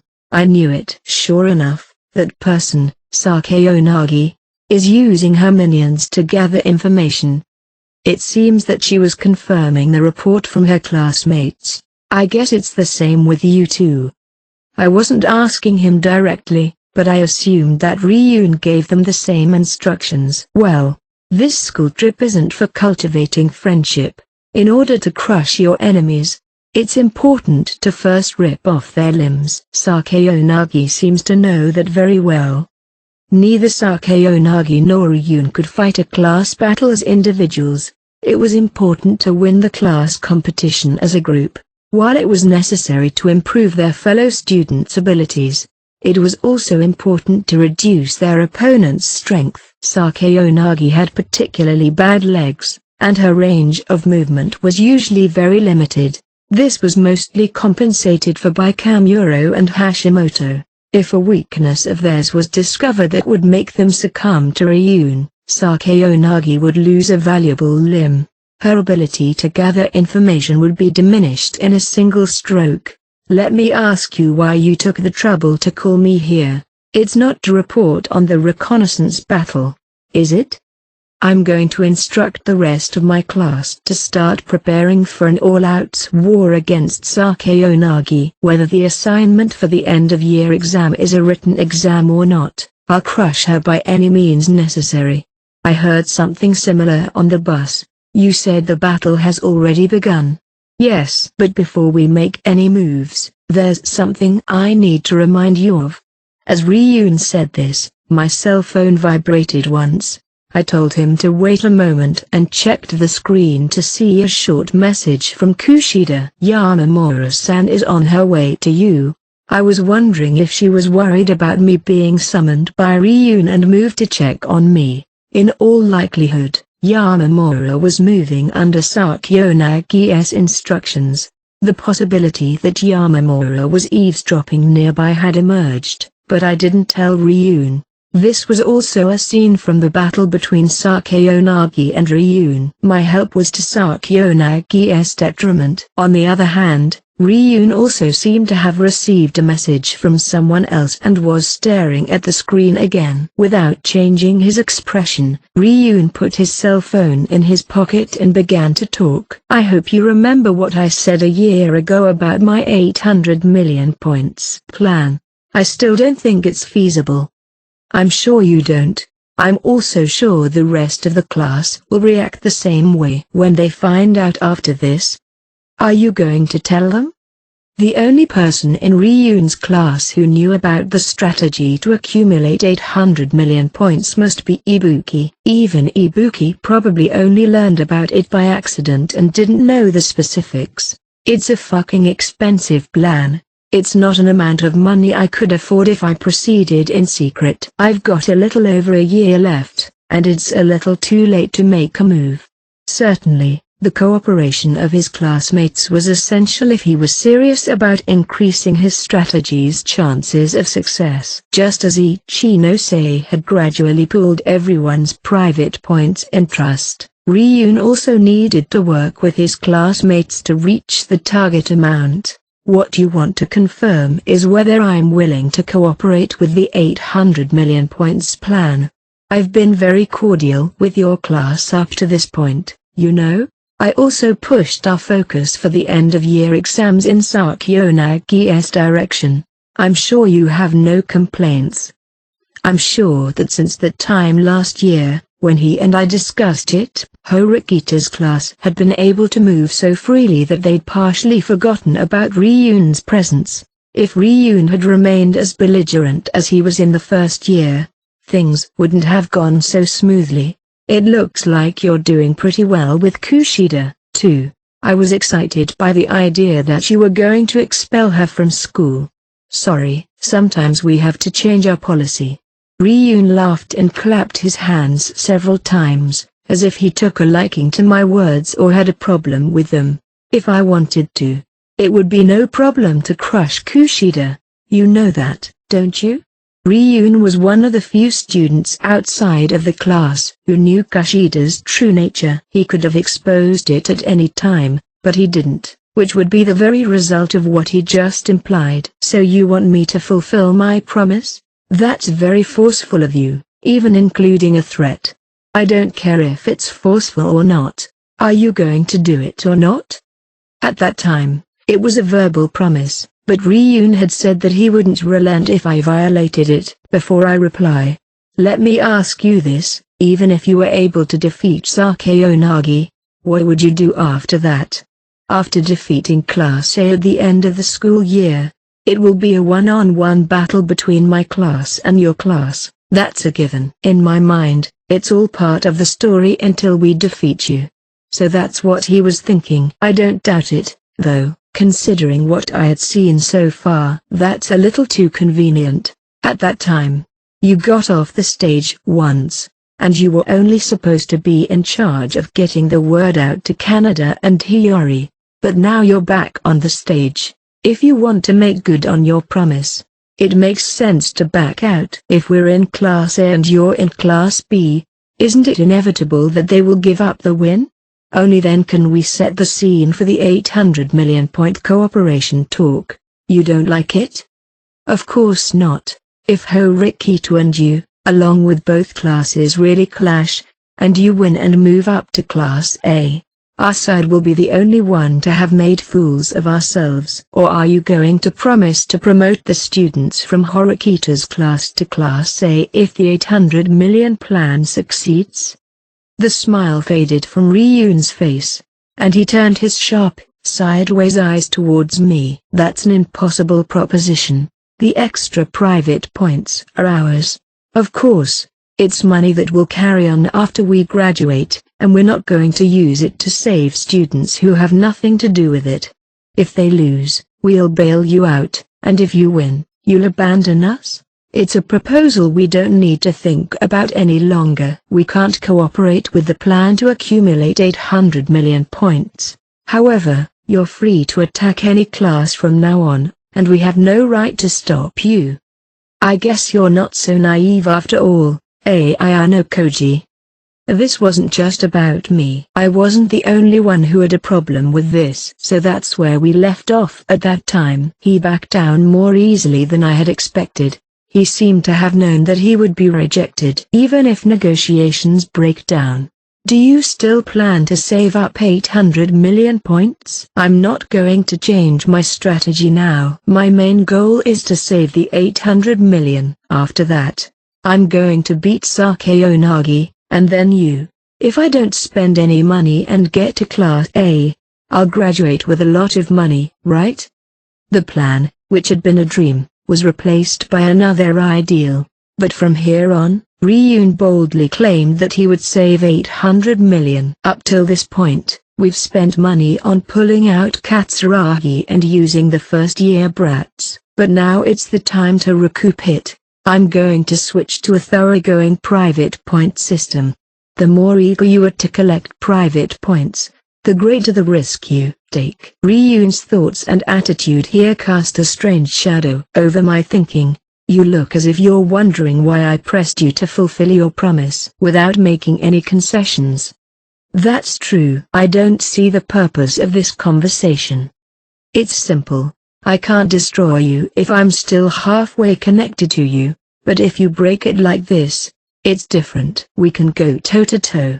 In other words, he chose his obsession with a renewed vigor over a conflict of interest. He said something similar on the bus, but he declared war once again. Still, I wasn't completely convinced. There was an agenda behind this conversation. I wouldn't find an answer if I pursued it here. It's fine to look ahead, but you should think about a rematch only after you beat Sakayanagi. I know she's smart, but that's all there is to it.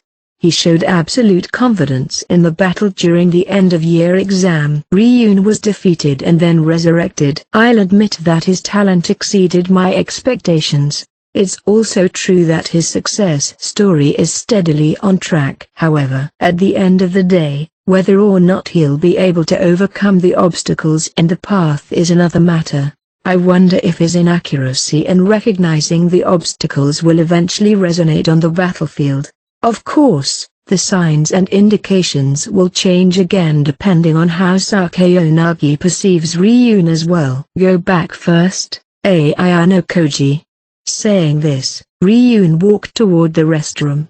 Hiyori, who had been watching us from a somewhat distant seat, noticed us and waved. Apparently, your eyes group had also come to ski. I slightly raised my hand in reply and returned to the group's table. Yamamura had already returned and was silently using her cell phone with a nonchalant look on her face. "Where's Ryun? He's going to stop by the restroom and then come back. Are you okay? Did you get hit or anything?" Watanabe looked worried and checked every part of my body. "No worries. We were just chatting a little." "I hope so." Yamamura, who had been eating slowly here, finished her meal and took her tray to the west to match Nishino. "I am going to put my tray away." Since the two ordered from the same restaurant, they seemed to go back together. "Ayano-koji, if you have a weakness, feel free to tell me," Kaito muttered with a deep gaze, as if he thought Watanabe had been asking too persistently. I would have liked for him to say those words before I was summoned. When Ryun returned shortly after, Kaito shifted his gaze from me. "You ran away from me and switched to frightening people of other classes?" "Oh, Kyuku. Don't worry, Kaito. I'm going to take care of you and the rest of Class A. I'm going to teach you that Sakayonagi is only a stepping stone for me after all. You can't beat Class A. You never know." He shrunk the margin, or should I say Ryun acted to make it look that way. He may be saying that he can win, but there's no actual proof behind it. Of course, he may have information that I was unaware of, but in a simple comparison of ability, Sakayonagi was a cut above the rest. Don't wait for the end of year exam, you can always try to set me up. Hey, you don't have the authority to do that, Kaito. You, whose only merit is your role as a loyal dog, are the one who gets in trouble when you make careless remarks, right? Kaito, having been called a dog, placed his large palm on the table and stood up. "Naturally, I alone am enough to defeat you."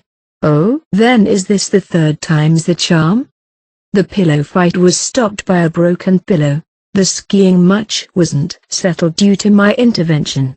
"Let's be friends, you two." There's already a rumor going around that our group is pretty dangerous. Some of the surrounding customers were beginning to look at the standoff between Ryun and Kaito in wonder. It was only a matter of time before the teachers would hear about it if they continued to be too flamboyant. "By the way, aren't Nishino-san and the others late?"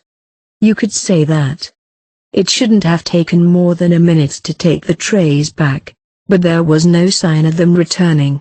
Noticing that Nishino and Yamamura hadn't returned, Kushida went looking for them. "Oh, there they are. But I think they're tangled up with some boys I don't know." In the crowded food court, Kushida pointed in the direction of Nishino and Yamamura, who were surrounded by 5 male students. Both had a grim expression. Hey, let's go help them. It's better not to move in large numbers. If you get caught, you'll be in trouble." I had just issued such advice, but there were already people leaving their seats. The 2 guys, who wouldn't listen to my advice, went to Nishino and the others without communicating with each other. "Kushida and the rest, wait here." I instructed Kushida, Amikura, and Watanabe not to move. As I caught up with Ryun and Kaito, who were heading toward the scene with heavy footsteps, a conversation reached my ears. "You bumped me on the shoulder and made no apology." "My clothes are stained with ramen broth." Apparently, it wasn't Nishino who started the trouble, but Yamamura, who seemed to have bumped into the man. "Isn't it your fault for not noticing Yamamura-san walking by?" The boys laughed teasingly and touched their own shoulders. No, I couldn't see you because you looked like a female ghost over here." "See? I'm really sorry." Yamamura apologized in a small voice. Perhaps she already apologized more than once or twice, but the boys continued to act as if they hadn't heard her.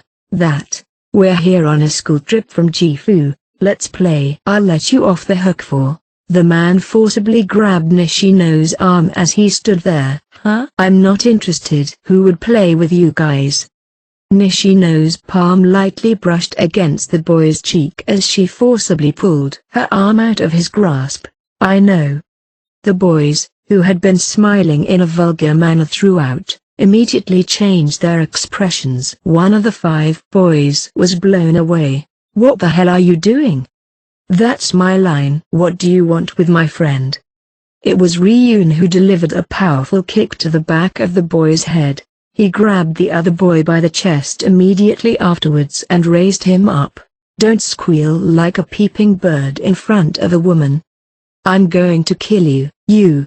Go ahead, try it. I'll let you hit me once if you want. You want a souvenir from the school trip, don't you?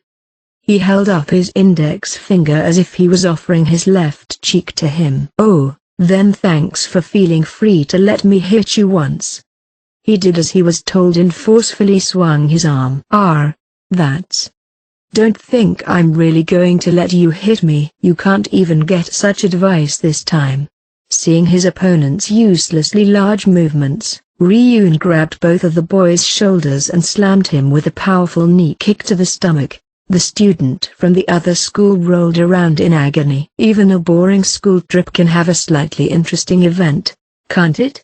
Ryun began to find enjoyment in the situation that was bound to result. The first event in his high school life that brought him into contact with another school turned out to be a disturbingly violent affair. One of the boys hit him with his left and right fists, clenched with all his might. There was no pretense of a one-on-one fight, and the other side seemed intent on winning through numbers. Then, Kaito appeared, slithering toward them.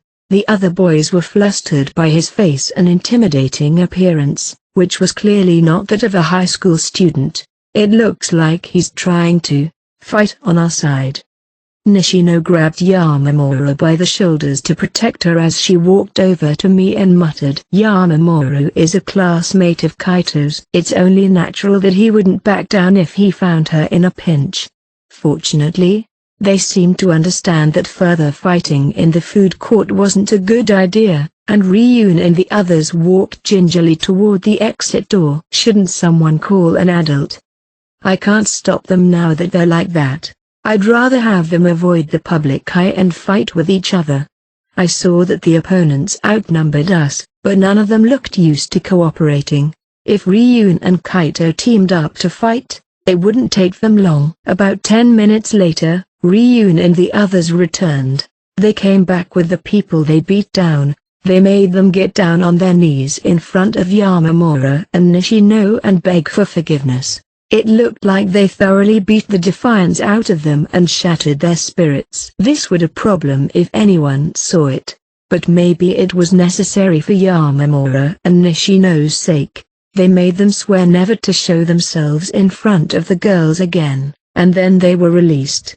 Never a dull moment, huh? Kushida whispered and I could only agree. 5. After skiing as much as we could, we returned to the Yukon before 1900 hours. We hadn't skied enough yet, but it was probably just as well, as we didn't want to leave anything behind. The end of the second day was approaching, and the night was steadily inching closer. At dinner, Sudo invited me to join him in the large public bath, where I washed my body before relaxing in the hot spring water. It works. I'm sure Sudo, who sweats it out during basketball practice on a daily basis, would find it exceptionally effective. He repeatedly scooped the hot water with both hands and washed his face, seemingly blowing away his exhaustion. After soaking in the bathtub for a while in a daze, Hashimoto, a Class A student, came up next to me. I lightly raised my hand in reply, and Sudo raised his hand in unison. Well, I've been really tired today. The class was a great way to get to know each other and learn more about each other. Did something happen? Nothing happened. I've just been worrying about a problem child in my group. Inwardly, Hashimoto's group had been bothering him since the beginning. Well, there's Konji. Correct. Free activities are supposed to be all hands on deck, right? Normally, if you have a sane nerve, you should be discussing it, but we're all going along with wherever that guy wants to go.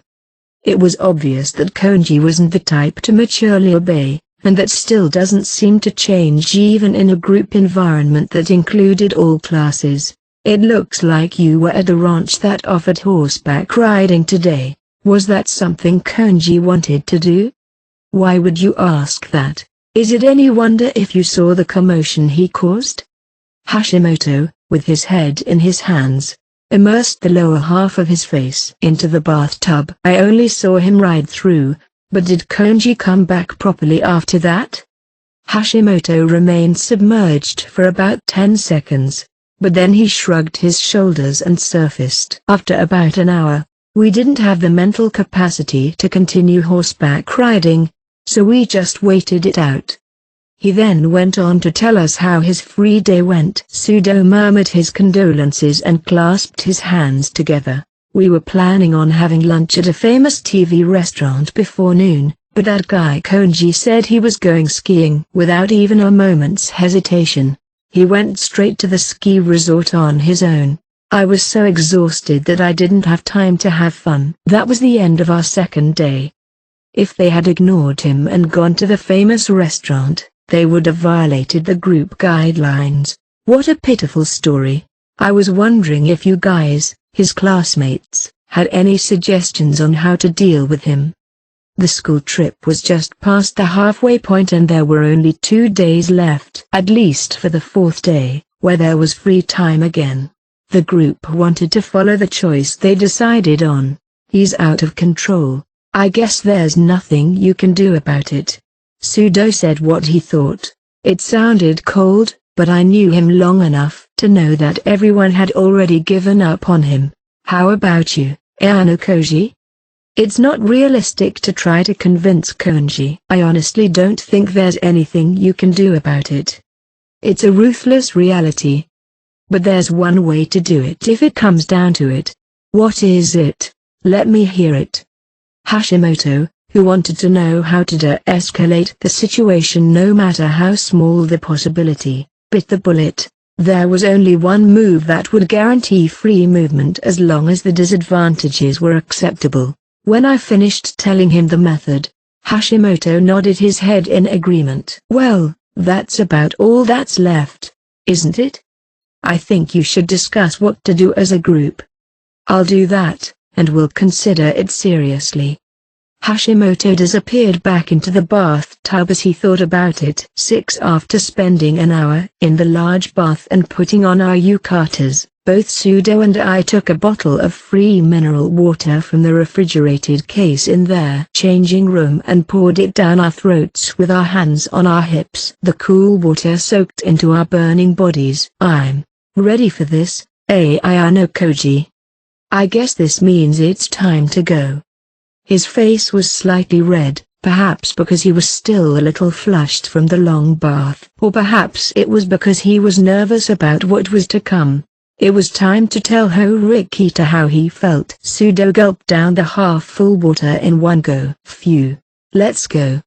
He slapped both cheeks simultaneously to fire himself up, as if he were about to enter a basketball game. So, what exactly are you going to do? It was just past 9:30 p.m. Most of the students were probably in their rooms, relaxing with their friends. I doubt anyone was already sleeping. I can't imagine them having fun or making noise together, but I couldn't be surprised if Horikita was watching them with a warm gaze. Anyway, yes, I'll try calling her on her cell phone. Clutching his phone, he walked through the warm room and exited the men's bath, and immediately started calling. Oh, hey, it's me. Where are you? He asked in a hurry, as she answered the phone without wasting time. In the lobby? Okay, just wait there for a minute. I'll be right there. Sudo hung up and looked at me as he walked away, breathing heavily. There's a small corner in the lobby of the Yukon that sells souvenirs, right? I heard she's there. Don't confess right away, okay? It's easy to be seen in the lobby. Horikita will be in trouble too. I know. A confession is a big event that requires consideration of not only the one confessing, but also the recipient. But where should I confess? If it's in the hallway leading to the backyard, no one will be coming at this time, right? There was a little wooden deck with a nice view if you headed up the stairs leading from the backyard to the higher ground. However, after 9 p.m., you couldn't go out to that backyard, so there should be no one there.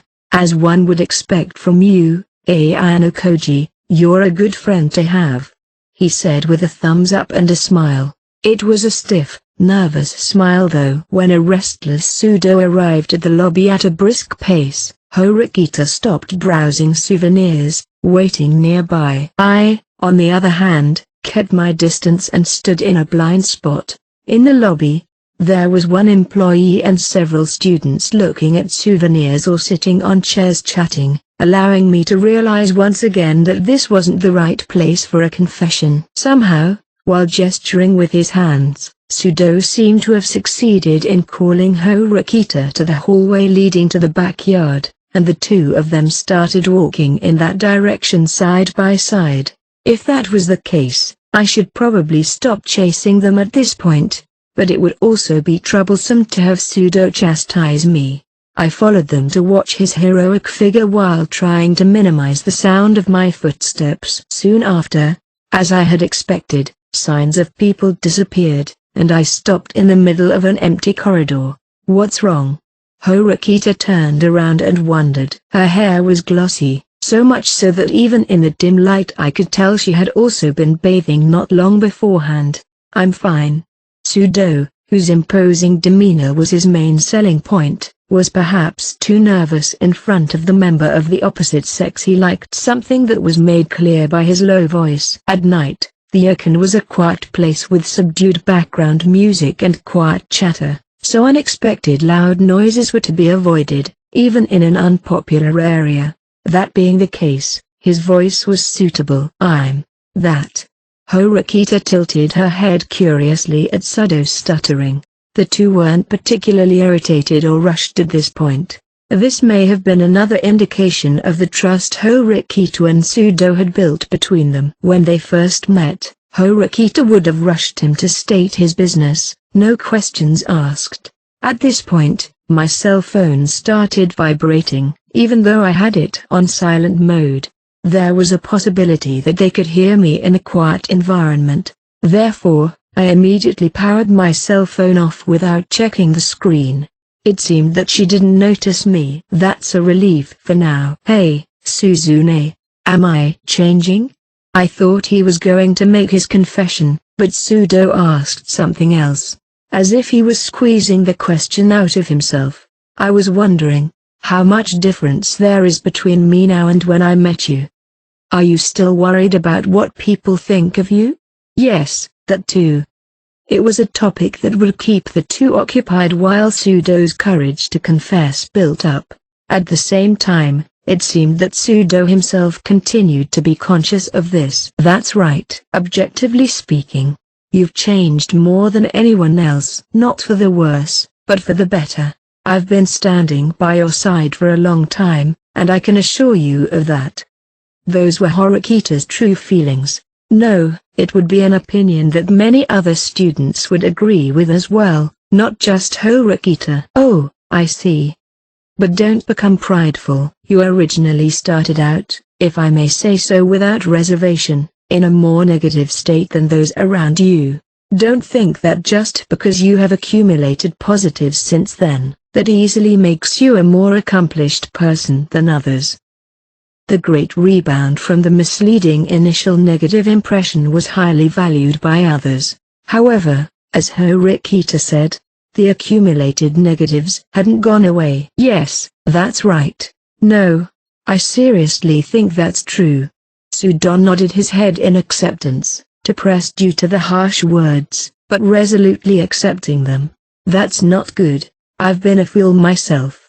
The tardiness and absences, the lowest ranking on a written exam, the abusive language, and the immediate violence." No matter how many times he looked back, the past never changed, and he was ashamed of the path he had taken. "You seem to have a firm and humble heart." He nodded, and then Horikita gently squinted her eyes at him and smiled. He probably didn't realize it, but Horikita changed a lot. The magnitude of that change was probably not much different from Sudo's. You don't needlessly hurt or annoy others anymore. It's okay. Apparently, Horikita interpreted this as Sudo asking her for advice due to being unsure about his own growth and past. This must have been conveyed to Sudo, who shook his head hurriedly. No, no, no, Suzune. No, I'm. Perhaps remembering what he had declared to me, Sudo quickly held out his right hand, but the words didn't follow the actions, only the outstretched and spread hand remained in front of her. What is this? Horikita was about to inquire about the meaning of his right hand since she didn't understand. I love you, please go out with me. He was able to free himself from the shame of trying to hold back and said the words clearly. His voice was loud, but I'll ignore that for now. If someone was in range to hear it, I could detect it and prevent it. Horikita, who had never expected a confession, froze as if she was shocked. If you'll go out with me, I want you to hold my right hand in return. Hey, is that seriously? Horikita was about to ask back, but quickly retracted her words. It must be some kind of joke, right? Since she could tell that Sudo's passion, enthusiasm, and thoughts were so genuine, she understood that it would be impolite to say such a thing. Horikita stared at his right hand and closed her lips. I thought she would respond immediately, but Horikita remained silent, staring at his right hand. The longer the silence continued, the higher Sudo's heart rate must have soared. It was likely a painful wait, not at all comfortable. However, Horikita should have been given time to consider it. A confession cannot be made while only considering one party's feelings. Horikita's mind must have eventually come to a decision, as she began to speak slowly, as if choosing her words. I have never once thought that I would be the one to receive a confession from someone. How will Horikita answer Sudo's passionate feelings? Will she accept or decline? Or will she put the matter on hold? As the silence dragged on, Sudo's right arm seemed to gradually begin to tremble. It wasn't due to numbness in his arm, but nervousness and fear. It was a feeling of frustration at not receiving a response, wondering if he would be accepted or not. Still believing that the hand he held out would be grasped, Sudo continued to bow his head. Sudo-kun, thank you for liking someone like me. She expressed her gratitude. However, Horikita didn't make a move to take his right hand. But I'm sorry, I am unable to answer your feelings. That was the conclusion Horikita drew after considering it. Yes, well, if you like, can you at least tell me why? Unable to lift his gaze, Sudo said that with his right hand going rigid. Reason, I guess. It's not that I'm dissatisfied with you. She started to speak, but then stopped. I'll be honest, I've never been in love with another person before. I don't have those feelings right now, and I have no idea what it's like. I thought that if I went out with Sudo-kun, who told me he liked me, there might be a chance that I could fall in love with you over time. But I decided I don't want that kind of inducement. Maybe I'm waiting for the moment when I naturally fall in love with someone. As if to confirm her feelings, Horikita told Sudo so. That was why she refused. A desire to keep waiting for her first love. It was surely a hidden feeling that she would never let an unrelated stranger hear. Well, thanks for telling me. Perhaps because he had been told so resolutely, Sudo didn't try to bite back. Your courage and your feelings, I got the message very clearly. Horikita said this, and as he was about to lower his now lifeless right hand, she hurriedly grabbed it. I certainly received your feelings. Thank you for liking me. Sudo's trembling right hand said it all. I decided it was time to turn around and go back to the souvenir shop to wait for their return. 7. In the souvenir section, which had yet to close, various Hokkaido souvenirs were on display. On that note, Nanase said something about chocolate-coated fries. I tried to find out what exactly they were, but I couldn't find any. as the Yukon didn't carry them. It seems I'll have to look for them while visiting tomorrow's designated locations or during my free time on the last day of the trip. I'll check my cell phone to see if there are any stores that carry them. Oops, I powered my cell phone on and checked it, and immediately saw a large number of messages and incoming call logs. Of course, they were from Kay. Where are you? I haven't seen you at all yesterday or today. Are you in the middle of something? I miss you. I miss you so much. I opened the app and read all the messages sent to me every few seconds. Immediately after, the phone rang. It sounded like a cat's growl, which was an apt description. Are you mad at me? No, I'm not mad. I see. It seemed that she was very, very angry with me. Why don't you at least give me a little attention? Sorry, we're on a school trip, but I have a lot of things to do. I don't know if that's a good thing. I've already confirmed that you're doing a good job of getting information about the 11th group from Kushida, so I was relieved on my own. You seem to be having a lot of fun with her. You're so rude. Cheetah, we're in the same group. Besides, you know what kind of person she is. It doesn't matter, and she's got bigger boobs. I'm not a Amu. Okay, I'll make some time now, so let's meet up somewhere. Really? Then let's go have fun. Being very attention hungry, she soon came back to sounding cheerful. I don't think we should do that. I have Ryun in my room. Oh, I see. Where are you now? I'm in my room, but I think the 3 girls are still in the bathtub. I was with them a while ago, but I came back first to call you. Kay was extremely self-conscious about the scars on her body, but it seemed like she had completely gotten over it. I'm going to get the key to my room, so I'm going back to my room immediately. I'll call you after that, so wait for me. Yes. I waited for less than 5 minutes for Sudo in the souvenir corner. When there was no sign of his return, I became curious and decided to check the corridor leading to the backyard.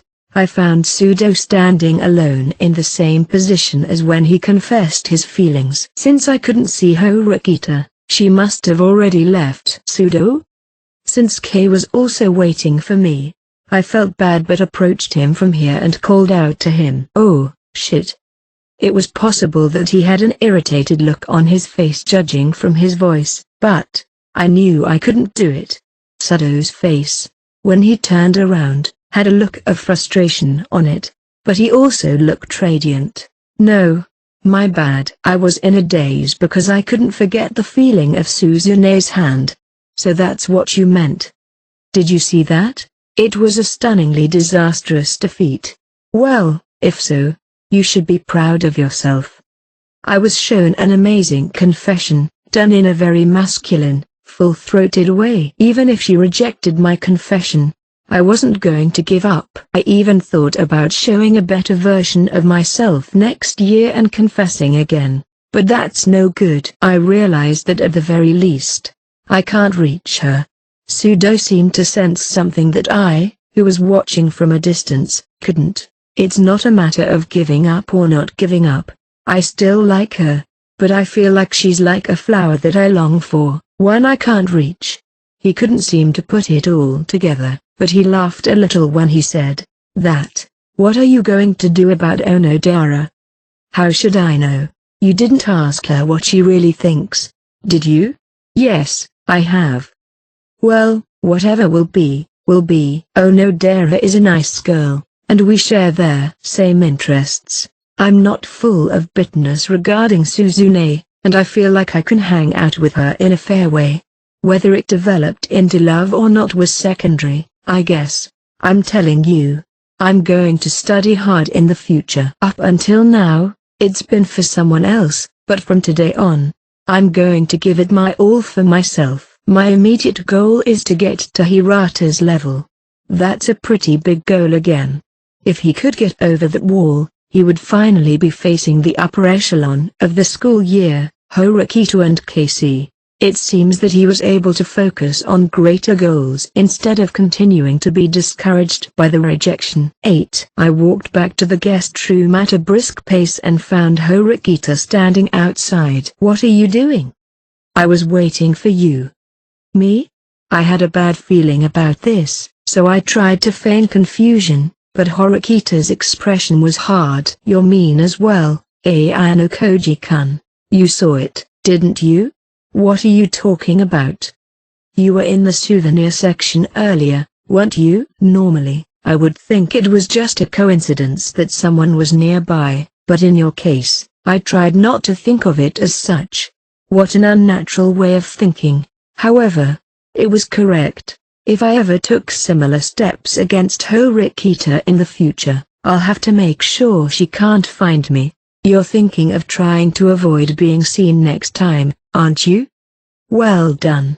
I applauded her honestly and praised her for her astute reading. That's what Sudo asked me to do.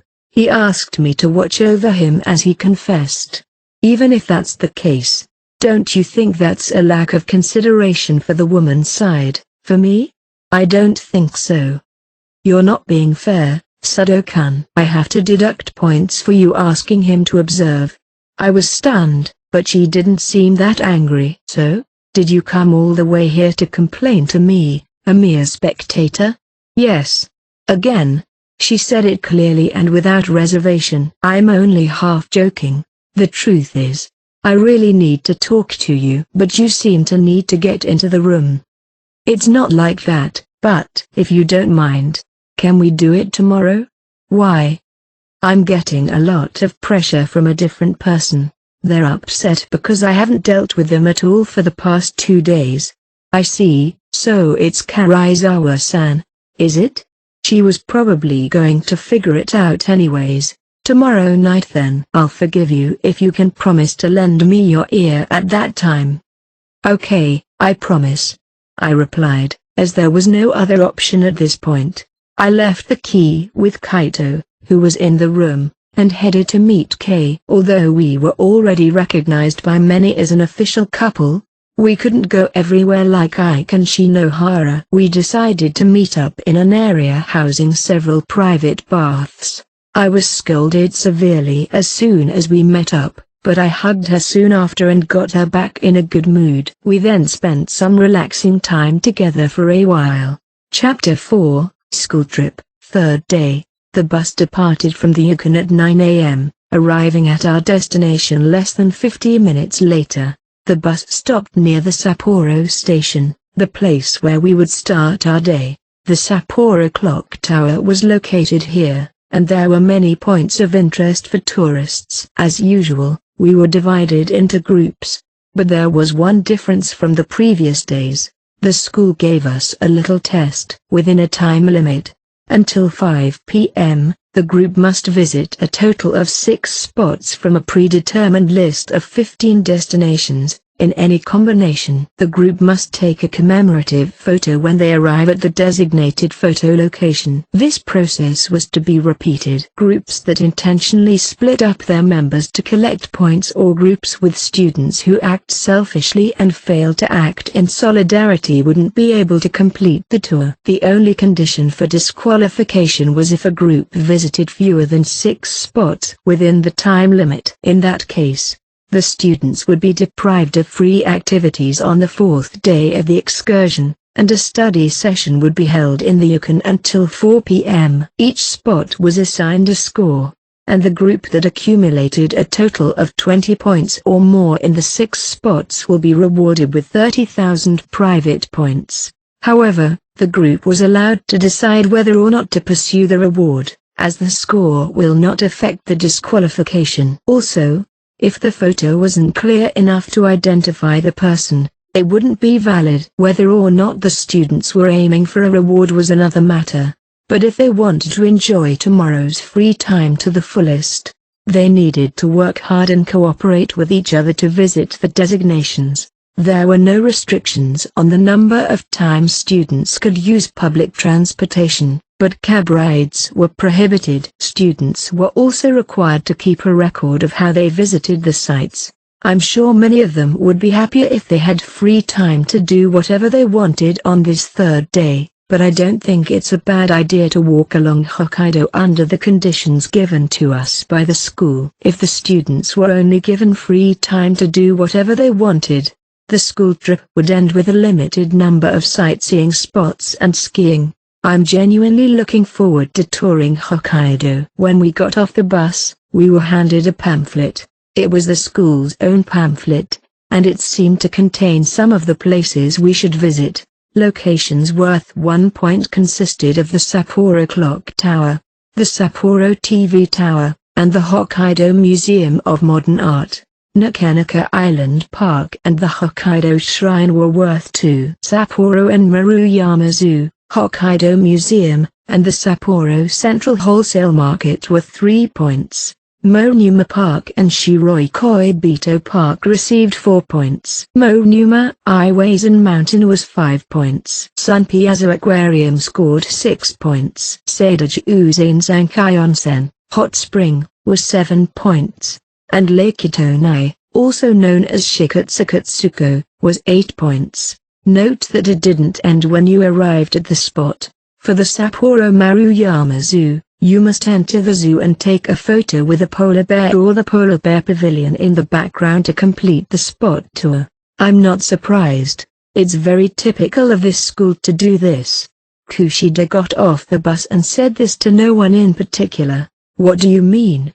Oh, hey, I'm sorry, I didn't notice you at all. I don't see how that's possible seeing as I was right here. But she wasn't looking at me while speaking. She turned his head around and smiled. It hurts to know that if I don't do it right, I'll lose a whole day to study sessions. I wonder if the reason they let us have a whole day of free time yesterday without any restrictions had something to do with this tour. That may be so. Now the question was what choice we, the sixth group, would make. The tour had been explained to us before the trip, but we had just been told on the bus that it would be like a test with free time at stake, and that we would be rewarded with private points. In other words, the group's policy was not set at this time. It was inevitable that there would be cases where groups moving for the private point reward wouldn't be able to meet the time limit. And this was a risk that must be taken. Some groups seemed to stay where they were and discuss the matter, but most of them started walking in the same direction. After all, it looks like many of the groups are heading for the Sapporo Clock Tower, which was just a stone's throw away. One strategy was to go for the high-scoring Utonai Lake, but it was risky. It would be more efficient to discuss it while walking. As for the high road, as Kushida said, the first safe route would be to go from Sapporo Station to the clock tower, take photos at the designated spot, and then head down Odori Street Park to the TV tower. It was time efficient, cost effective, and allowed you to visit 2 spots. However, at this point, I wasn't sure if it was ideal for the process of aiming for more than 20 points. Later, all 8 members of our 6th group also finished disembarking. I just did a quick search on the map app, and it looks like even if we could use a cab, it would take us several hours to visit the 6 high-scoring spots. Even with full use of public transportation, it would be impossible to visit all the high-value spots in the time available. Does anyone here know anything about Hokkaido? Watanabe asked the members of the 6th group, but there was no good answer. I, like the other students, had no knowledge of how to travel in Hokkaido or the most efficient means of getting around, so I couldn't derive where it was efficient to go without doing some research. Even if I tried to give a route on a map app, I wouldn't even know where things are, so the order would be messed up.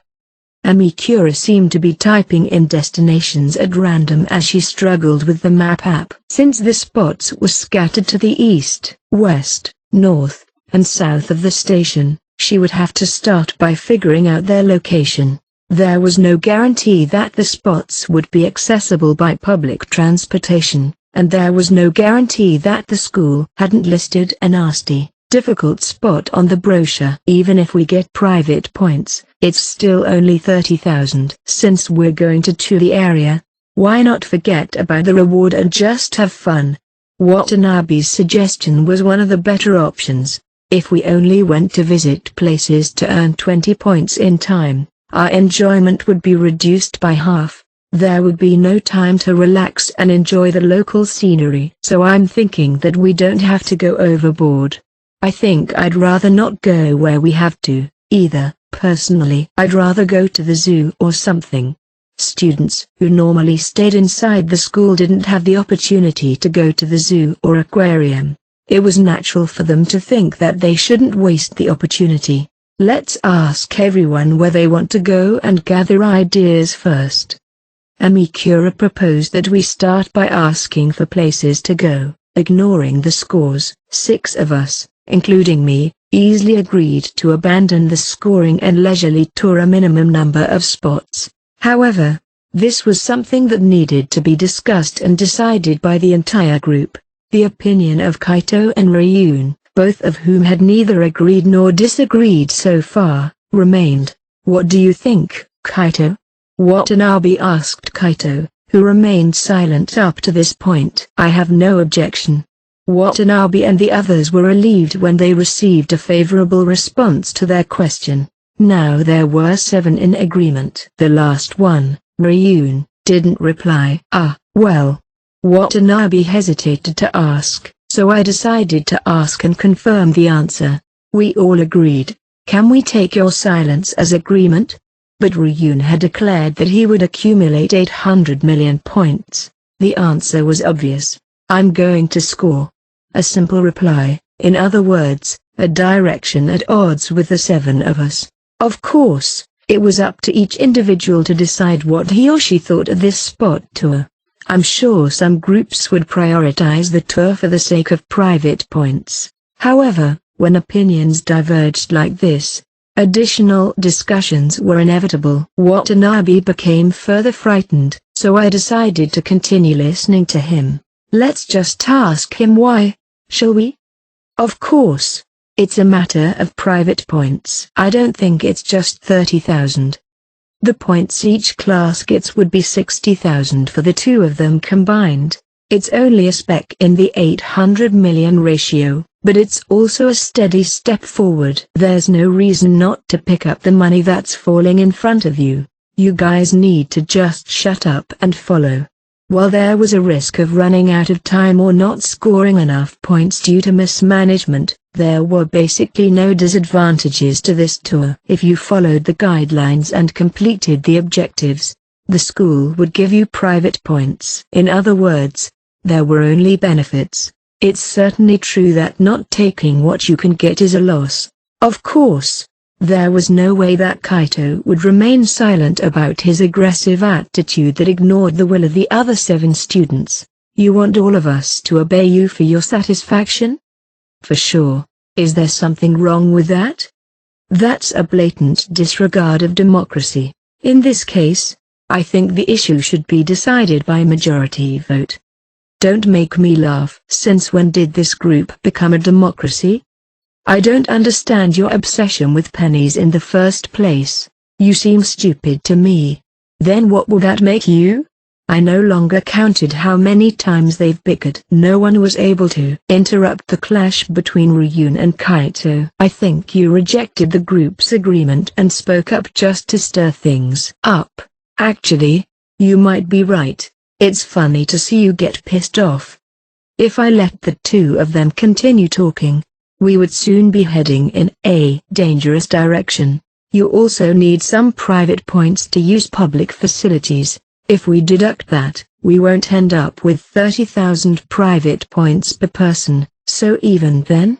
I didn't know the exact amount at this point, but some expense would be necessary. Even so, even if the reward drops to nearly 20,000, I'm not going to give up on it. I noticed that we were the only group left around the bus. We're wasting valuable time while we do this. You know that, don't you, Kaito? He was trying to make him concede. Such was the strong pressure from Ryun. Of course, there was no way that Kaito would remain silent with this comment, which only seemed to add fuel to the fire. I refuse. If you insist on getting private points and ignoring the opinions of everybody else, I won't cooperate with your tour of this spot. In other words, not only will you not get your private points, but you'll be deprived of your free time tomorrow.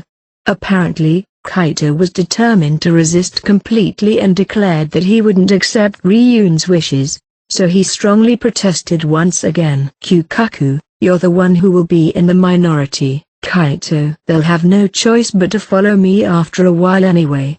Are we going to start a contest of patience from now? That would do us no good. The best way to move Ryun, who wasn't going to budge, was to steer Kaito in the direction of collecting private points. 30,000 wasn't a bad deal for the 6 of them, and it wasn't completely disadvantageous. Besides, if they were guaranteed free time tomorrow, they could make up for the sightseeing they couldn't do today. If the 6 people, excluding Kaito, leaned toward Ryun, that would be the majority opinion. Even if all of us are forced to follow you, I will not follow you. If that happens, it would make Kaito the villain by 7-1. If you're going to destroy the group by yourself, maybe it's worth giving up on the money? I hope so. Kaito showed no sign of flinching, as if he was used to being the villain. Oh, calm down, Kaito. Watanabe, who had been timid up to this point, had no choice but to interject. Then you're going to have to talk Ryun out of it, aren't you? Watanabe wondered what to do. Yes, that's right. Hey, Nishino, as a classmate, knock some sense into Ryun, will you? It's easy to give him a hard time, but there's no way he'll change his mind. I won't do anything unnecessary. I guess Nishino, who had known him for a long time, could already predict the outcome. She was in a mood to concede early on, saying there was nothing she could do now that it had come to this. Hey, can I have a word? What do you think we should do about this situation? Kushida tugged on my arm, and after pulling some distance, she asked me a question. I thought it would be safer to follow Ryun-kun, but Kito-kun has ended up like that as well. That said, Ryun-kun won't budge if I go along with Kito-kun. They're really selfish people. They were both called out, as if their negative aspects were on display. It's not like there isn't a solution. Oh, yeah? It's just that I'd rather not recommend it if I could. Can you tell me in a nutshell? What Ryun wants are private points, no sightseeing required. What the 7 of us want, on the other hand, is to go where we want to go and enjoy the sights. Kaito's opinion is also on this side. Yes, they're at odds with each other, aren't they? Then the 7 of us should just cut our losses. If we, excluding Kito, raise 5,000 private points per person and donate them to Ryun, there will be no complaints, right? Oh, I see, that's one way to solve this problem. But Ryun might not be satisfied with only him receiving 30,000 private points. I continued to talk to Kushida about the risks. When this group receives that reward, each class would receive 60,000 private points. That means that, at the very least, he would collect 30,000 from Nishino, who was also in the same class. Even if Nishino declined, Ryun would demand the money in order to line his own pockets after all. In that case, the 5 of us would have to pay 60,000 private points, or 12,000 private points per person. There would be some resistance to paying that much for the sake of sightseeing. It's not cheap, right? What was supposed to be a tour that could only result in a gain in the first place would turn out to be a loss. It was doubtful whether we'd be able to honestly enjoy the sightseeing afterwards. It would also set a bad precedent for the majority of the group to give in to the aggressive stance of the minority. And worst of all, we have to consider the risk of them asking us to give them more. That kind of bullshit. This is so bothersome. That's what I'm talking about. I understand what you mean, Ayano Koji-kun. That's why I don't recommend it. I think it's best to come to a decision without anything of the sort. It's not easy to have a peaceful discussion, or rather, it's impossible. Certainly, It was unlikely that Ryun or Kaito would easily give in, and it was inevitable that they would be stymied. That's right. It's basically a contest of endurance already. We'd have to push ourselves pretty hard to collect more than 20 points, right? It's going to be tough if we waste 30 minutes or an hour here. So the strategy was to let them use up this time arguing. But that choice also encompassed a number of problems. If Ryun decides that we don't have enough time, there's no guarantee that he'll maturely enjoy visiting the locations and sightseeing after that. It'll be a failure in the end. I'm pretty sure that tomorrow's free time will be gone. Oh, I see. There weren't many steps we could take here. We had no choice but to take some risks and try to put it all together. I don't want to waste this precious day either. We're going to have to endure pain to get things going. What are you going to do about it? I came to one conclusion. But before I did, I realized something important. The proximity between Kushida and I was maintained for too long, even if it was to avoid being overheard by those around us. The fact that only Kushida and I were having a private conversation was clearly highlighted. You're dating Karizawa, aren't you? Watanabe said with a bit of a glare. Amikura also gave me a funny look as we walked back. It was a strategy meeting. Right, Kushida? Of course. I just talked with Ayano Koji-kun. Saying that, Kushida quickly moved away from me. It was an overacting gesture, as if she was blatantly walking away from someone she didn't like, and it wasn't very pleasant, but it seemed to satisfy Watanabe and the others, so I guess it was the right move. I regained my composure and approached Kaito, who was still glaring at Ryun, and Ryun, who was looking at his cell phone without a care. I then turned my back to them and faced the other five. I have something I want to confirm with you all again. Except for Ryun and Kaito. I want to recount the opinions at this point. Do we prioritize sightseeing or private points? If anyone has changed their mind on the latter, please raise your hand. You don't have to worry about the mood at the moment, just indicate your intentions. Watanabe and the others all looked around to see what the others were doing, but none of them wanted to raise their hands. I could tell by their demeanor that none of them seemed to be lying. In other words, no one agreed with the policy of prioritizing tourism aimed at obtaining the required score. So what? I ain't gonna change my opinion no matter what you say, Ayano Koji. I knew he didn't care whether he had any allies to support him. Sorry, but I need to talk to the five of you right now. I quickly shifted my gaze from Ryun and turned around to continue talking to the other five. Since we're in this situation, I've concluded that all 8 of us will never be able to come together, and that it's a waste of time to talk about it. Then what are you going to do?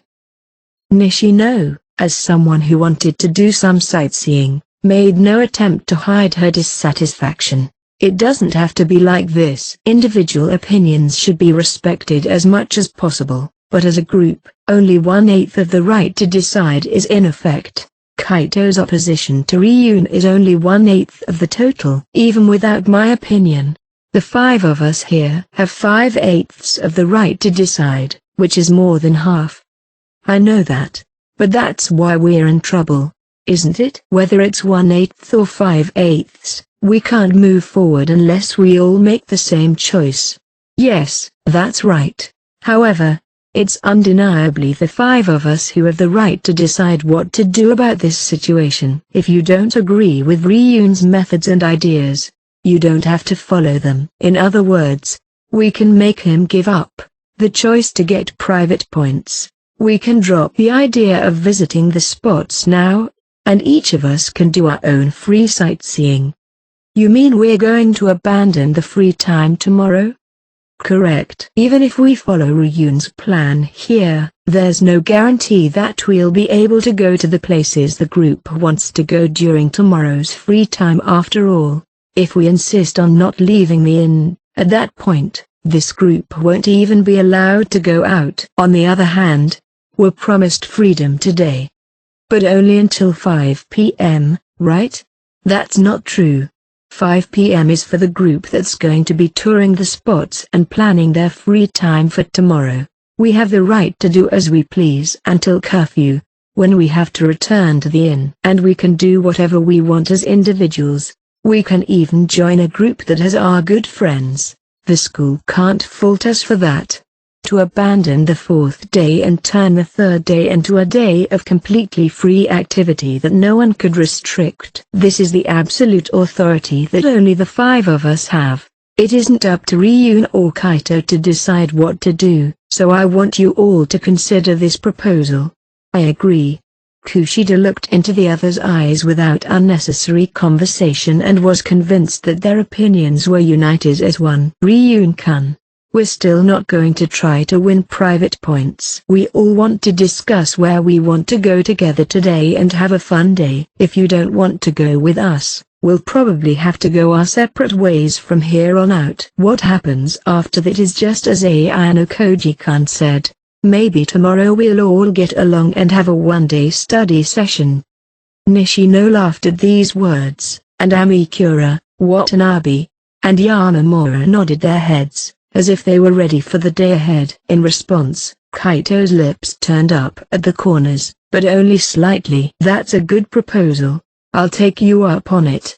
Kaito, who had been opposed to Ryun up to this point only out of rebellious spirit, now sided with the 5 of us. With everyone having come to a conclusion, the ball would effectively be passed to Ryun for the first time. He could either follow Kushida's opinion and give up the private points, or rebel and ignore the plan. Either way, he wouldn't get the private points he wanted. On the contrary, he'll even get a study session tomorrow as an added bonus. You've gone the extra mile, Ayano Koji.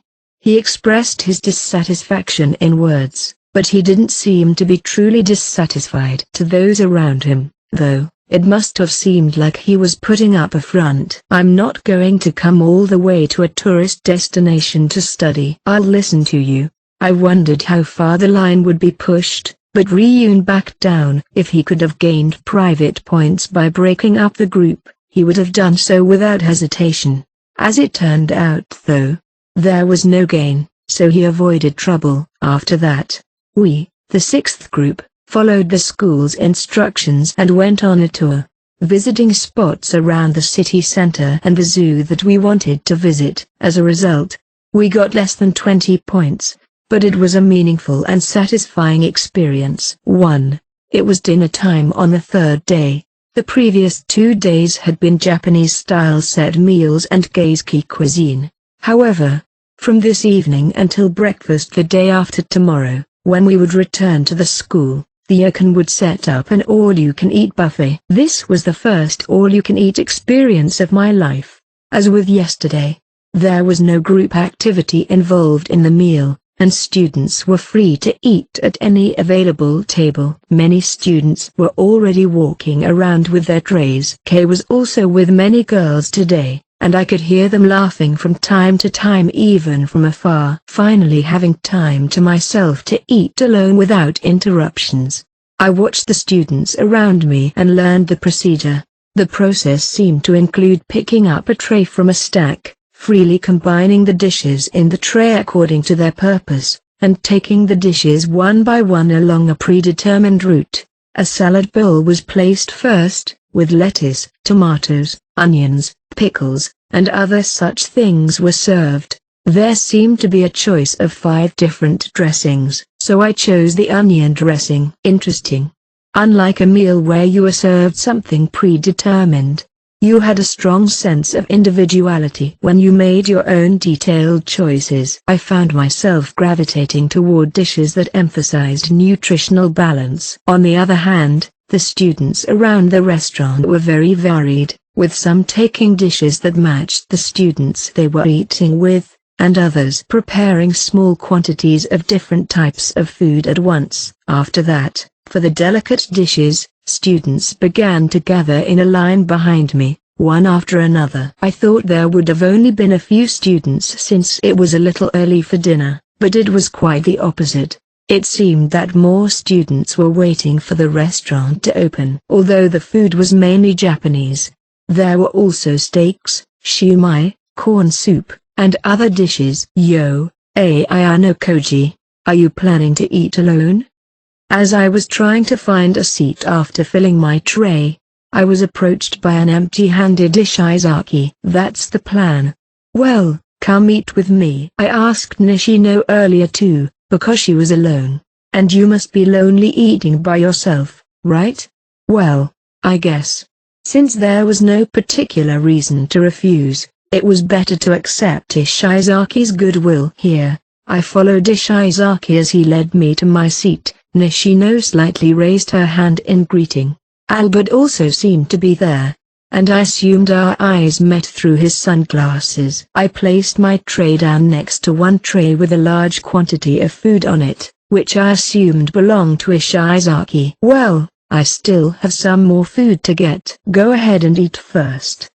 He was empty-handed when he called out to me, likely because there was more food he wanted.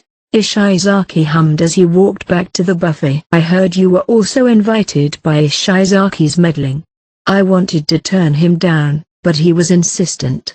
He's the type of guy who can't leave his friends alone, right? I don't know. He's changed a lot since the start of school. It was true that he emitted a much brighter aura these days, a definite change from when I first entered the school. To be honest, though, since we had very little contact with each other, I didn't have a lasting impression of him. In the beginning, he seemed to dislike Ryun, and he was a bit rebellious. He didn't seem to understand it then because he was repressed, but perhaps this was the original Ishizaki. The one whose impression remained somewhat the same might be Albert, who ate silently. He dexterously used chopsticks with his large hands. Hey, I brought a ton of crab. I'm on a crab binge. Ishizaki came back and put a platter holding a large pile of crabs on the tray. The crab legs fell off the tray as he placed it on the table. That's a hell of a lot of food. If there's one thing I know about Hokkaido, it's crabs. I was after all of them, so I hurriedly gathered them up. You're so vulgar. Indeed, among the colorful menu, many students gathered around the crabs. I didn't want to be part of the crowd, so I gave up on the first round. What's vulgar? This is a Viking. You can take all you want, Ishizaki said, arguing that we'd miss out if we didn't take any. First of all, that Viking is as lame as it gets. So why don't you stop saying it? What else is there to call a buffet? Buffet? Maybe you could call it a buffet? Buffet? No, that's just lame, isn't it? Nishino looked particularly concerned about the plate full of crabs. The details don't matter. I was looking forward to the buffet, you know. Why don't you take the other students into consideration? Crab is one of the signature dishes. What? If you do that, other people will take it. Besides, it's all you can eat, so I'm sure they have plenty of it. Well, that was a fair point. Ishizaki turned round and pointed to where the chef was busily refilling the boiled crabs. Worst of all, if he could eat it all, she has no right to stop him. Whatever. Nishino averted her gaze from Ishizaki and scooped from her bowl of steamed rice and brought it to her mouth with a spoon. Albert, who was quietly eating next to her, ate a variety of food. The lineup included soaked eggplant, spinach with sesame paste, various sashimi, miso soup and rice. No matter how you looked at it, it was all Japanese food. So, you like Japanese food? Albert carefully lined up his chopsticks, set them down, and silently gave a thumbs up. Then he quickly returned to his meal. He ate very carefully, more so than Ishizaki, who ate in gulps. Oh right, Ayano Koji, aren't you in the same group as Ryun-san? Yes. I'm not doing anything special. Thanks to the good support of the other group members, we're reasonably well organized. You sound like you don't know about the ruckus at the ski resort. As one of the parties involved, Nishino recalled with a fed-up look. I heard you got into some kind of trouble with guys from another school. Damn, I wish I was there. If you had been there, it would have been even worse. I don't know why men are so quick to fight. That being said, Nishino was looking pretty heroic as well. She spoke back without fear to interject between Yamamura and the guys, as if she was a shield for her. "You're also a woman with some hot blood, aren't you?" Ishizaki laughed while chewing on a crab. "You're so annoying. Don't let scraps of food fly. They're so dirty. You're not bothering Ryun-san, are you? You can be as paranoid as you want. But why should I obey him too?" She and Ishizaki seemed to get along well with each other despite their bickering tone. She was indeed a classmate who knew her stuff. She was also kind-hearted, considering how she showed a certain amount of concern for Yamamura. "I've always wondered, isn't Nishino afraid of Ryun-san?" "Well, when he's serious, he does seem menacing. My idiot brother was also a delinquent, so maybe I have built a tolerance." So she had a similar type of person in her family? That would explain why she was so forceful in her retorts during the fight. It's so obvious that if you don't get it right while you're a student, you're going to have a hard time. My brother was a stupid flirt, dropped out of high school, couldn't find a good job, and had quite a hard time. She kept on sighing heavily, as if she didn't want to be reminded of it. "What happened to him?" "A local construction company picked him up, and he's working hard every day at their site. He's getting paid a low salary, though." Because she witnessed a similar reality up close and personal, she could only sigh when she thought of Ryun and Ishizaki's future. They would have a hard time later on due to doing what they wanted now. Common sense applied regardless of whether someone was a delinquent or not. Except in the entertainment and creative industries, where talent is important, and in the sports industry, where physical ability is vital. It's definitely better to have a good academic background. The more effort you put in your studies, the more likely it is that you'll be able to start from an easier position later. You're pretty smart for someone who looks like that. I don't need to look like this. Besides, I only seem smart from your point of view. Haha. You're probably right. From Ishizaki's point of view, it seems that almost every student would be an honor student. As I was leaving the venue after finishing my meal, I noticed Katsuragi. He was eating alone at a table in the corner, silently bringing food to his mouth.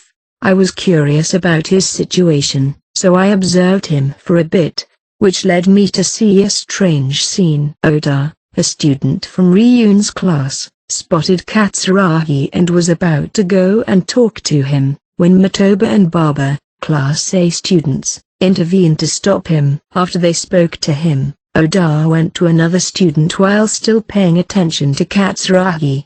It was as if they were trying to prevent Oda from contacting Katsuragi. It happened not just once, but 2 or 3 times.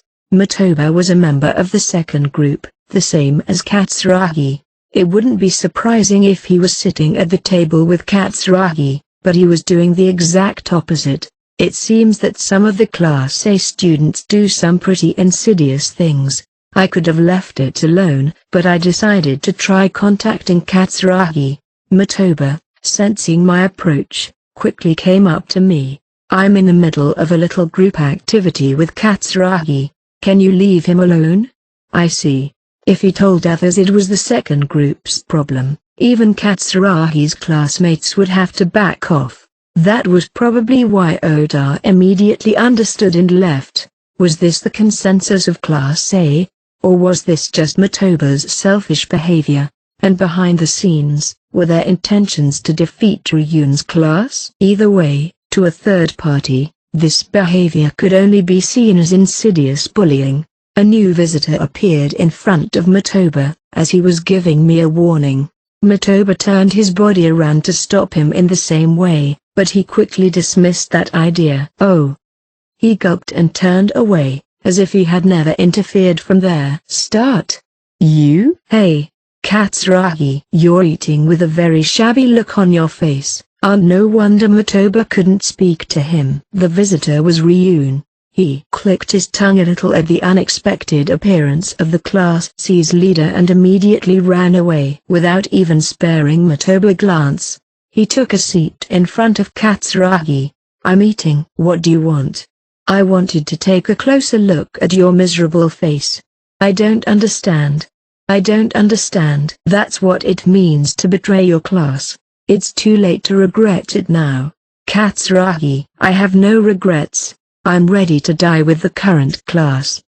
Perhaps he was hiding his true thoughts, but I could tell that he was firmly aware of his status as a member of the Ryun class, even though his words were a bit distant. I see. Ryun pulled out a chair with a thud and sat down in front of me, sliding an empty glass to me. Bring me some water, Ayano Koji. Me? You don't have to be afraid of me in the slightest when I'm dealing with you in public. It's so much easier. I know you've been domineering towards people since we started the group, but you've never been like that towards me. Don't worry about it, I'll start now. I'm not sure how much I would be able to find out about their situation, alone too. I was thirsty as well, so it was convenient. I also caught a glimpse of Ryun's concern for Katsuragi, who was eating, so for now, I'll settle with that. Ryun, Katsuragi, and I were leaving the dining hall. I saw Kushida sitting quietly on a waiting chair near the entrance. Kushida stood up as soon as she spotted the three of us and approached us without hesitation. Ryun-kun, may I have a word with you? It seems she had been waiting here for Ryun to come out. It was hard to believe that the girls left after finishing their food before Kushida, who would have typically gone with her friends.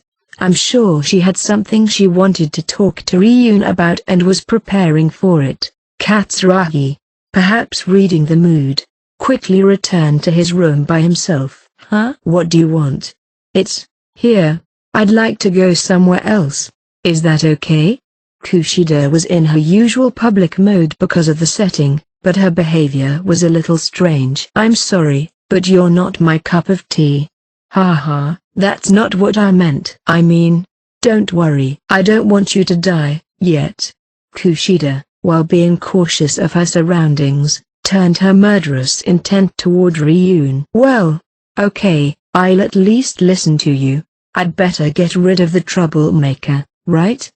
The troublemaker was, of course, me. The two of them walked side by side toward the deserted area. If I left them alone, things were going to take a turn for the worse. I decided to follow them, ensuring they were completely oblivious to my presence. However, I paid close attention. It was the right decision to be cautious. Judging from Ryun's appearance along the way, with him showing signs of being concerned about what was behind him. So, what do you want to talk about after going through all the trouble of being alone with me? It's about my relationship with Ryun-kun. Even when we were working as a group, you sometimes said unnecessary things. Can you please stop that kind of thing? As far as I could tell, Ryun had, on 2 occasions, threatened to light the fuse under Kushida. It was no wonder she didn't take kindly to that. What do you want with me? What do I want? I ain't got no plans to do anything about you at the moment. So you mean you're going to do something about me someday? From the sound of her voice, Kushida didn't seem fully composed. You sold your soul to the devil because you wanted to expel Suzune, didn't you? Of course, that comes with risks. You can't just pretend the past didn't happen now. Can you? Yes, you're right. I believe that's true. I'm sure the old you wouldn't have thought to call me out here even if I had provoked you, right? Ryun sensed something was wrong. He was likely oblivious to what happened during the unanimous vote special exam, but he must have sensed something from his keen perception. By any chance, did someone who knows your true nature appear? You can speculate all you want, but you're wrong. Kukaku. Either way, you're one of the keys to my class strategy. Whenever I have to deal with Suzune's class, I'll use this weapon without mercy.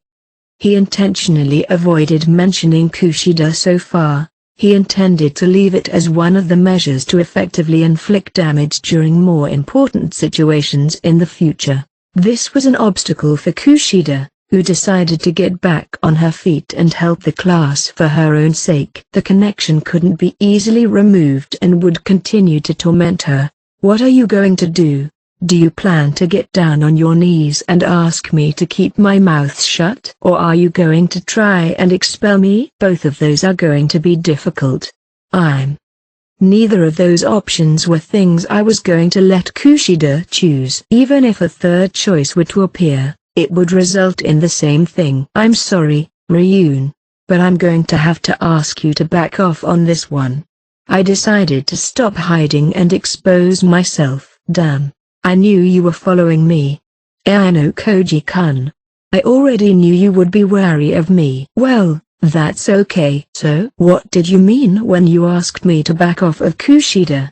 I meant exactly what I said. I know you're going to tell everyone about Kushida, but I'd appreciate it if you wouldn't.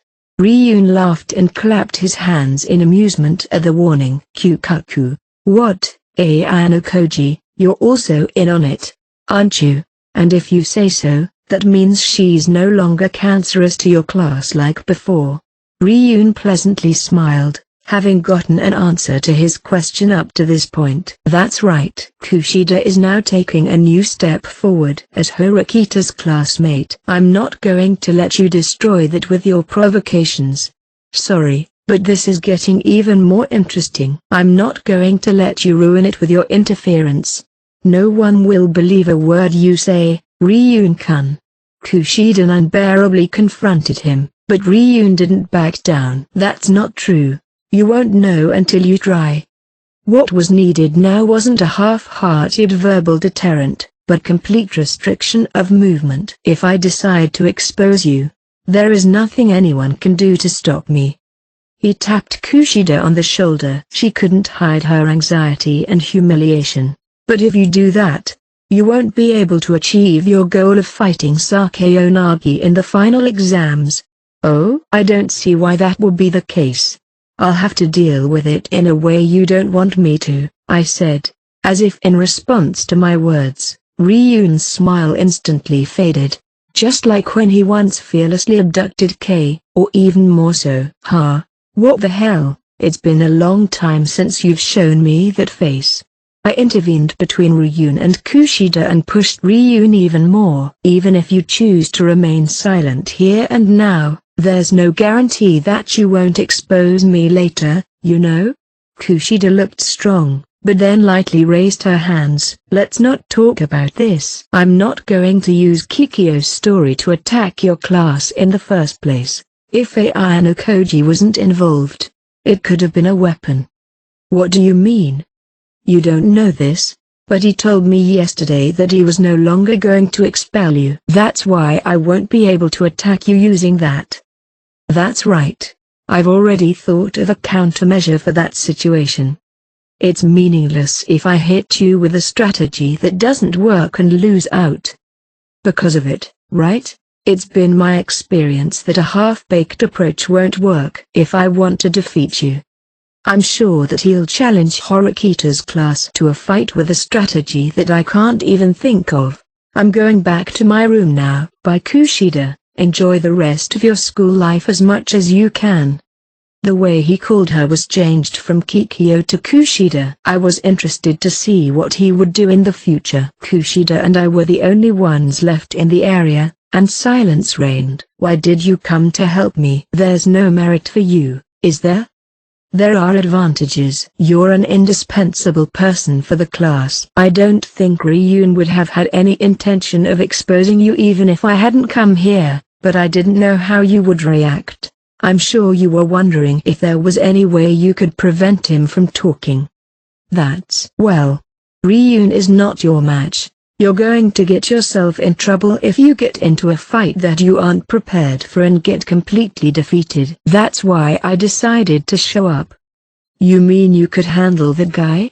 At least at this stage, I don't consider Ryun as a strong opponent. How? Anyway, you don't have to cross any more dangerous bridges. You should take good care of yourself now. That's hard to believe. Do you really need me in your class that badly? There's that too. That too? I feel that I can be closer with Kushida, who can now speak more freely. Being aware of both sides of Kushida's personality also made it easier to guess what she was thinking. Stop it. How can someone who knows my true nature really think that way? Like, firm. I'm sure she's acutely aware that she has a personality that people wouldn't. Not really. You're honestly likable. I don't know how serious you are. You can't be trusted. Normally Kushida would have laughed and answered, but her expression was, it's true. There are people in this world who feel more comfortable with your true nature. There isn't. Kushida looked at me, opened her mouth wide, and stopped moving. Then she suddenly started walking towards the wall. What are you doing? Immediately after that, she spread her arms out, palms open, and then slammed her hands on the wall as hard as she could. It's okay. It's okay. She mumbled something and stopped moving. As I watched her, Kushida turned back to me, having regained her composure. I got a little dizzy, but I'm fine. I'm fine. Kushida raised her voice in a strange manner. I was slightly disturbed by what I just saw. Are you sure you're okay? Even though she didn't seem to be in a normal state, Kushida showed her usual front. Yeah, I'm fine. Oh, I see. Reading Kushida's emotions was really difficult. I've kind of been saved by Ayano Koji-kun. Haven't I? Thanks for. I feel like I've been getting more and more thank yous from you lately. Maybe so. I'll try not to get involved with Ryun-kun from now on. That's good. Well, I'm going back to my room. I'll see you tomorrow. See you then. Kushida walked down the hallway with an expression that seemed to have completely returned to normal. On the way, however, she stumbled and fell down again, and one of her slippers flew off. Are you okay? I'm fine. I'm fine, don't worry. She shooed me away with her hand, telling me not to approach her. She then staggered back to her feet and put her slipper back on.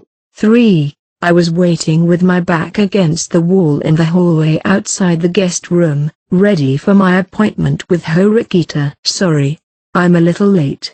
Horikita appeared while voicing an apology, but it wasn't a problem since she wasn't too late. I'll get right to it. Are we going to have a long talk here? Students were constantly entering and leaving various rooms nearby. It was one of the least suitable places to talk about things you don't want to be overheard. It's certainly not a good place to talk. It can't be helped, I guess. Let's go to the vending machine for a drink. It would be nice to talk while we walk around, wouldn't it? That was probably the safer thing to do. I agreed since I had no objection. Standing around talking attracted a lot of attention, but I didn't have to worry about that if we were chatting while walking. There is a vending machine in front of the baths that sells fruit milk. It's delicious. It was something to drink after bathing, and I thought that it tasted very nice. Thanks for the childish comment, but I don't think it's something to drink in the middle of the night. Was it something specific to a time of day? Maybe that was only the case from a girl's point of view, but it's further to the vending machines in the big bathroom, so let's go that way. Horikita's steps were slow, but she wanted to prioritize talking anyway about the cultural festival the other day. I'm sure I didn't get a chance to talk to you about it. It's been nagging at me for a long time, but I couldn't find a good time until today. I guess I was just too tired at the time, and it looked like you were exposing your defenseless sleeping face to the world. Do you want to be kicked? Her spirited upper body posture immediately pushed me to raise the white flag. Give me a break. I can't believe a boy saw me sleeping. You've just tarnished my reputation. Why do you care so much? It's something to worry about, but that's not important right now. What I want to hear is regarding that day. Shrugging off her own shame with a hand gesture, Horikita adopted a stern expression. The events that happened that day in the student council room, weren't you involved in those series of events? Their festival, that day, the student council room. There was only one event that she could be referring to. Did you arrange it so that Yagami-kun was expelled? Why do you think that? I was interested in the reason why she came to that conclusion. I'm not sure if you knew, but there was a possibility that Yagami-kun was trying to get you expelled. In fact, his words and actions in the student council room were enough to support that.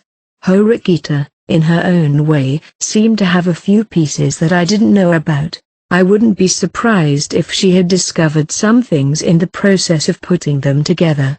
I didn't know about Yagami, but I guess I shouldn't be surprised. You knew firsthand that Hosen was trying to get me expelled, didn't you?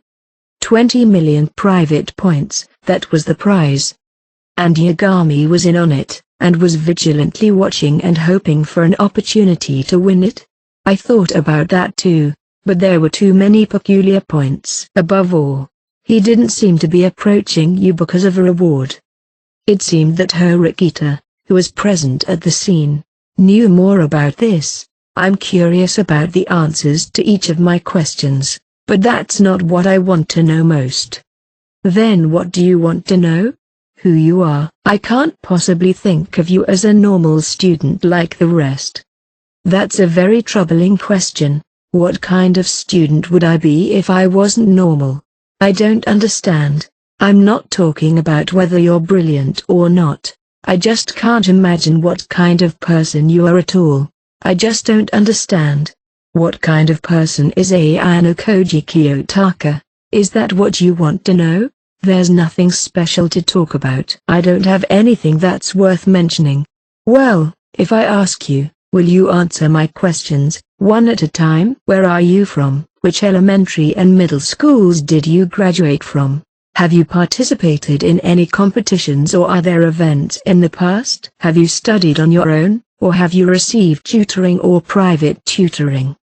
I'm sure people wouldn't even ask for this much detail on a blind date. I see what you mean, but I don't think I'm ready to tackle that many troublesome questions. Horikita looked away, her lips pursed blatantly showing her frustration. I'll disclose some information. What kind of information?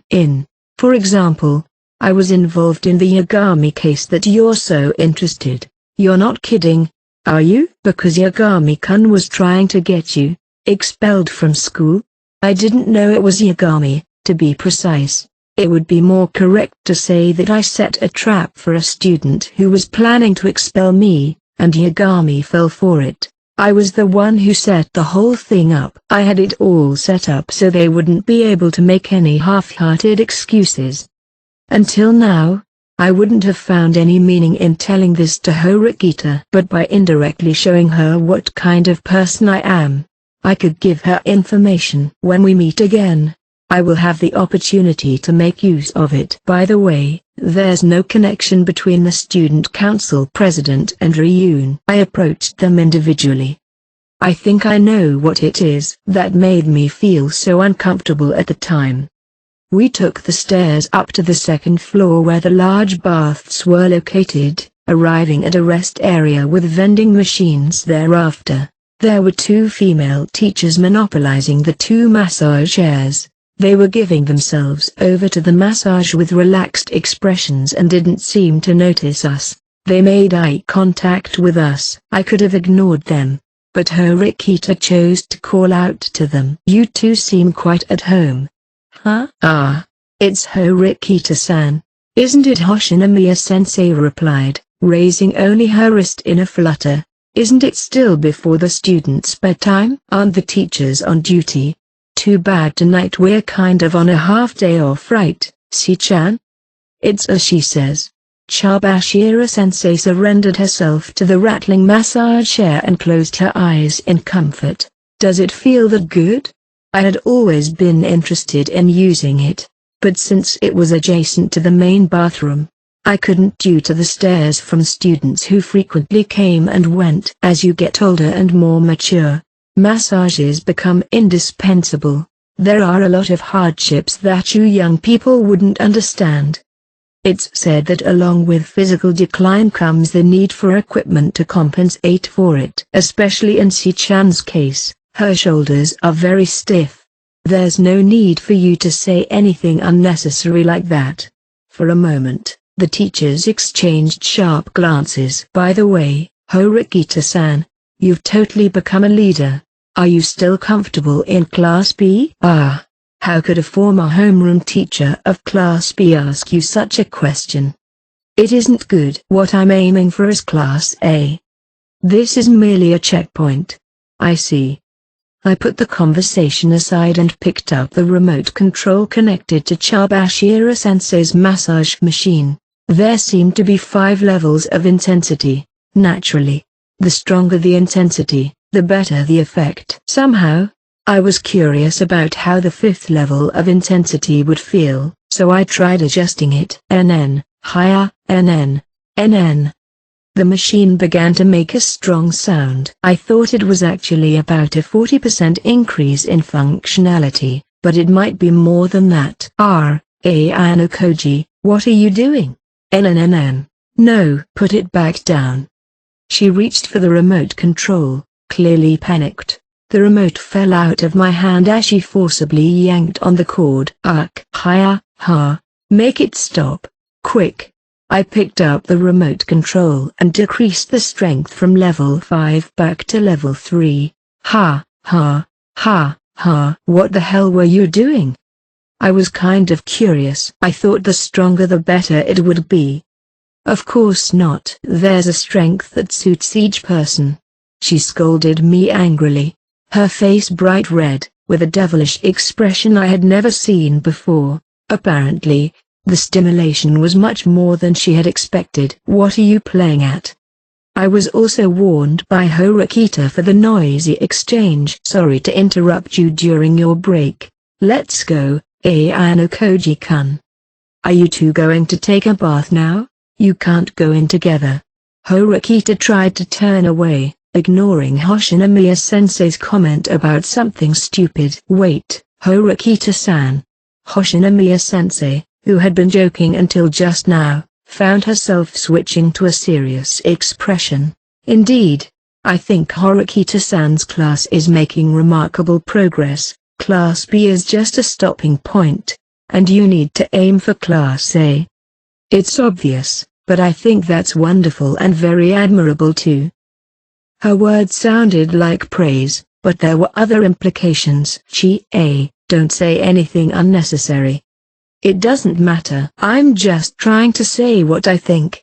I don't know what you want to say, but you're not free to say whatever you're thinking. Please say it. Horikita urged, as if she was curious about Hoshinomiya-sensei's earlier words. Then I'll speak freely. As a homeroom teacher with a class, I've always thought that teachers from Class A to Class D are also competing with each other. If I were to use an analogy, you could think of it as if the teachers were playing Daifugo with each other. Daifugo. You know the rules, right? Yes, well. You play a hand of cards that you've been dealt, and you fight for 3 years to determine who comes in first through fourth. The cards are numbered from 1 to 13. And the players play them against each other. Leaving aside the local rules and special rules, basically, the cards with larger numbers are stronger and the cards with smaller numbers are weaker, right? If a student with only 3s clashes with a student with 6s, of course the student with 6s wins. In Mashima's Class A, the cards in his hand are all in order, and he is dealt more 10s and 11s. On the other hand, the further you go down to Class D, the more 3s and 4s there are. Well, it's just like the usual school tradition. Saying this, Hoshinomiya-sensei picked up the message machine's remote control and increased the strength of the vibration by 1 level. It was only at level 3. Of course the students change from day to day.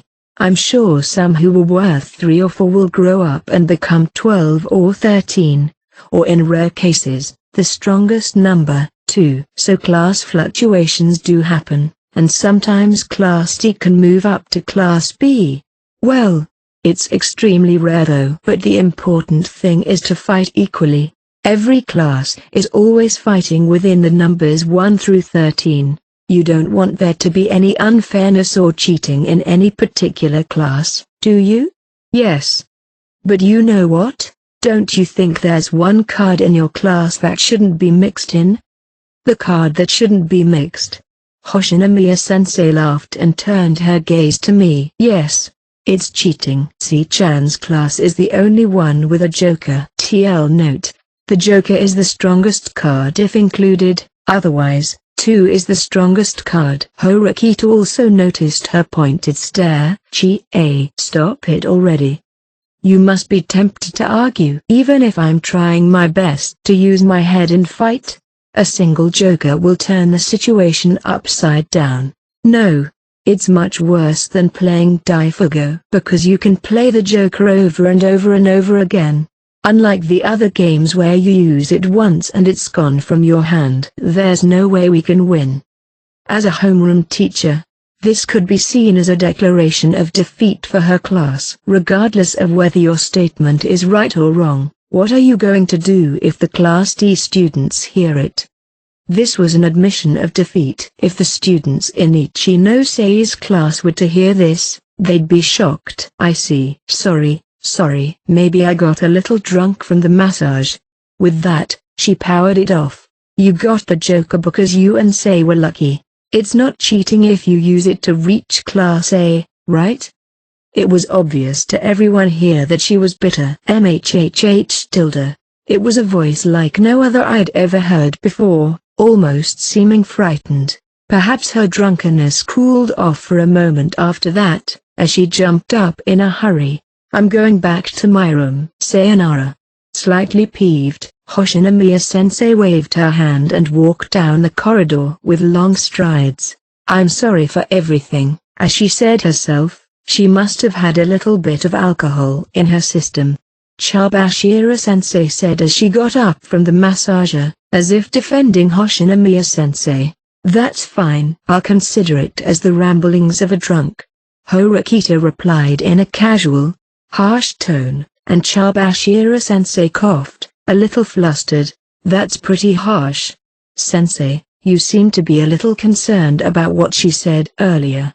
It's not that I don't think about it, to be honest. The situation is too different from that of the class I taught 3 years ago. It's true that Horikita's class had a strong hand. I don't know whether or not Ayano Koji-kun's a joker, but there's no denying that he's a powerful classmate. However, I'm not going to hold back on that.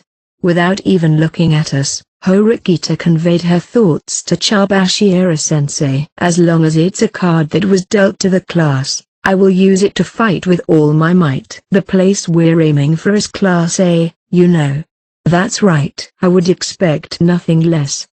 However, I'm sure Chabashira-sensei herself was thinking that she still may not have the upper hand. Class A, led by Sakeonagi, also has an abundance of solid cards available. Even if we could win just one match, there's no telling what will happen if we play 10 or 20 rounds. Well, I'm going after Chie. If I let her go like that, she might drink heavily until the sun rises. She couldn't seem to give up on her former classmate, so she followed after her. That's all for today, Horikita. I still have a lot more to ask you, though, don't I, Mr. Joker? I've come this far, and I want to take another bath. Besides, more people are coming. A few students were beginning to show up to enjoy the hot tub before going to bed. You'll answer my questions later. Am I correct in assuming that? I nodded my head, and then passed through the curtains that led to the men's bath. 4. It was nearly 11 p.m., almost lights out. Kaito stood up silently and headed down the hallway, grabbing several magazines he had borrowed. That guy reads almost the whole time he's in his room, doesn't he? I guess a book lover enjoys reading. Unlike Hiyori and I, he didn't seem to be the type to read books from the library. A few minutes later, Kaito returned with a new magazine in his hand. I wondered if it was so he could read it right away when he woke up in the morning. The magazines Kaito read strongly depicted his personal taste, and most of them were what one would call fashion magazines. Can I read some of them too? I thought he would tell me to get it myself, but Kaito silently put the magazine on the table. Did this mean I could read whatever I wanted? I decided to read the magazine for a little while. As I had about 10 minutes left before lights out, the magazine featured things such as trendy clothing and accessories. To be honest, the pictures and the articles in the magazine were quite interesting, even though I didn't really understand the meaning behind them. However, I could tell that Kaito had a strong attachment to the magazine. Kaito's outfits, which may seem eccentric in fashion, were arranged with his own sense of style and feelings in mind. Soon it was time for lights out, and we darkened the room and went to bed. After quietly staring up at the ceiling for a while, my vision gradually became accustomed to the darkness. It seemed that no one was asleep yet, and I wondered what they were thinking. We're going to be senior high school students in half a year, and even though we're competing for Class A, we still have to think about the future, like going on to college or getting a job. I still can't imagine myself after graduating from high school. There's nothing in particular that I want to do. What about you, Ayano-koji? Watanabe asked. I'm going on to higher education, but I haven't decided on a specific university yet. I talked about a goal that would be safest. What about you, Kaito? I guess I wasn't sure I could get an answer, but Watanabe asked without hesitation. I'm going to become a fashion designer. What? Watanabe was doubly surprised, both by the fact that he received an answer and by the contents of it. I know you must think it's surprising. You can't imagine that from my appearance. No, well, it's hard to say.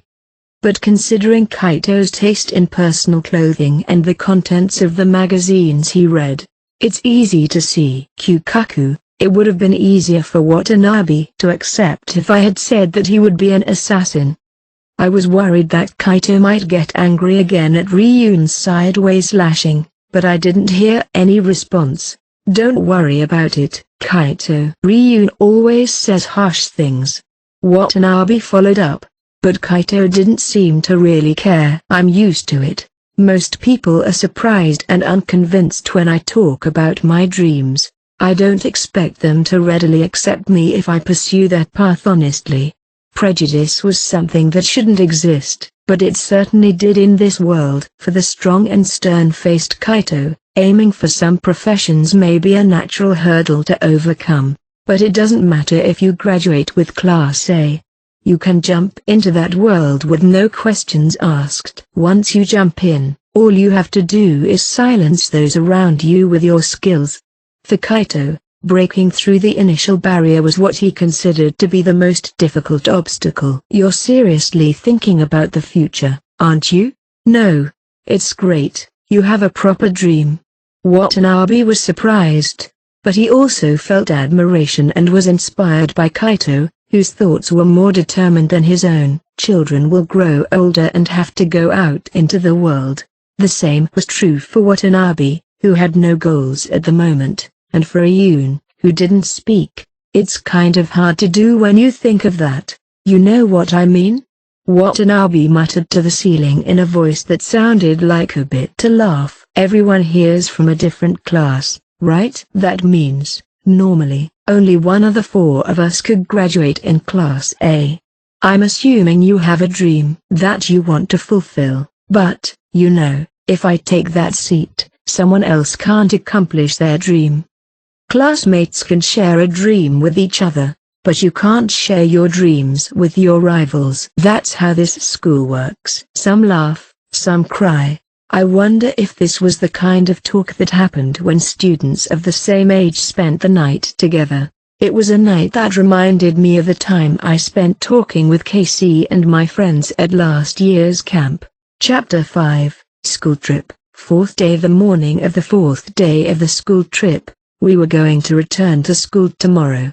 As this was our second completely free day, we wanted to make sure it was a day we made the most of. The results of yesterday's spot tour were that 10 groups, or half of the total 20 groups, scored more than 20 points, and all of them earned 30,000 private points. On the other hand, the members of Group 15, to which both Mi-chan and Miyamoto belonged, were disqualified because they failed to meet the time limit, so they had to sit for a study session at the inn. I felt a little sorry for them, but it couldn't be helped.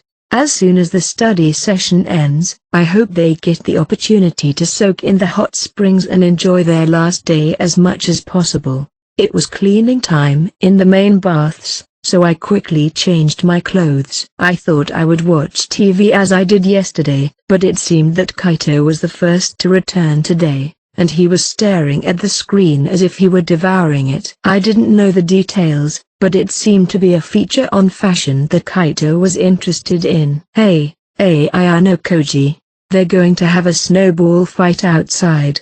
Snowball fight?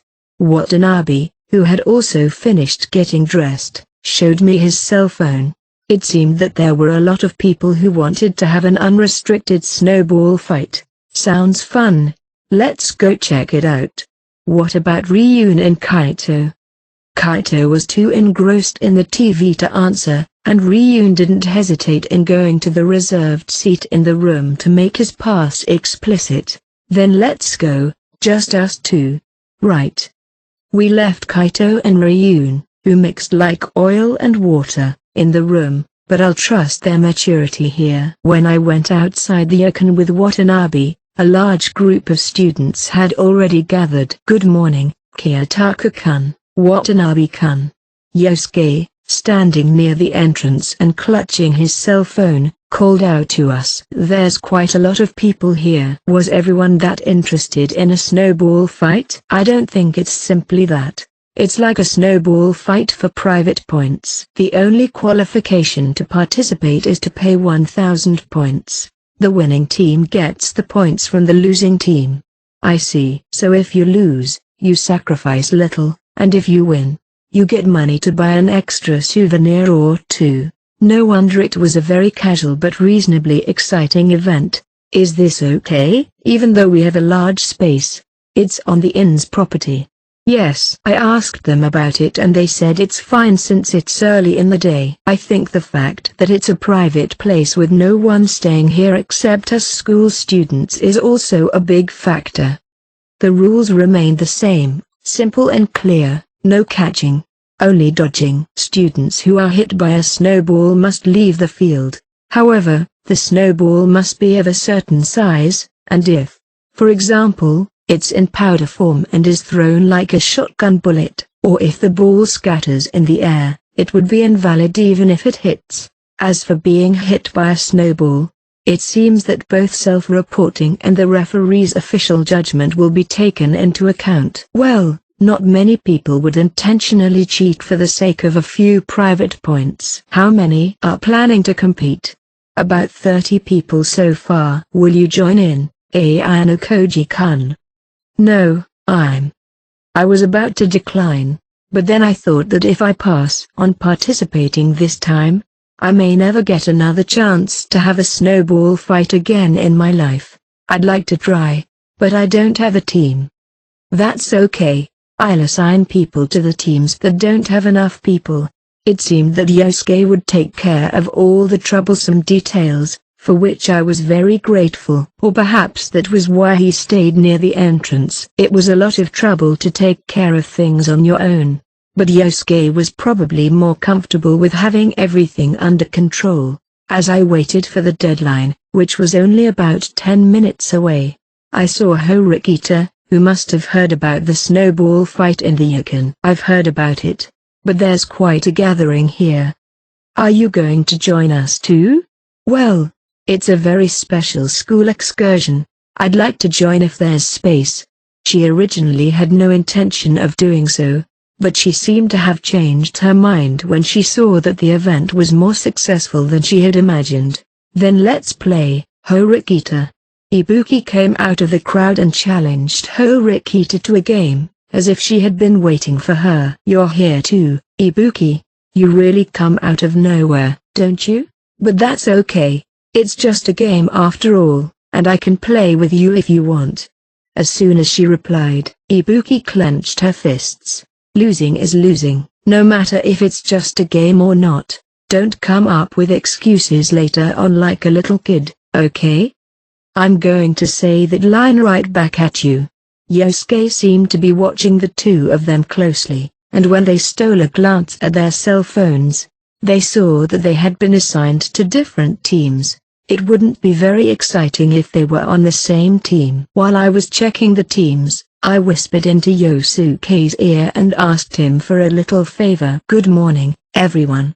Kushida appeared with Yamamura, Nishino, and Amikura. That's great, Kushida.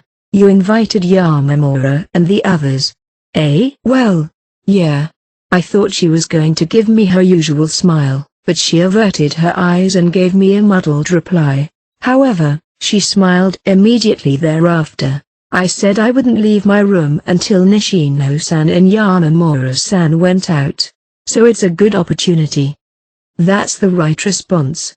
We had spent time as a group so far, and our relationship was improving, albeit gradually. Whether you participated or watched, it was more meaningful to spend the same time together. Do you want to join us? Ibuki asked Kushida. A snowball fight? Yes. It's been decided that Horikito and I will fight.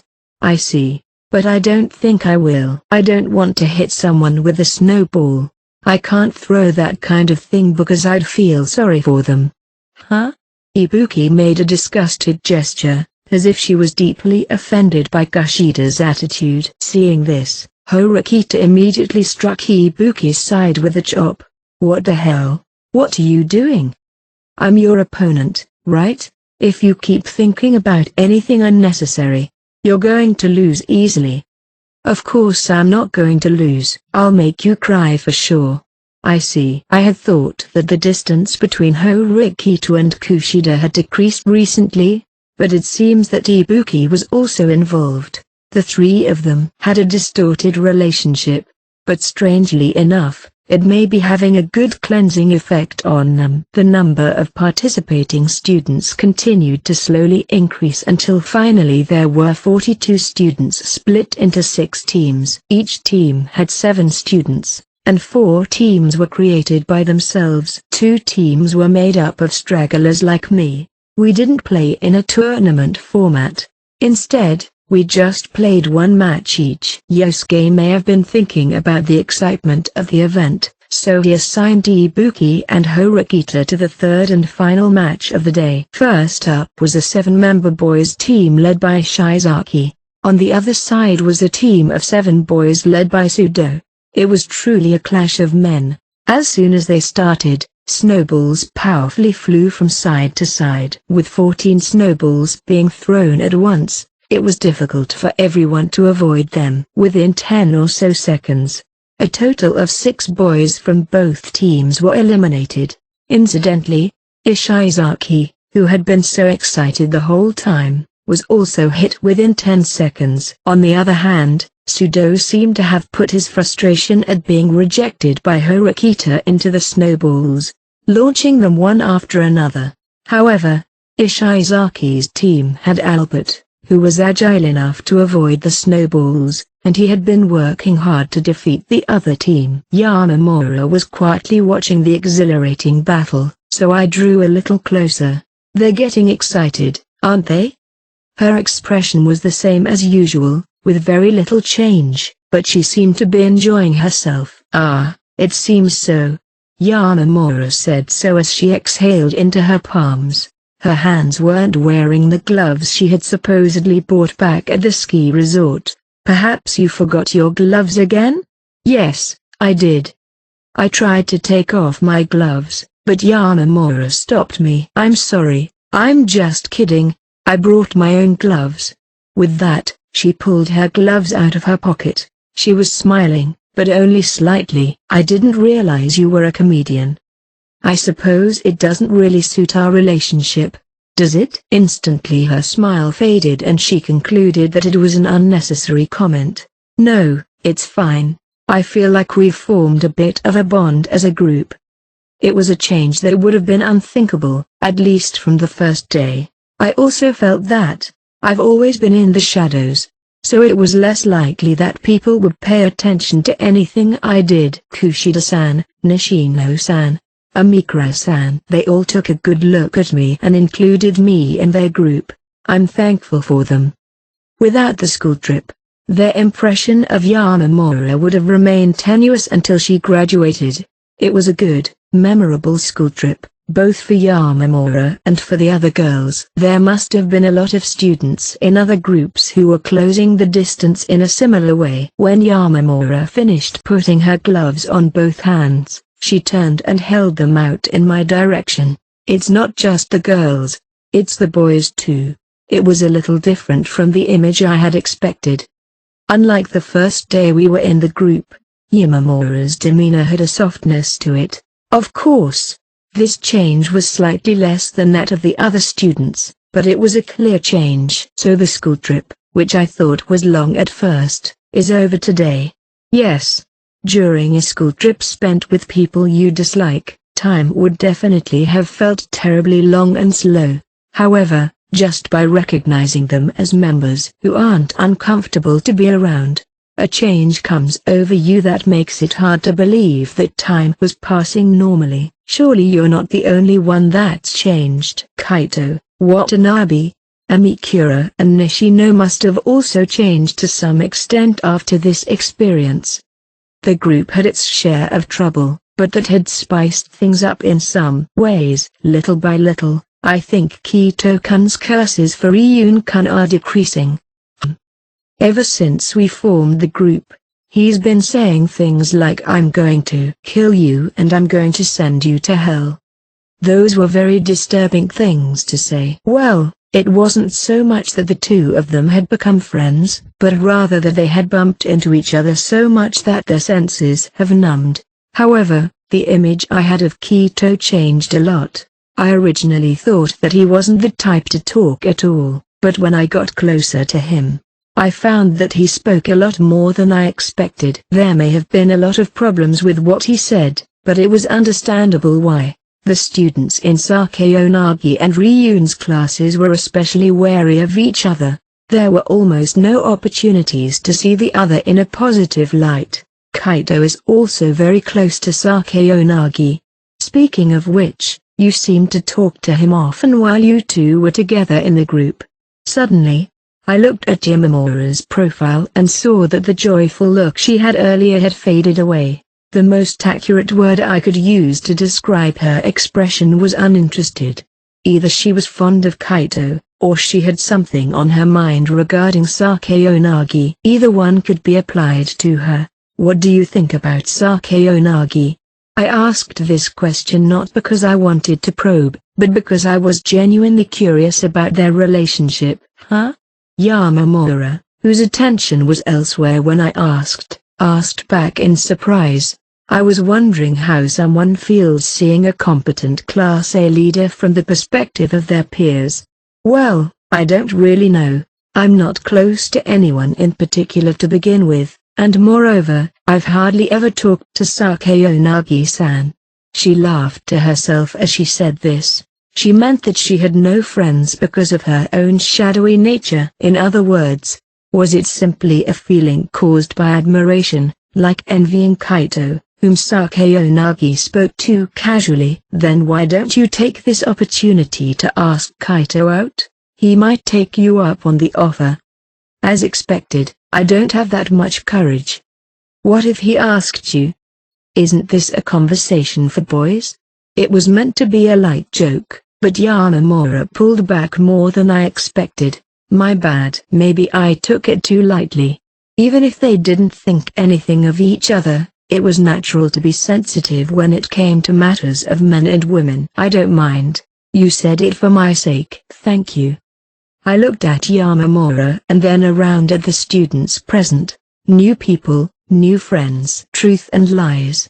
Those who saw through and those who were seen through. The students were exploring each other's guts through the exchange of checks and balances. Which class would be the winner in the future? I can't right now, but I'll think about it for a bit. Yamamura replied as she added at the end, "That's good." We stopped exchanging words at this point and turned our attention to the match.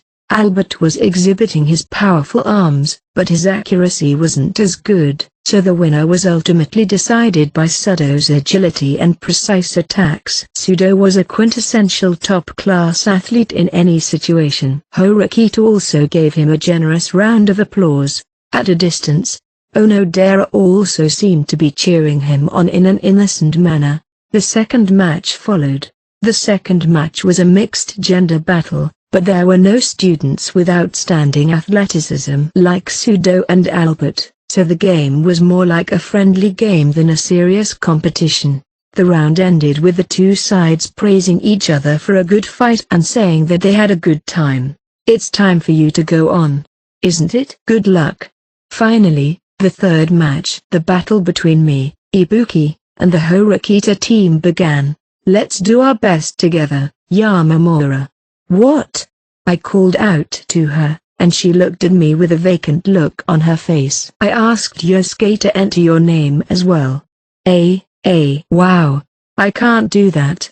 I'm not an asset, I'm just a liability. If you lose, I'll make up the points, so don't worry. That's not the point. We won't win. I'm not worried about that. I'll make up the points if we lose. Let's go. Oh no. As I started to walk away, Yamamura followed me, although she showed some hesitation. Oh, I don't really know how to play. Don't worry. You saw the game earlier. This is just a simple game. But it looks hard. I'm going to win. Ibuki, bursting with fighting spirit, picked up a snowball, grasped it, and began the sequence of actions to throw it. I instructed Yamamura to move back to the very rear. The students in front of us would target us, so we would avoid them. I wanted her to focus on enjoying herself for as long as possible rather than trying to hit someone with a snowball and eliminate them. When the game began, similar to the previous two rounds, many snowballs gathered on the students fighting on the front lines. On the other hand, snowballs that missed or aimed at the rear also flew in, but if you were careful, you wouldn't be hit. Wah. Yamamura had no time to gather and throw snowballs and was desperately dodging them. However, one of the several snowballs flew at an angle closing in on Yamamura's left hip. Wait. In order to save Yamamura, I pulled on her right arm to avoid being hit, although I didn't have permission to do so. I'm sorry. Thank you for saving me. The number of people is decreasing and the battle between the front lines is intensifying. Let's make snowballs while we can. Yes. The snowballs that she hurriedly gathered up turned out to be bigger than I had expected. It didn't look like they were going to fly very far, but I didn't say anything because I thought it would be interesting. With a noise that sounded far from spirited, a large snowball flew through the air. It then landed with a thud in our allied zone. Don't worry about it. You should throw a smaller one this time. Yes, okay. Yamamura hurriedly started collecting snow again. Meanwhile, the game kept going on, and the students were getting knocked down and eliminated. I wish I could let her beat at least one of them. But when Yamamura completed her second snowball, she was so focused on throwing it that she threw it almost directly downwards. Three of our team's vanguard players were killed, and the opponents began to focus on Yamamura. I moved away from her to attract their attention and stepped forward. I quickly gathered snow and hit Class D's Nakashini, who was trying to aim a snowball at me. But this backfired. Yamamura, who had forgotten how to dodge, and was looking desperately at the snow at her feet, was hit in the head by a snowball shot by Class A's Yano. The snowball she clutched so tightly fell out of her grasp, and Yamamura hurried out of the area with her hands in the air. She was depressed and frustrated, and it showed on her face. I wonder if she was able to experience at least a little of the snowball fight's tension and fun. After that, as we repeatedly hit each other, we were eliminated one after another, and the only one left on the other team was Horikita. On the other hand, there were two remaining on our side. The situation was naturally in our favor. Ibuki stood behind me and crossed her arms. You're in my way. I know. Horikita shot a snowball, and I caught it with my hand rather than dodging. The catch, of course, was illegal. What are you trying to do? Ibuki wants a one-on-one. Our leader says we're going to win, so I think we should go with it. It was only for a little while, but I actually enjoyed the snowball fight and I wanted nothing more. Helping her to beat Horikita wouldn't be fun. On the other hand, I was genuinely interested in a showdown between these two, who weren't very different in ability. I don't like this one bit, but oh well. I can concentrate on Ibuki-san alone. You've got it, Ibuki. You're responsible for getting the souvenir money. Shut up and get out of here. There's no way I'm going to lose to Horikita. With many people watching, the battle between Horikita and Ibuki was about to begin. In this battle, there was no rule for a draw. If the referee decided that the two were hit at the same time, it would mean a continuation of the fight into overtime. It was just a snowball fight, but for both sides, it was a fight they couldn't lose. There's nothing like a fight that's definitely black and white. Ibuki, who had been wearing gloves for the snowball fight, took them off and clutched the snowball in her right hand. It was probably a strategy to abandon the cold resistance and improve the accuracy of her throws. Horikita seemed to fight without removing her gloves, fearing that she would lose control of her fingers due to the cold. For a short-term battle, Ibuki had the advantage, and for a long-term battle, Horikita did. I'm sorry. I couldn't help you at all. Yamamura muttered, her shoulders still moving up and down, perhaps still a little out of breath. That's okay. Did you enjoy it, even just a little? Yes. I wish I could have tried harder. Saying this, Yamamura's mouth turned up into a smile, though only slightly. Even if it was impossible to have a snowball fight with the same participants, there will be an opportunity to compete in some type of competition in the future. I hope she'll hold on to her regrets until then and take revenge. Returning to the gallery, we focused our attention on the two girls facing each other one-on-one. This is a serious competition, isn't it? Yes. Ibuki wanted to settle the match quickly, but Horikita saw through that and prioritized evasion over attack. You're moving so much. Ibuki's irritation and the cold her fingertips felt were becoming increasingly unbearable. She began to show signs of impatience. As the battle began to drag on, Ibuki aimed her eighth snowball at Horikita, and it grazed her cheek. You're gonna have to give me the win. That's not going to happen. Despite showing fatigue, Ibuki's gripped fastball headed for Horikita again. While simultaneously avoiding it, she released a snowball that she had been holding for a while, as if it were a counter, but as one would expect from Ibuki, she was very careful and didn't let her guard down even though she was tired. Despite her exhaustion, she remained on guard and dodged the snowball, even though it knocked her out of her stance. Your fatigue seems to be at its peak, so let's end this here. Horikita, on the other hand, didn't seem to want to fight any longer, and seemed to shift her focus to attacking. In other words, both sides were prepared to give it their all. The battle dragged on. Horikita's snowball, coming toward Ibuki, dispersed midair. Perhaps because her grip wasn't firm enough, it seemed to lose momentum. As a result, only the flying fragments of the snowball hit Ibuki. Horikita, on the other hand, tried to just barely dodge the snowball flying from Ibuki, but she couldn't avoid it completely and it passed through her left arm, covering her clothes. It was a solid hit. Such a delicate maneuver. However, Yosuke, not wanting to prolong the situation any further, made his judgment. Horikita-san hit. Ibuki-san wins. Hell yeah. Ibuki struck a strong victory pose and gave a big smile. Horikita tried to act calm, as if it was simply a snowball fight, but her frustration seemed to ooze out. Look, loser. Give me 1,000 points, now. Ibuki, not caring about her hands, trembling from the cold, took out her cell phone and stormed over to Horikita. That's very annoying. You don't have to gloat so much. I'll give it to you.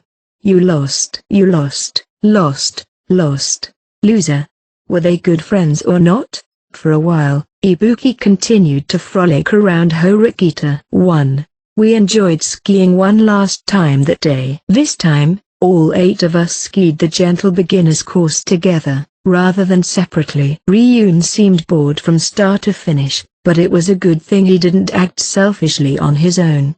I also bought souvenirs for the first-year students during the remaining downtime. Only the evening was left of the 4th day of the school trip. After I finished bathing in the public bath, I received a message from Sakeonagi. In response to her request to meet, I went to the designated lobby. It was just after 8 p.m., but there were very few students here today. It was the last night, and there would be a lot of talk happening in the buffet hall and in the rooms. Perhaps she had anticipated such a situation early on, but there were almost no students in the lobby. With a favorable situation in place, Sakeonagi was sitting on a chair, quietly waiting. Did I make you wait? No, not at all. Thank you for coming all the way here. Even though there were few people around, the combination of Sakeonagi and I was a bit conspicuous. In that sense, I'd prefer to get the meeting over with quickly. It was short, but did you enjoy the school trip? Yes, I did. I experienced many things that I had never done before. Above all, being able to interact with students from other classes was honestly a good experience. I think I learned a little bit more about Yamamura and Kaito. I mentioned both names here, but Sakeonagi looked the same as usual. I see. I'm not particularly surprised, since you're Ayano Koji-kun. You have a voracious appetite for absorbing knowledge. Are you close with those two? I asked a little more in depth. I don't see any of my classmates as special. I see them all as equals. If I say we get along well, we get along well. If I say we don't, we don't. Whether she was lying or telling the truth, Sakeonagi answered vaguely. If you singled someone out, it would be easy for that particular student to feel jealousy or other feelings. As a leader, Sakeonagi may truly see them as equals. Let me ask you why you called me here. Are you done with small talk? Are you in a hurry by any chance? If Karaizawa-san sees you like this, she'll suspect our relationship. She chuckled like a little devil. I wouldn't want to be seen meeting one-on-one with the leader of Class A. Fufu. I'm kidding. I understand. After suppressing her mouth in amusement, Sakeonagi began to speak. I learned many things during this school trip. Before we returned to school, I thought I would talk to you about the person who contacted you at the sports festival. When Sakeonagi and I missed the sports festival and were talking in my room, a man contacted me from outside the door. I see. That's a story I'm interested in. Good. It seems that you were also interested in the identity of that voice. I have more than a few ideas, including what I felt from Nanase. It remained very unclear whether or not the caller was an enemy. Now, on the contrary, let me ask you, what kind of person do you consider him to be? Ayano Koji-kun. Is it possible that he could have the same origins as you, like Amasawa-san or Yagami-kun? No, I don't think so. If the other party only recognized you, that idea couldn't be ruled out, but he called my father Ayano Koji-sensei. That makes a big difference. What do you mean? If you were raised in the White Room, you wouldn't call him Ayano Koji-sensei. This was obvious among those who grew up in the White Room, but is that really an absolute guarantee? If he's from a different generation than Ayano Koji-kun, the rules may be a little different, right? I can't say I'm 100% certain. It's just my subjective impression. One of the major factors is that he called me last year when my father visited this school, so I can guess that he's someone who stands beside him. And the fact that you yourself said he sounded familiar could mean that he's closely intertwined with politics and business, right? It would also make sense why he went out of his way to call him a teacher. A little surprised, but still pleased, Sakayanagi closed her eyes and nodded her head. That's right. It may have been unnecessary for me to give you advice. I already have an idea of whose voice it was, but I have yet to confirm it. I wanted to clarify it here today. That's why I called you here. I looked at the cell phone that Sakayanagi had placed on her lap. But before we clarify everything, I'm calling someone here who might know him. I think he'll be here in a few minutes. You mean there's a student in the second year who has a connection to that person? I don't think there are any candidates in your mind, correct? Correct. I had no idea who she was referring to. Of course, the owner of the voice was in his first year of school, and it wouldn't be surprising if some of the second-year students got to know him, but I don't think that's what she meant. At least someone who would have to know more about the situation than us for her to have a reason to call them to this place. Was there anyone other than Sakayanagi who knew of either the White Room or the identity of my father, or both? Let's continue with our idle chit-chat until they arrive. That sounds like a good idea. Letting time drift by in silence wasn't a wise way to spend a school trip. How did you feel about this grouping? I'm sure the table that the individual students input definitely had a major impact. As far as I can see, it seems adjustments were made to incorporate not only my group, but also students with extreme evaluations. I agree, the students who ranked the highest and the students who ranked the lowest, and the middle group who were not in either of those groups. It may not be applicable to all groups, but I think that bias was definitely at play. I think they arranged for a combination that was likely to have an impact on the future of this project. In that vein, I'd like to ask you something as well. I'm glad to hear that. If you have any questions you want to ask me, go ahead. What do you think about the final exams? The composition of each group for this school trip will surely have an impact later on. Sakayanagi closed her eyes happily and nodded her head 2 or 3 times in satisfaction. I really enjoy talking with you. We always harbor the same thoughts. I'm sure the end-of-year exams will be even tougher than last year. 1 or 2 dropouts wouldn't be surprising. That's how much Sakayanagi seemed to be anticipating. You'll be safe with your protection point, but the class points lost through battles may be large. Aren't you worried that your previous solo reign will be disrupted? Do you think I would lose in a direct confrontation with Ryun-kun? It's a foregone conclusion that I will beat him. Sakayanagi, like Ryun, couldn't even imagine herself losing after all. He certainly has some interesting ideas. There's a term called giant killing, and he seems to have the power to hunt big game at times. However, that will not happen in a confrontation with me. At least, next year, I'll be the one competing with your class. Unshakable confidence. In some cases, the final result is a draw, but that can be seen as an exception. It was hard to believe that the school would make a rule that would allow for an easy draw in the end-of-year exam. That was what we understood from last year's battle against Class A exam. Or do you think I'm going to lose? I wonder.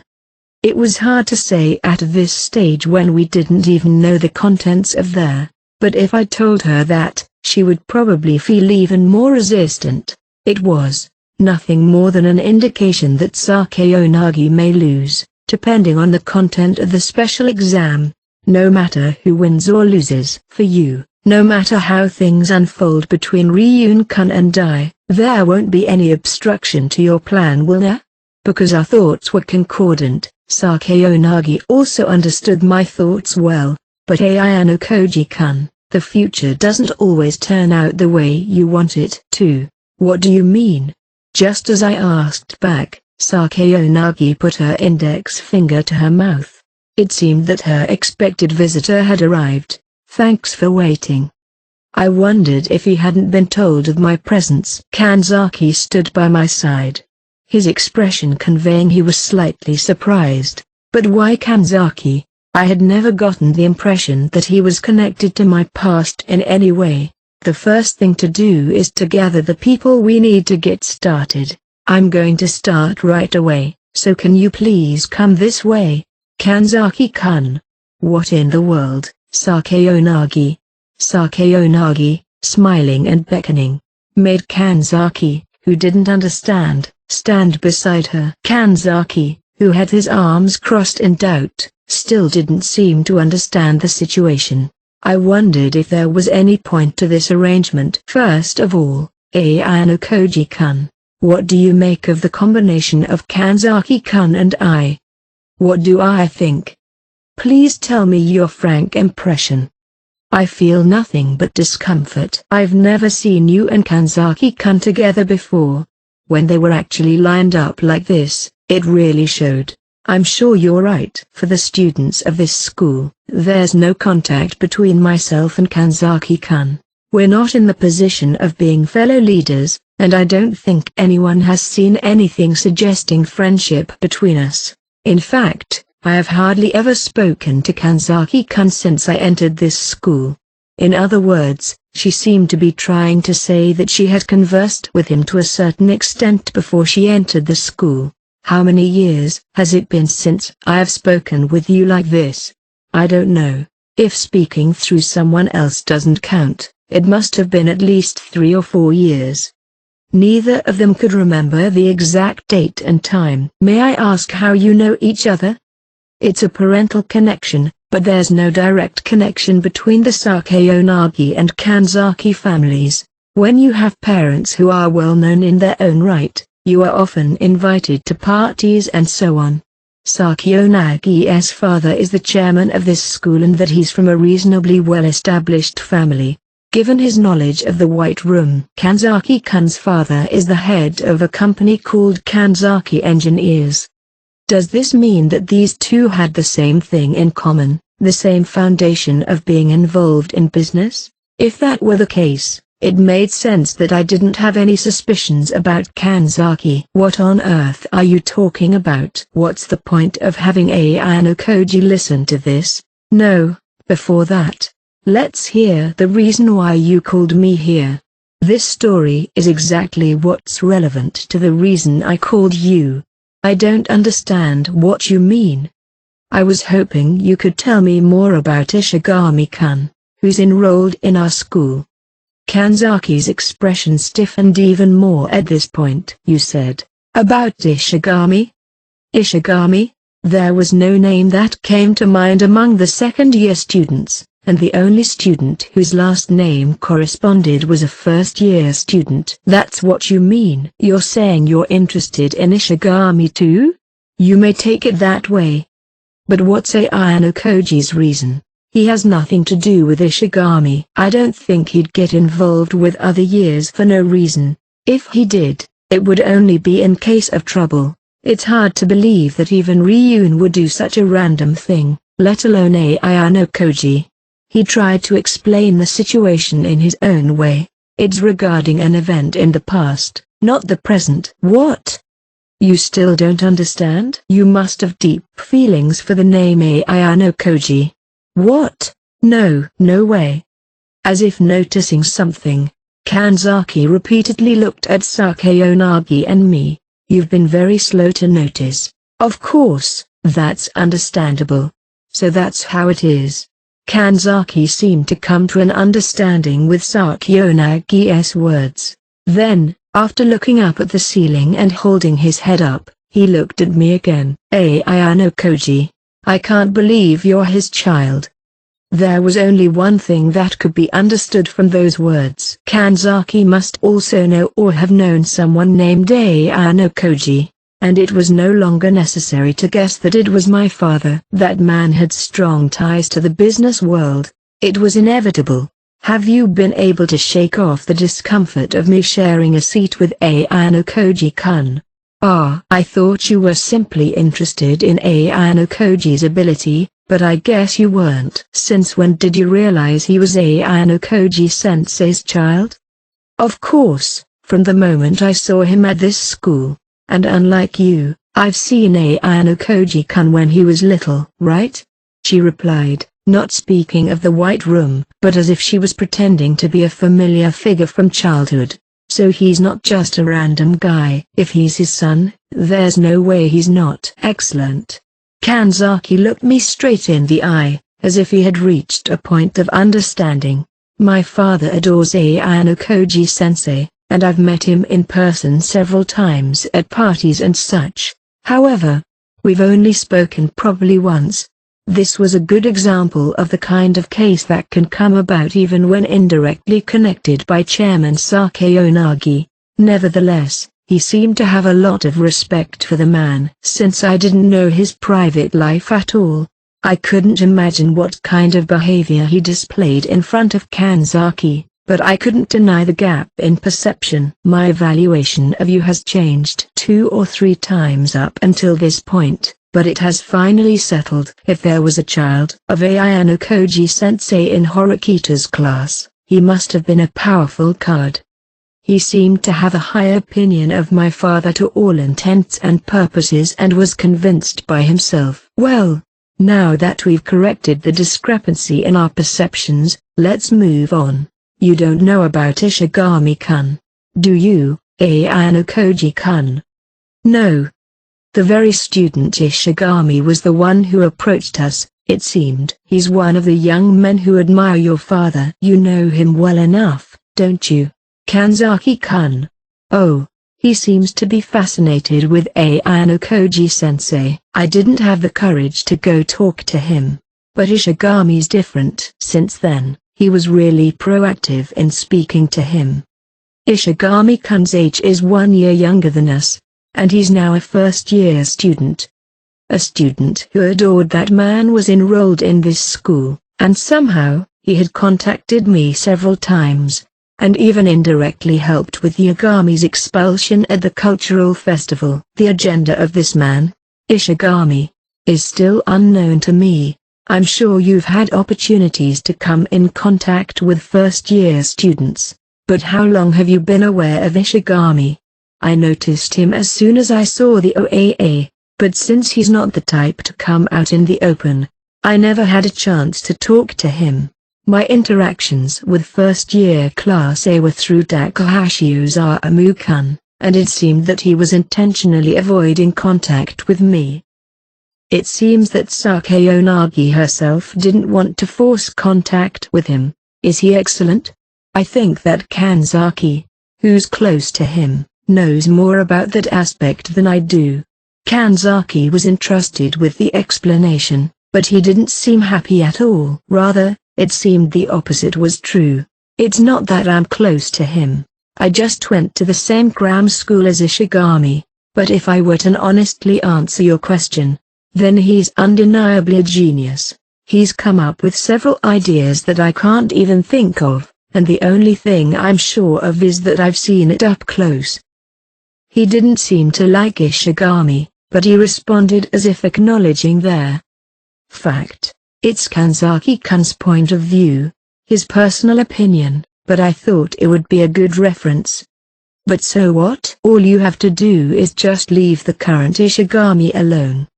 Can't you at least imagine? He respects Ayano Koji-kun's father. If that's the case, it wouldn't be surprising if he enrolled in this school to check his son's ability, Sakeonagi reasoned. While withholding information about the White Room, Sakeonagi led the conversation.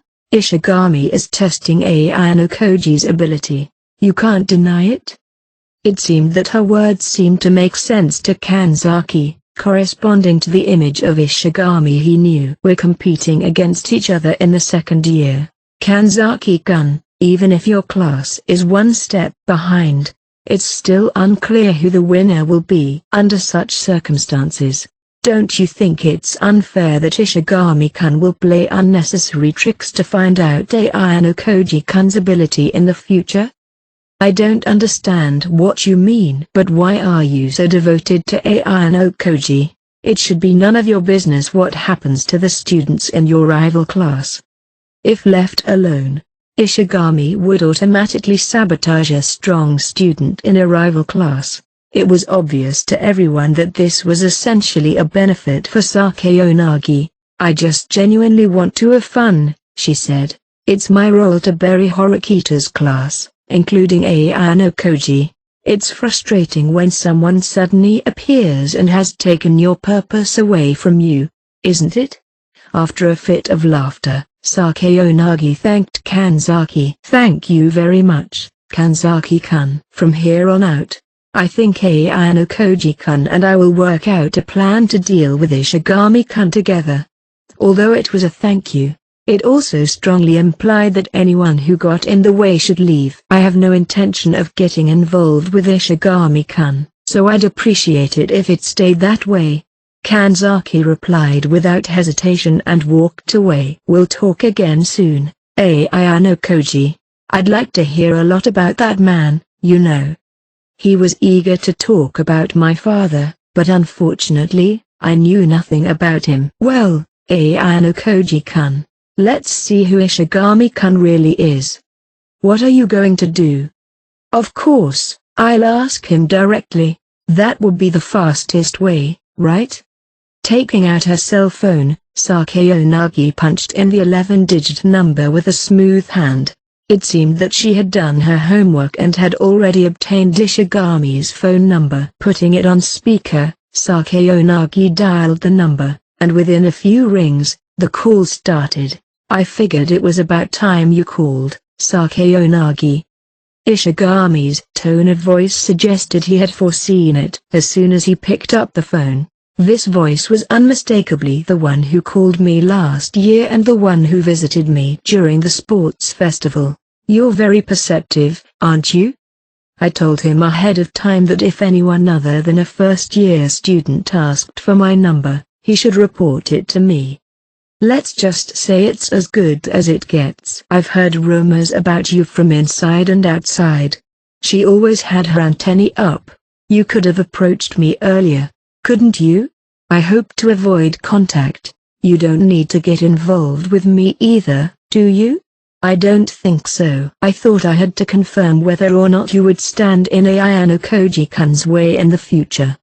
If so, what are you going to do about it? I don't think Ayano Koji-kun will be defeated by someone who isn't me, but I don't like the idea of him being yanked aside by someone else. If you're going to intervene, I may have no choice but to stop you. You're going to stop me? You should ignore me rather than do such a useless thing. I chose this school on Ayano Koji-sensei's recommendation so that I could spend my time as a normal student. He had entered this school with a similar idea, that was what he implied. You can assume that I won't try eliminating Ayano Koji from this school for now. Huh? That's a worrisome implication, isn't it? In the unlikely event that Ayano Koji-sensei instructs me to eliminate him, I will do so. That's all.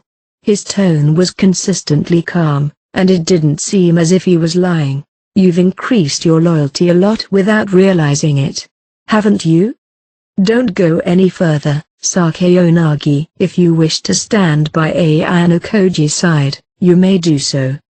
I'm sure he was just strongly warning me that it wasn't going to be a problem. I'm not going to tell you to avoid going against me. Sooner or later, Ayano Koji will find out about me, so you'll warn him. Isn't that the best way to protect his school life? No. If you're calling, there's no need for that. He couldn't be sure, but he was considering the possibility that I was eavesdropping. I'll let you know if I feel like it. I'll greet you at school next time. At this point, Sakayanagi decided that enough was enough and ended the call unilaterally. It was him, after all. It seems he didn't have much of an intention to hide it in the first place. It seems like it. If he came to this school to enjoy student life to the fullest, I have no intention of getting involved in the future. At least in all my interactions with Ishigami, I had never sensed any danger, and the same went for the current phone call.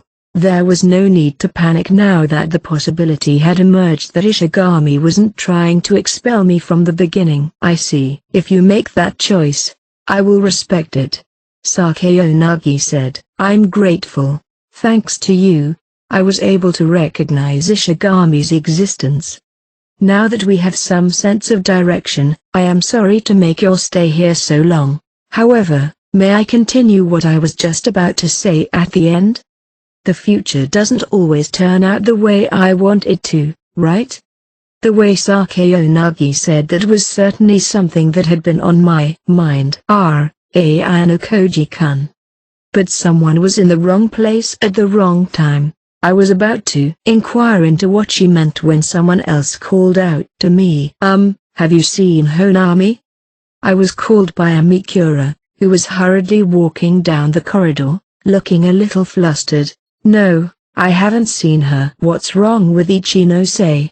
Look, the school trip is over already, right? So we decided to get together with everyone in the class and chat until lights out, but we couldn't find Honami, so we were worried. A good number of people were searching for her, and even as we spoke, the girls from Class D were hurriedly walking beside Amikura. From the looks of it, it seems like you've already checked the bathrooms and other rooms. I heard that she looked distressed in the evening, so I was a little worried. A concerned Amikura was approached by a girl from the same class. Mako-chan, I just had it checked. It looks like Honami's yukata is still here, and I think she went outside. What, outside? But it's almost 9 o'clock, remember? And the group is at the inn, right? Going outside wasn't allowed after 9 p.m., and if she was out alone, that could be a problem. I'll check the big bathhouse one more time, not wanting to waste any more time standing around talking. Amikura walked away. It was certainly a bit troublesome that Ichinose was absent at this time of night. Let's continue our conversation another time. Please go ahead and search for Ichinose-san. Her presence is probably still indispensable to you for now. Sorry. I bid Sakayanagi farewell and left the lobby. As long as she wasn't allowed to act alone outside of a group, Ichinose wasn't a student who would break the school's designated rules without reason. Even if she had a problem, she wouldn't change her basic principle. I looked out from the hallway of the Yukon and saw that it was snowing. If she really was outside the Yukon, there were only so many places she could go. After returning to my room and putting on my clothes, I headed out through the Yukon's backyard. There was a hill up ahead where you could see the scenery lit up.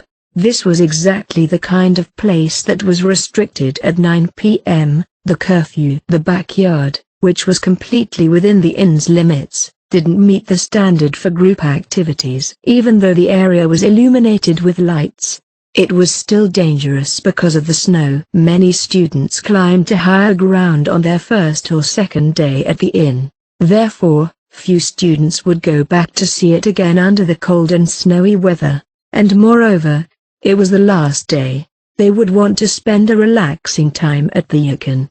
Chapter 6. The light at the end of the tunnel. It was nearly 9 p.m. and a frigid wind was blowing outside. The lights at each end of the staircase faintly illuminated my footing, but due to the snow, it was hard to say that I was safe. I climbed up dozens of steps, stepping on the snow to avoid falling. There probably weren't many people who enjoyed coming here at this time of day. In the darkness, I arrived at a slightly spacious hill where people couldn't see their own breath. On the wooden deck, I found someone. They were perhaps gazing out at the scenery, but the darkness made it look rather sorrowful. Naturally, there were no other people around. I heard that they were present at mealtime. I began to wonder, how long had they been here? The sound of the wind was so strong that they didn't seem to notice my approach. I stomped my foot on the ground as hard as I could to announce my presence so as not to startle them. I wondered if the sound reached their ears at all. When their body showed a reaction, I decided to call out to them. Can I sit next to you? Oh, Ayano Koji-kun. What a coincidence. Why yes, coincidence. Ichinose awkwardly let her gaze wander off into the nightscape. My bad. It's not really a coincidence. Amikura and the others were making a fuss that they couldn't find you. I just wanted to call out to you to chat until lights out. Ease. Oh, yeah? What's going on? Am I making a scene? A little. I'll just send her a message for now. That should put Amikura at. Have you exchanged contact information with Mako-chan? We're in the same group for the school trip. I needed a way to get in touch with her. I sent a message saying that I had found Ichinose and that I would be back by 9 p.m., so they didn't need to worry. As soon as I sent the message, it was read. When Amikura learned that everything was okay, she sent 2 stamps of relief. She got the message. At least now the ruckus should be over. I'm sorry. No problem. This is the inn's property and we're not breaking curfew. As long as you're back by 9 o'clock, it's your business. Yeah, thanks. I guess it was understandable that she wasn't attempting to go back inside just because people were worried about her. School trips are fun, but you inevitably have to share a lot of your time with students. Everyone has times when they want to be alone. In that sense, I'm probably intruding on your privacy. To these words, Ichinose was silent. She just continued to gaze upon the nightscape. It's cold. Yes, it's cold. Even through my gloves. I felt a piercing shiver as the wind blew. How long have you been here? I don't know. Maybe 5 minutes.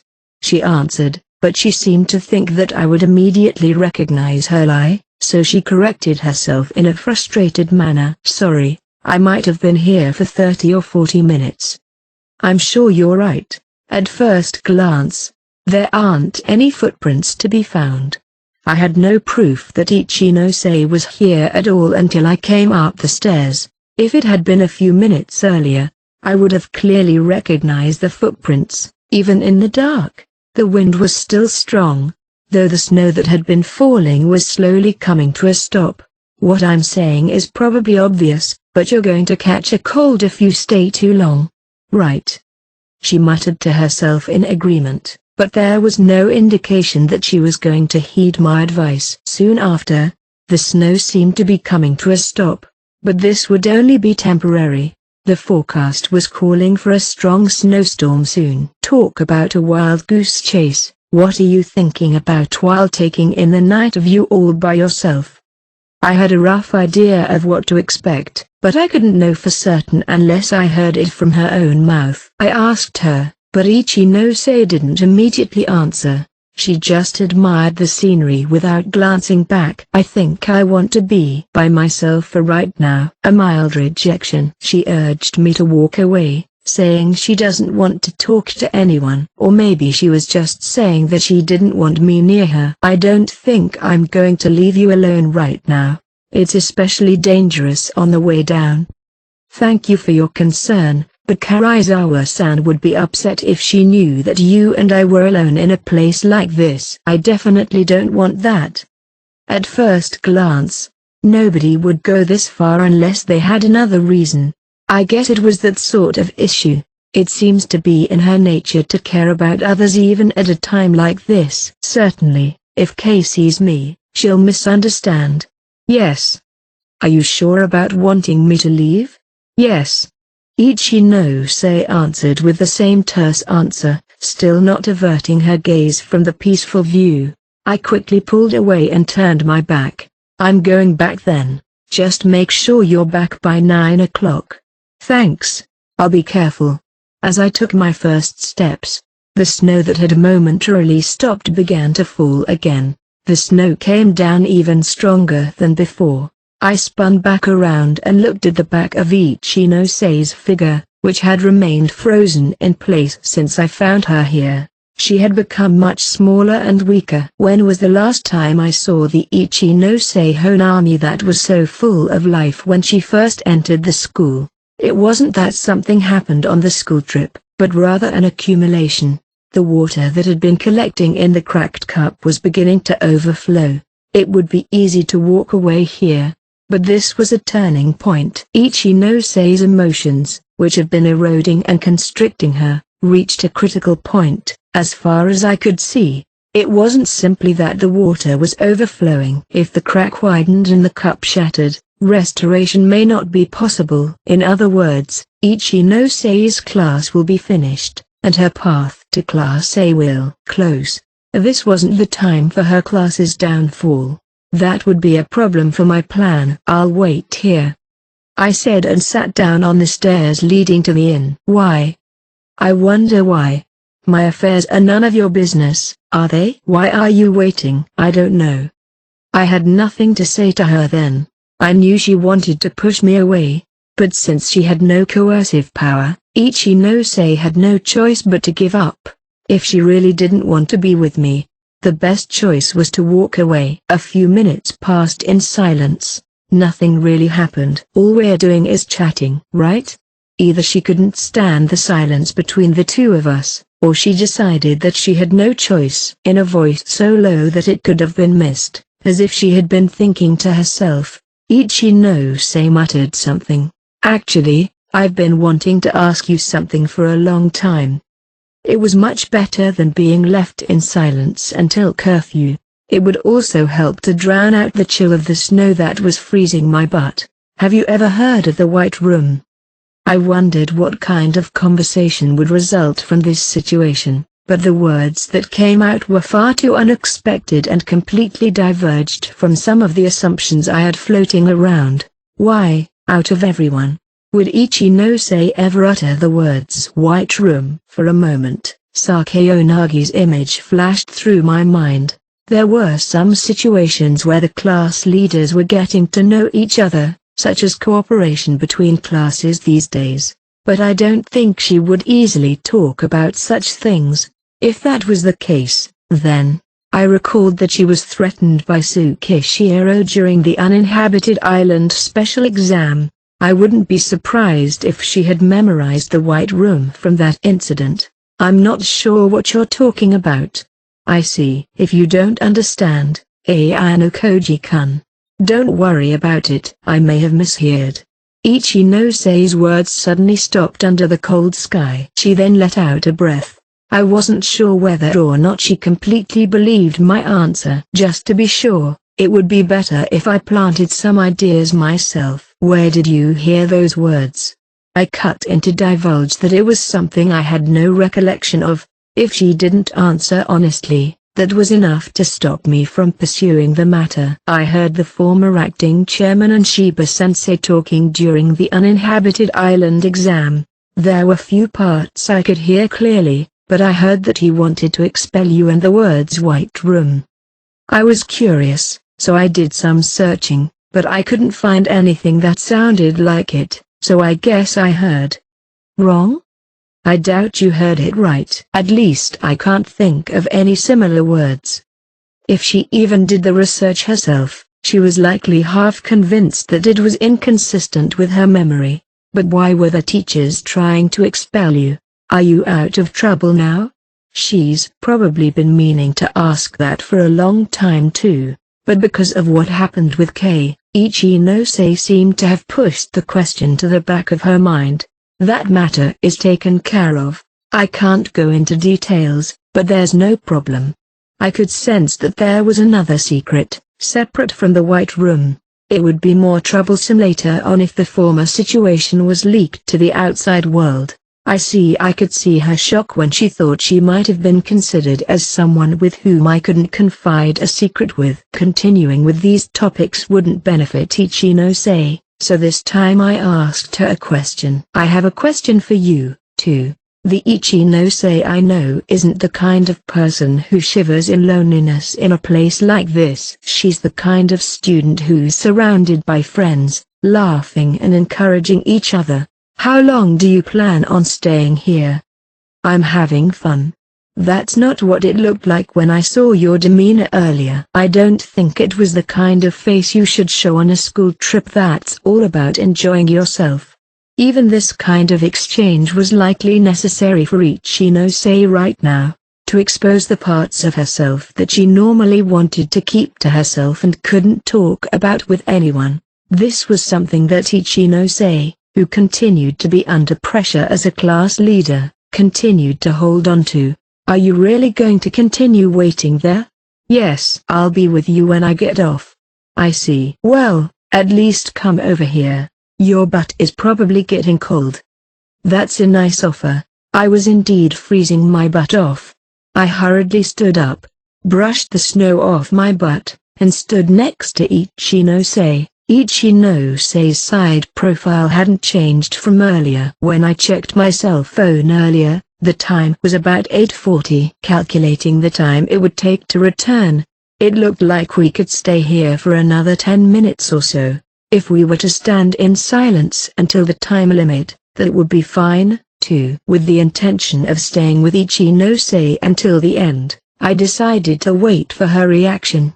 Every time the wind blew, snow danced in the air. After a few dozen seconds, Ichinose opened her mouth. A puff of white breath scattered in the air. With my way of doing things, I can't beat any class anymore. That's what I was thinking.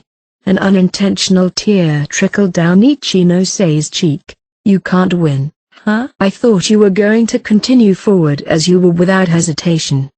But because of that, Ichinose spun her words, though they were faltering. Yes, that's right. But results don't follow. Our class is definitely moving farther away from Class A.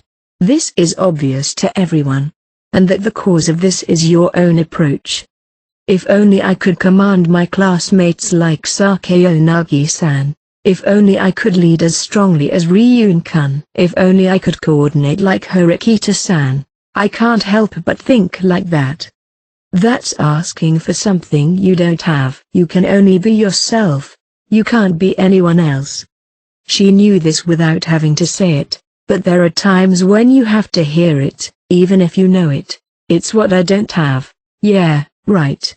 I want to be what I'm not. Even if you have to change yourself? If I can win, I'll still be fine. Ichinose wanted to change. Whether it was right or wrong was secondary. She was just desperate to break through. Normally, this wouldn't have been a situation where I would have reached out to her. However, the confession I received from Ichinose on the uninhabited island led to several unexpected events, which was the main reason she had become so weak. There were still more than 3 months to go until the promise I made with Ichinose. Will she be able to get through this without any help until then? No, this wasn't a situation in which we should be hopeful. Right now, Ichinose's heart was on the verge of breaking. The effects of the poison had begun to spread throughout her body faster than anticipated.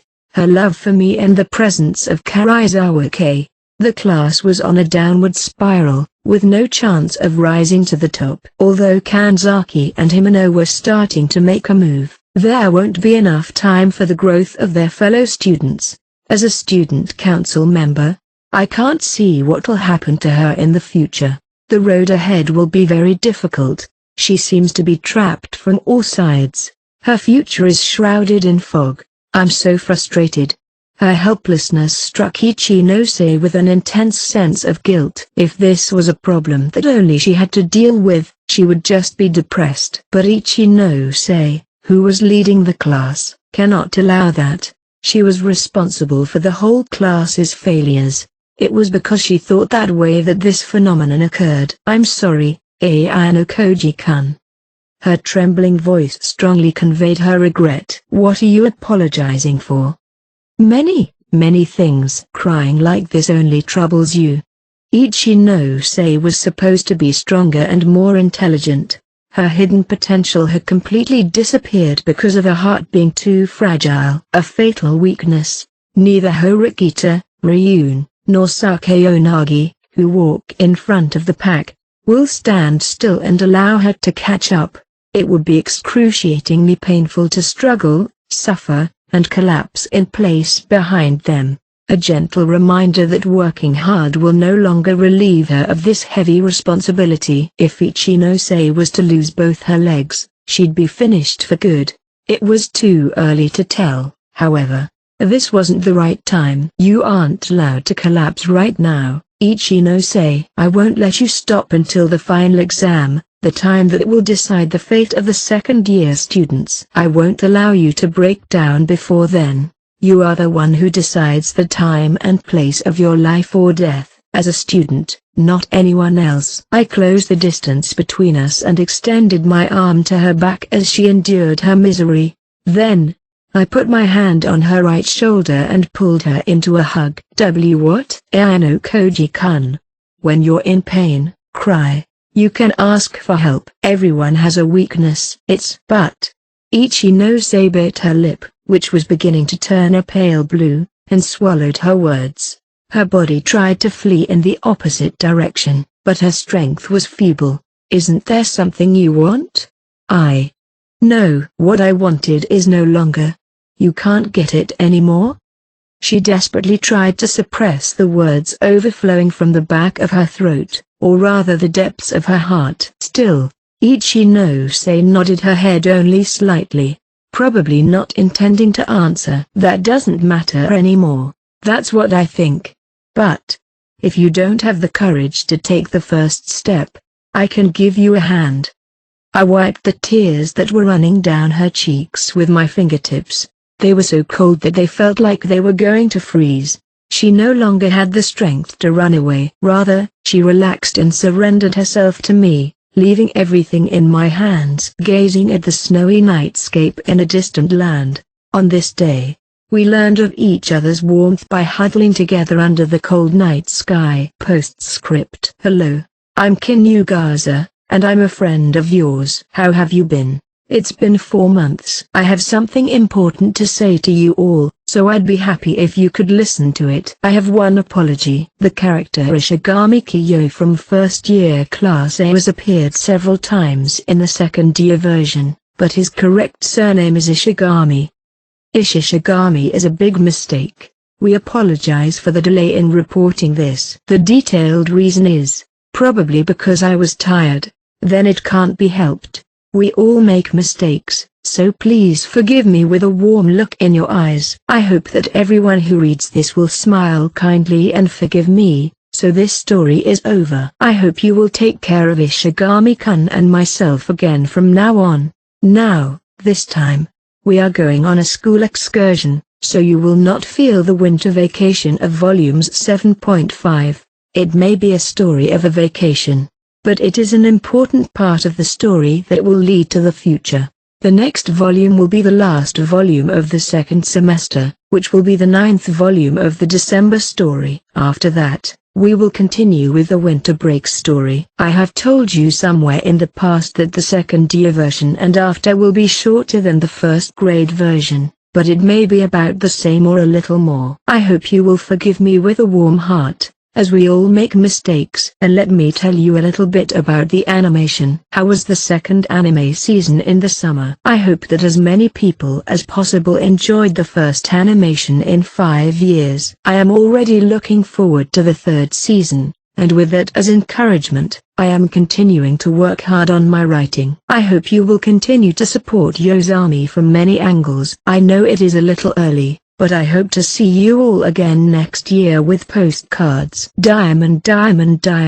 Hey guys, Skywish here once again. I want to thank Cast from Royal Translation for such a high quality translation this time around. If you haven't joined the Discord yet, I have all the volume PDFs in a channel, and we have discussion and chess channels for you all.